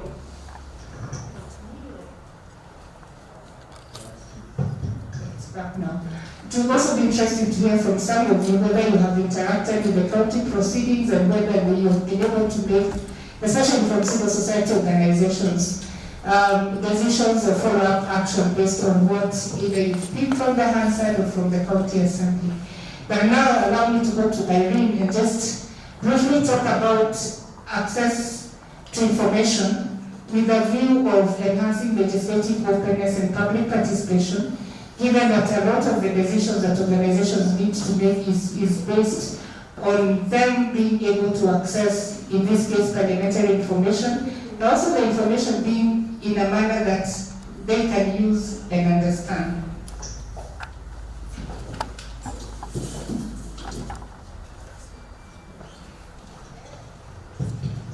Good afternoon, colleagues. Okay, allow me to stand, because if I sit down, you'll just be hearing my voice. Okay, as I said, my name is Irene Aserian. I work for the Commission on Administrative Justice here in the region. We have a regional office that is based in Eldoret. So today I'm happy to be here to participate in this discussion. As we all know, the Commission on Administrative Justice is the oversight and the implementing agency on matters of access to information. So what we do as a commission is we investigate violations of the Act. We also, review the decisions of organizations on complaints that have been brought to the Commission on Access to Information. We also ensure that government agencies and some private bodies are also implementing this Act. We'll be reviewing their reports. We also do public education to members of the public and also these public institutions and also private entities. So in terms of legal framework, we definitely have legislations that speak to access to information and also touch on matters that can also be useful in terms of public participation. We definitely know that there is a constitution, but most importantly, and which I've been told to talk about, is the Access to Information Act, which I've said that gives the Commission the oversight and the implementing power. So under this Act, the Act gives effect to Article 35. We all know, for those who have interacted with the Constitution, that the right to access information is provided for under Article 35 of the Constitution. The Act also provides for a framework of proactive disclosure. Proactive disclosure is when these government institutions and public institutions gives information without necessarily being probed to do that. We realize that most of these institutions don't do that. Sometimes we don't even know what our own county governments are doing. But if they proactively give this information, then the members of the public can be able to access that information. The law also provides for information upon request. This is where anyone, any citizen of this country can walk into any institution and put in an application for accessing information that is held by that institution. So this institution has an obligation to process this request within the required time frame that has been provided for under the Act. The Act also provides for a routine and systemic disclosure. You realize that now that the law has said that institutions need to proactively disclose this information, you find that some don't bother to go back and find out whether that information is relevant, whether that information is what members of the public need. So there's that obligation that has been created, that the same has to be routine and systematic also. Finally, the law also provides for protection of whistleblowers. We all know whistleblowers are people who disclose information in good faith. And we know what happens in this country once you go out giving information that is held by a public institution. We know what has been happening. Yeah, so this law protects whistleblowers, and I know there are other efforts to also protect whistleblowers in this country. The law also protects, provides a framework where public education can be conducted with both the citizen and also the implementers of this act. So then how can we then use this law to ensure that citizens are able to access this information, citizens can know what the county governments are doing, what the Senate is doing. So as I've said, the right to access to information is a right that is enjoyed by every citizen in this country.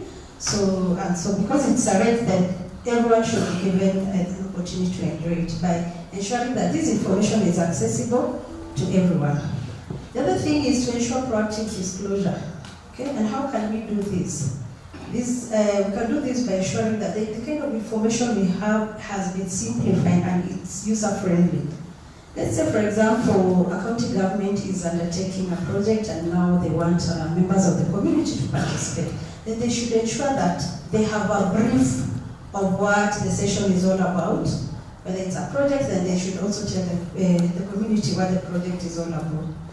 The other thing should be ensure that the relevant documents are accessible and they're user-friendly. The Commission is developing regulations and access to information. So as we were doing public participation, one of the issues that came up from Bomet and Kakamega County is that we need to include, as part of the proactive disclosure documents that should be considered, those documents that are required during public participation. So that is something that we will consider as a task force and incorporate that. So it's a very good thing it's a good practice to ensure that relevant public documents are accessible during public participation. The other thing that should be proactively be disclosed during such events on public participation is the organ, like the particulars of the organ that is conducting that activity. Recently, we were monitoring the voter registration, and when we went to one market, we asked them whether they were aware who was even conducting the voter registration. One person told us that it is mzee wa kijiji alikuja kwa nyumba yetu akasema twende tujiandikishe. So I think it is also important to have this information out there, whether it is through posters, whether it's through the local radio, just try to provide this information so that people can also participate.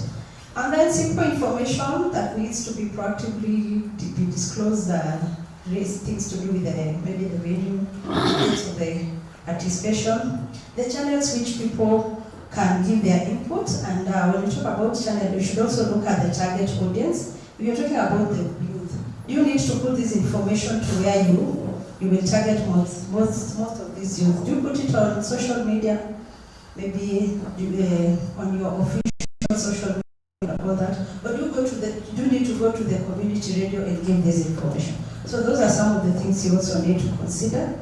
You also need to look at other things like inspection. The law provides for inspection of documents. It is a right and access to information, and an obligation also for public entities to ensure that these documents can be accessed. There are people who come and tell you, I want to see the document as it is. Tunataka hizo tender documents zinakaje, not whatever you provided to us. So they should also be able to access this because it is provided for under the law.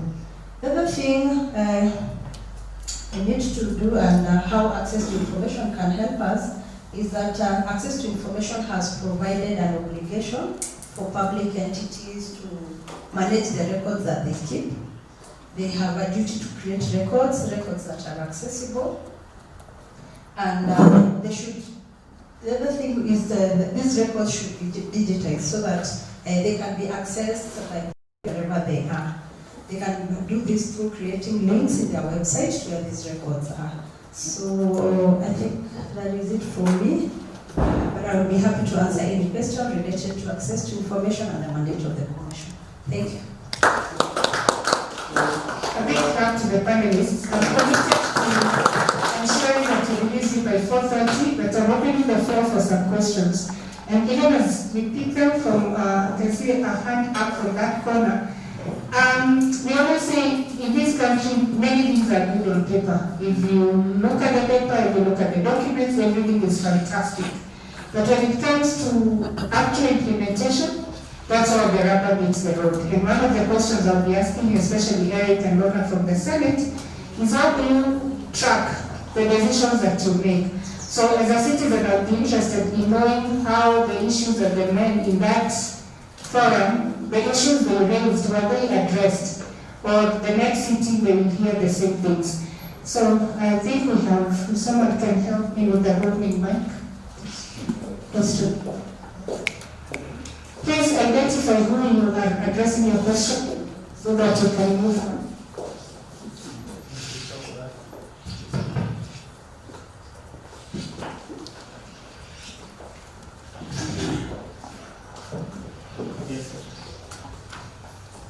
My name is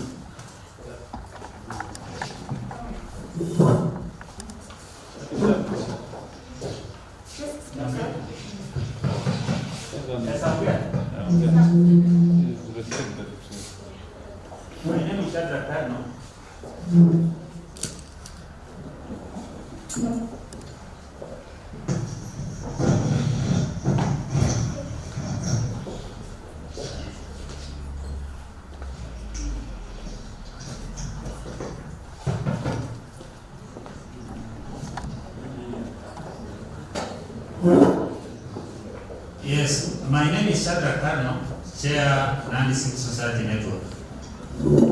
I wish to commend the Senate when it comes to public petitions.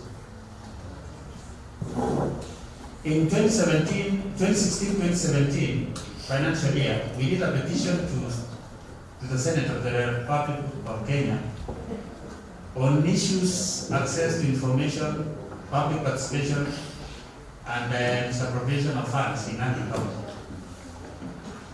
What worked well was out they invited us to the Senate, and you know we did this after failing to engage the county executive and also the delays by them at the county assembly.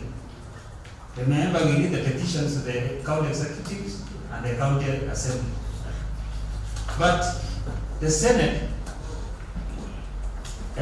responded. We were invited to the Senate. Within a span of 2 weeks, we defended our petition. And in between, there were constant communication between the Nandi Civil Society Network and the Senate, especially teaching us on how to comply with the standing orders. So it was amazing. They are perfect on feedback. They provided us with the answer for us to follow the proceedings when they were debating our petition. And they made very, very achievable recommendation to the county government, the controller of budgets, and all of our issues were addressed. When it comes to county assembly of Nandi, I wish to commend the legal department. But the problem is with the house committees. Because none, I'm going to say none of our petitions to the county assembly of Nandi has been responded to, either in writing or even the courtesy of communicating. So, and that's the position. So as we go forward, we request the county assembly at least to improve on this. The issue, one of our petition was struck out because of the standing orders. And you can imagine Mama Boga there. And most of these petitions, we are writing to the county assembly on behalf of those citizens. And we don't have the capacity. So I think as a way forward, in these programs of open governance, the county assembly of Nandi should engage the citizens, especially to comply with the standing orders through public participation. I think you can do this in public participation forums. But with the Senate, because recently, some 2 weeks, we did another petition on behalf of the Torbe community. And the response was amazing. It went to the House Committee, the Senate, and they made very good recommendations.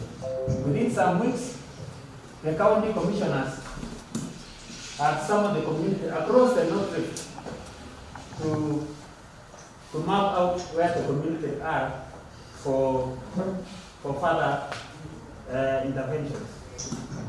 That's done.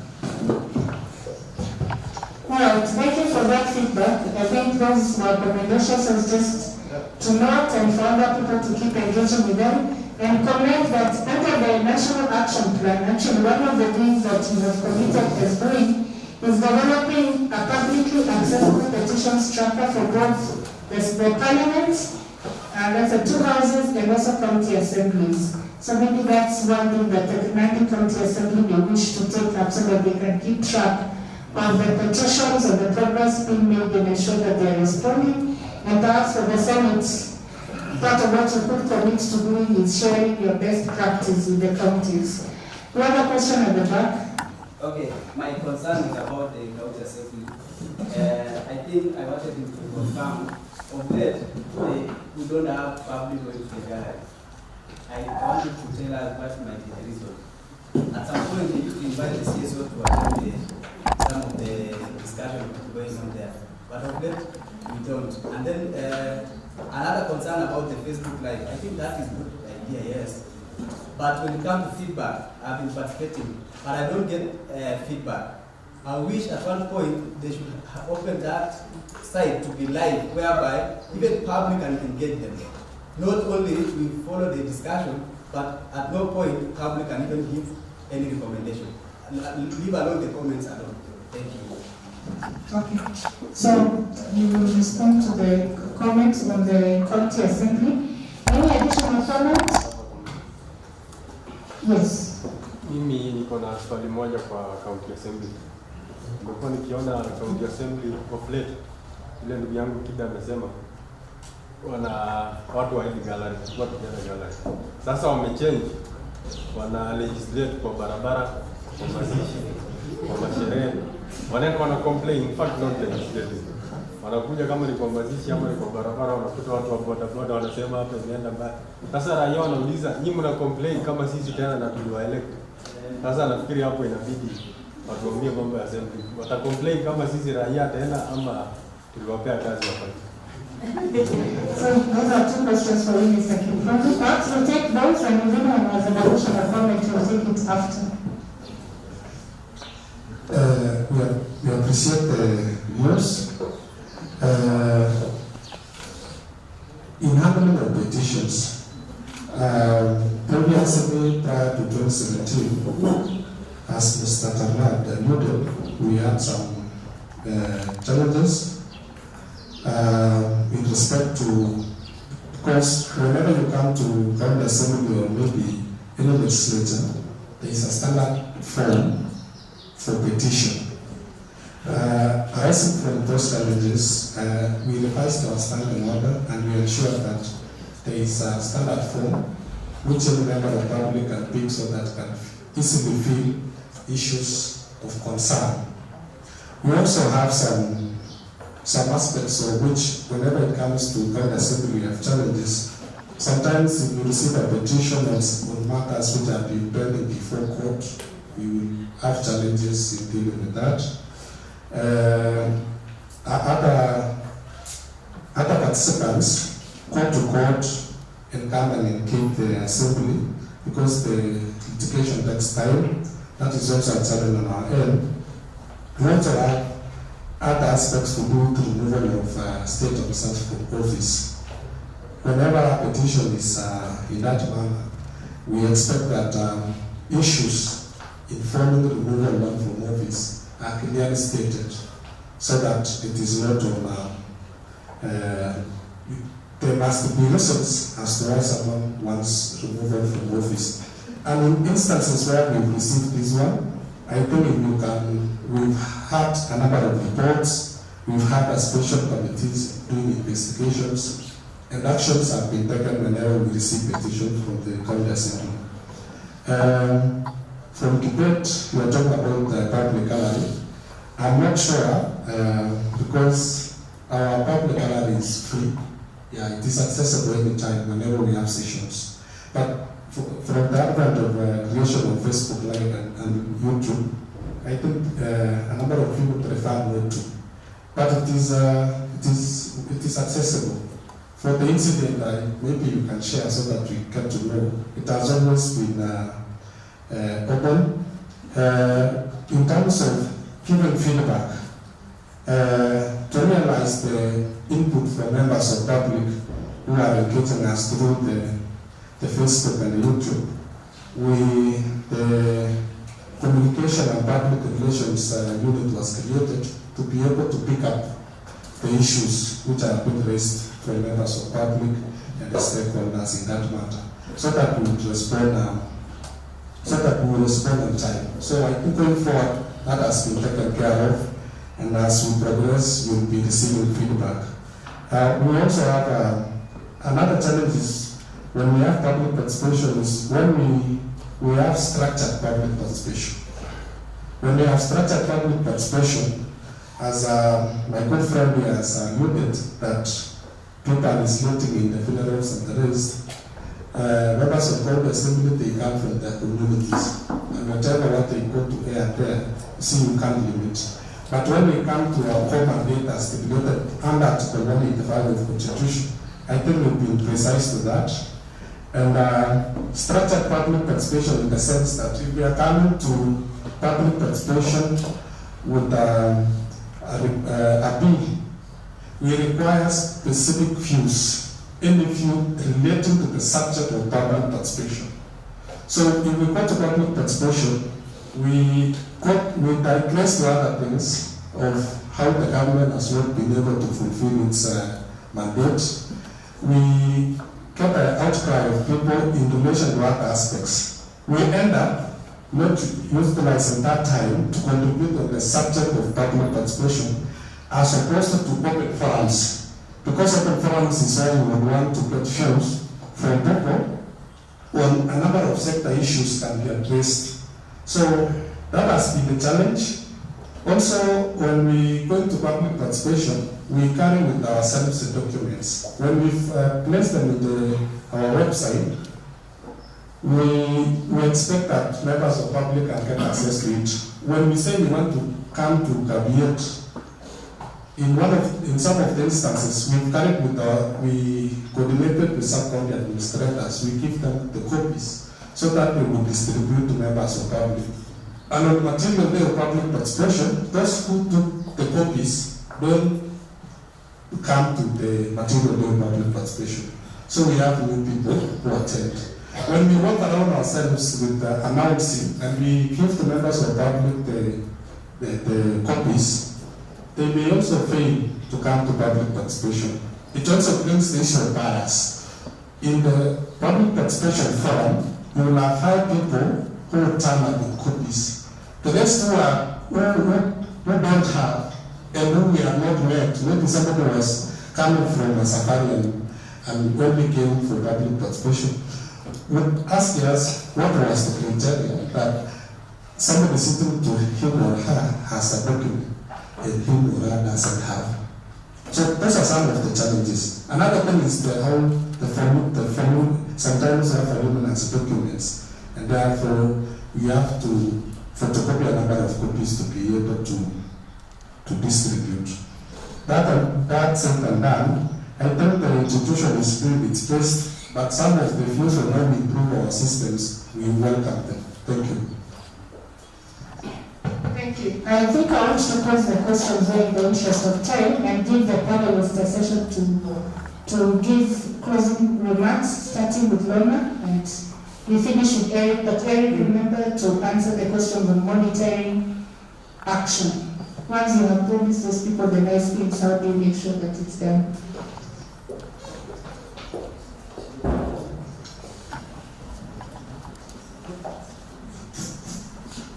Good afternoon once more. Okay.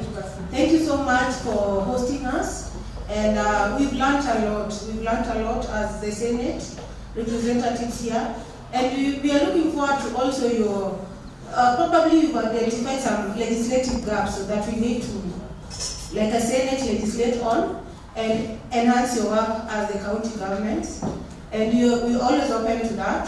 So in any case, we're always, we are a phone call away or we are a website away. So feel encouraged, and this is a good start. You're going, you're on track. Thank you.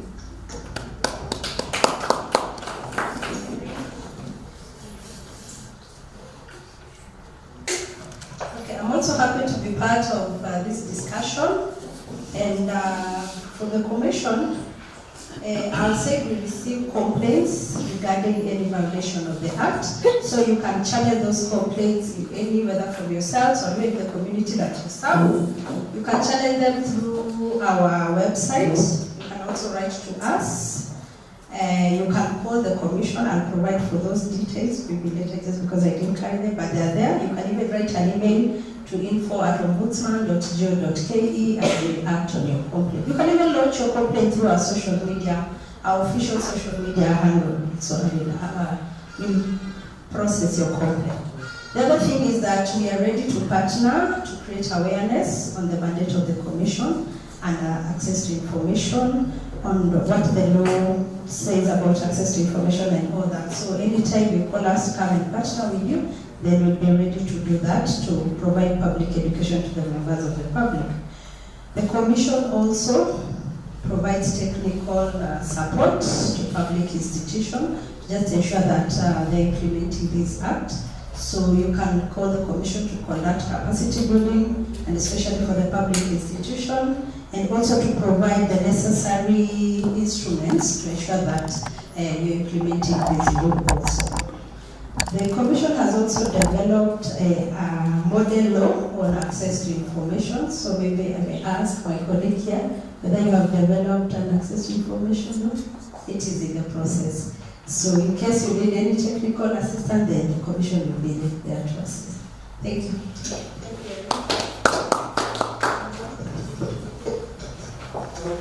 In summary, I want to say we appreciate the partners who are here.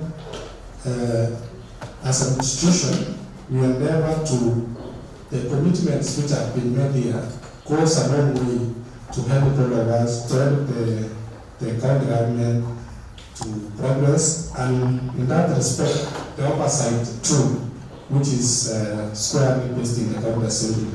We would always attempt to ensure that in the process of oversight, we focus on the commitments which have been made. Through our sectoral committees, we will take up the issue.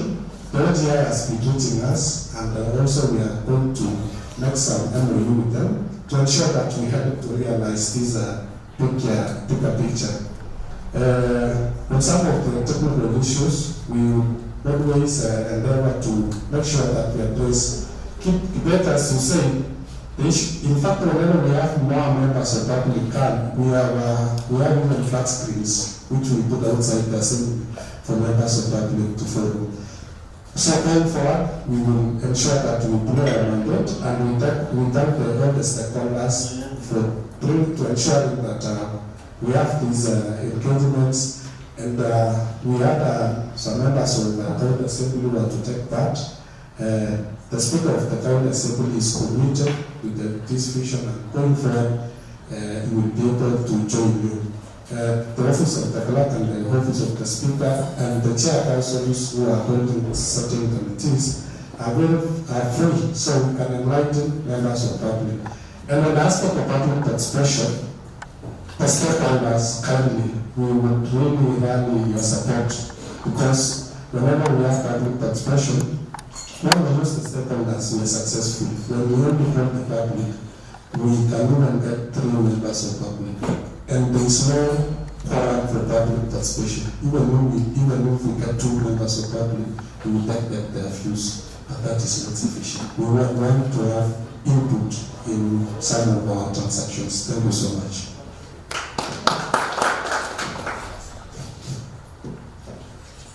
Thank you very much. Thank you. Thank you very much. I think what comes out very clearly is that one, there is the need for citizens to engage, interact with our website.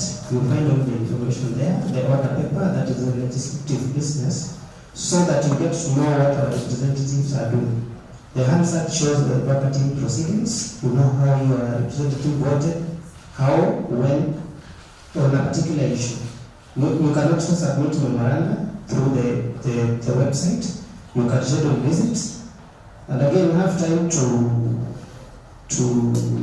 interact on YouTube. We are live on YouTube, so at any side of the globe you can actually watch what your representatives are doing later. When we come for Senate National, these are initiatives that we visit every county and have sittings. I think this can be replicated in the county assemblies, where you can have an assembly in the wards, so that you get to know what your citizens need. Okay, on the questions of tracking decisions, Ms. Owen will agree with me that at one point or another, he interacted with Dr. Ododa at Moi University, and he learned about the 3 arms of government. And in this light, on petitions, I think we are doing well. There's feedback. That is an oversight stone by Parliament. On motions, except for the ones of impeaching politically correct or incorrect people, the others don't have real force in law. They really depend on the political will from the executive. And maybe that decision can lie there, except for the bills which are the force in law, which also depends on the goodwill, political goodwill from the executive. We don't want to legislate, we can have good papers, good regulations, but when it comes to implementation, what do we do, for example, not to summon a cabinet secretary to appear before a committee, and he fails to show up, especially in response to statements. So, on our part, we do our best, but it is a collective responsibility of the 3 arms of government. Thank you. Thank you so much to our panelists.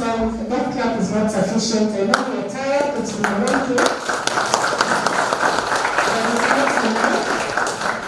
This session was very important to provide the linkage between the executive, the legislative, and the civil society organizations. And then as I conclude to say that civil society actors, this is where we also play a key role. And we as Mzalendo Trust, as the actors from the Senate, will attest to that. What they don't provide you with, and even what the information they give you, we synthesize that further for you. We are not bound by fear.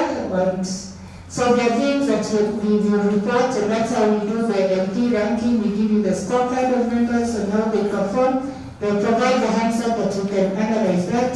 We do the live coverage of parliamentary proceedings, both Parliament, both Senate and the National Assembly. We do research, so feel free also to engage with Mzalendo.com. The website is there.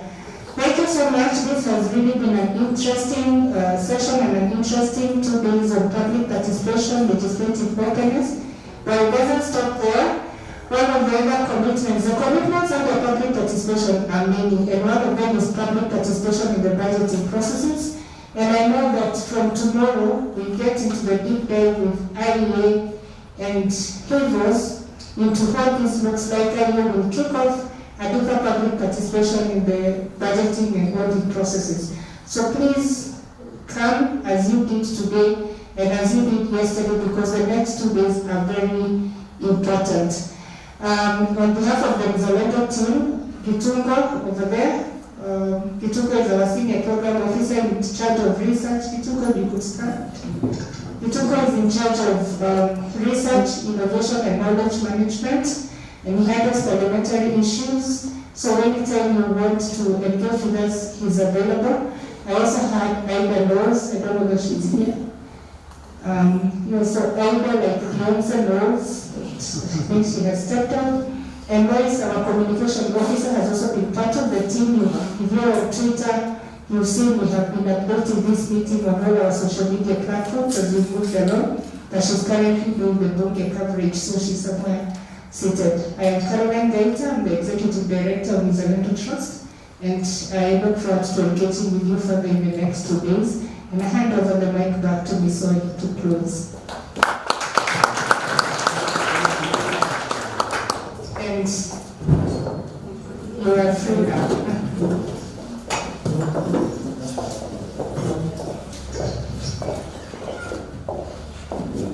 Makofi tena. I think this is the best time to close for today. Musik has not done a very good job for us, but I can see we are still energetic, right? So they normally say what do you call it? The sweetness of the pudding is in the eating, is it?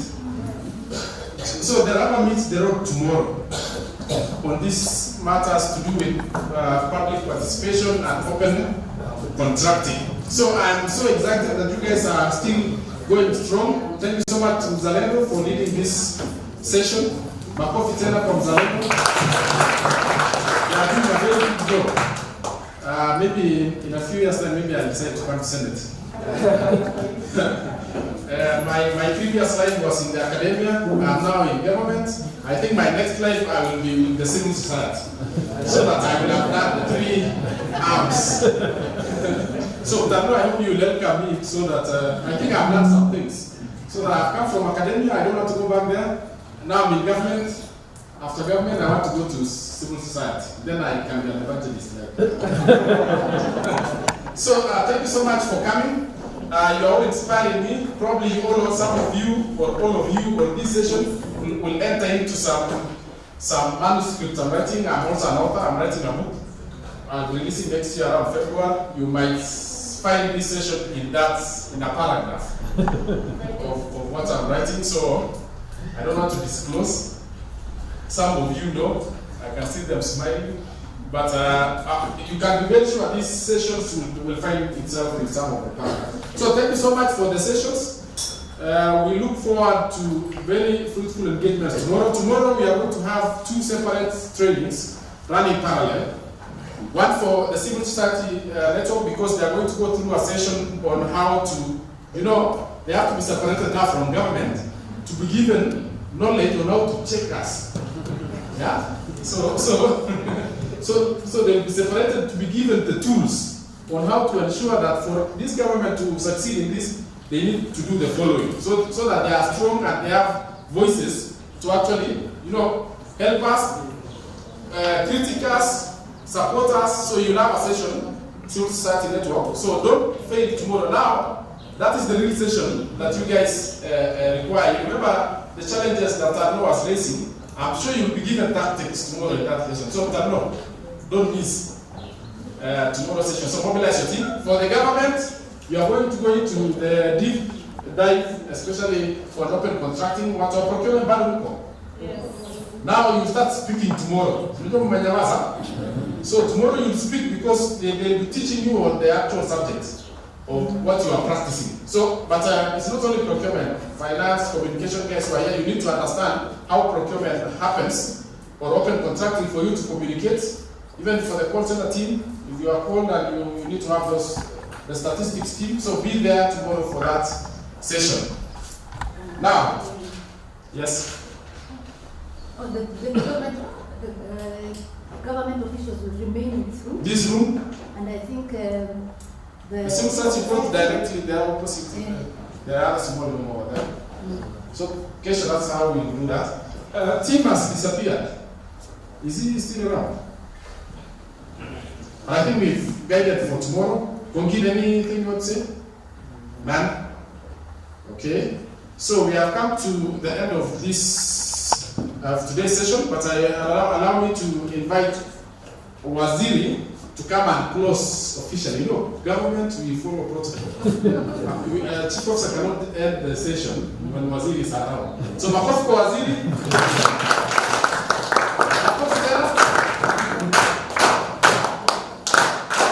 Thank you so much. And invite us to Makueni. We'll put all of these guys into Kabas or Kapir? SGR. Natupite Makueni. Karibu sana Waziri. Just put them in Wow. Thank you so much, CEO. I think it's been quite a fruitful day. I have learned a lot, even as I share experience. And I think it was also quite insightful this afternoon to hear what is happening on the other side. In my county, we say across the road, because the county assembly is across the road. And so, even as they were sharing the experiences and what they are doing with regard to openness this afternoon, I was thinking of how I get my county to think this way, so that my county assembly also becomes so open. You know, when they are oversighting us, they are demanding openness, they are forgetting that they also have a role to play. So for me, they are quite insightful sessions. I have taken a lot of photos and some notes, because we've not launched ours, we have learned something from you. Not just to launch and feel nice, but also to have sessions to really enlighten people. I believe your Nandi team is very empowered. They now know what is open government and what is happening, and by Friday, you can be sure you have people on your side to help you implement the commitments. So from me, great lessons, even with regard to our own launch. Begin talking to Hivos, Muzalendo, OTI, and the rest to come and support us. Some of us, when we were in school, tulijoin civil society. Sijui kama mnaijua. Tulijua tu watu kelele, watu kurusha mawe, watu kusumbua serikali. But honestly, I have known civil society from a very different perspective. And for me, it is a way to go for any successful government. I think if a government must be forced to do some things, it may be forced. But honestly, they've also, I think it has also changed. We no longer see that. People have understood it to mean really just speaking, being a voice for the voiceless, being a voice for people who can't speak for themselves, and also causing governments to be accountable. And so this partnership should take us, the government and the civil society, very far, even as we help citizens to have their voice heard and to have them participate in governance matters that concern them. So thank you, Nandi, for showing us the way. We are here to follow, and I like the way we are learning from each other as counties. We no longer need to travel so far to learn the local things. Our context is also as local as we are. And so as we learn from each other, then we have better participation. When we went with, I think it's a Margaret, we went to Scotland. When they were calling public participation there, could not match what is here. What they were calling poor there.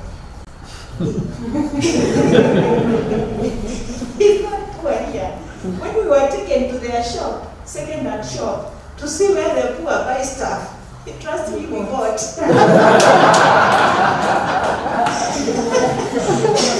So, you see, their context is so different. But then, of course, we got information and we got lessons to apply in our cases. So it's nice to benchmark from where we know each other. We know poor, and we know what is poor in Kenya. And so I believe we're going to work together. And I like the partnership.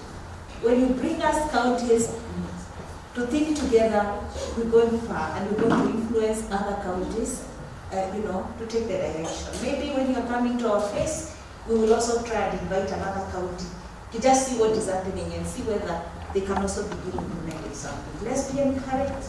Let's take ourselves to offer the best for our people. And let me tell you, as we serve and faithfully sow, we are also sowing a seed that we will surely reap someday. So let's sow the good seed. God bless you so much, and the session is closed. Thank you.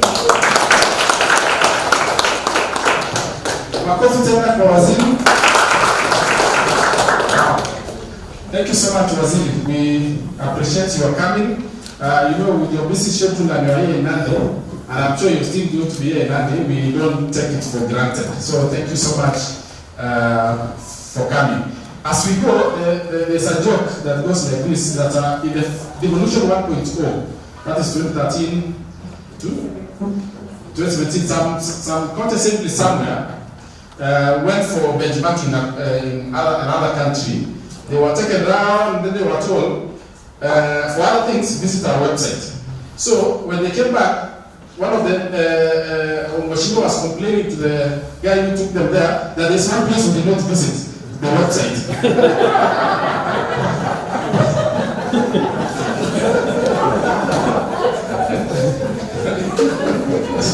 So on that note, also, Waziri, you have an airport, you say we will come, but somebody again from the floor was suggesting tutakuja na Wilma.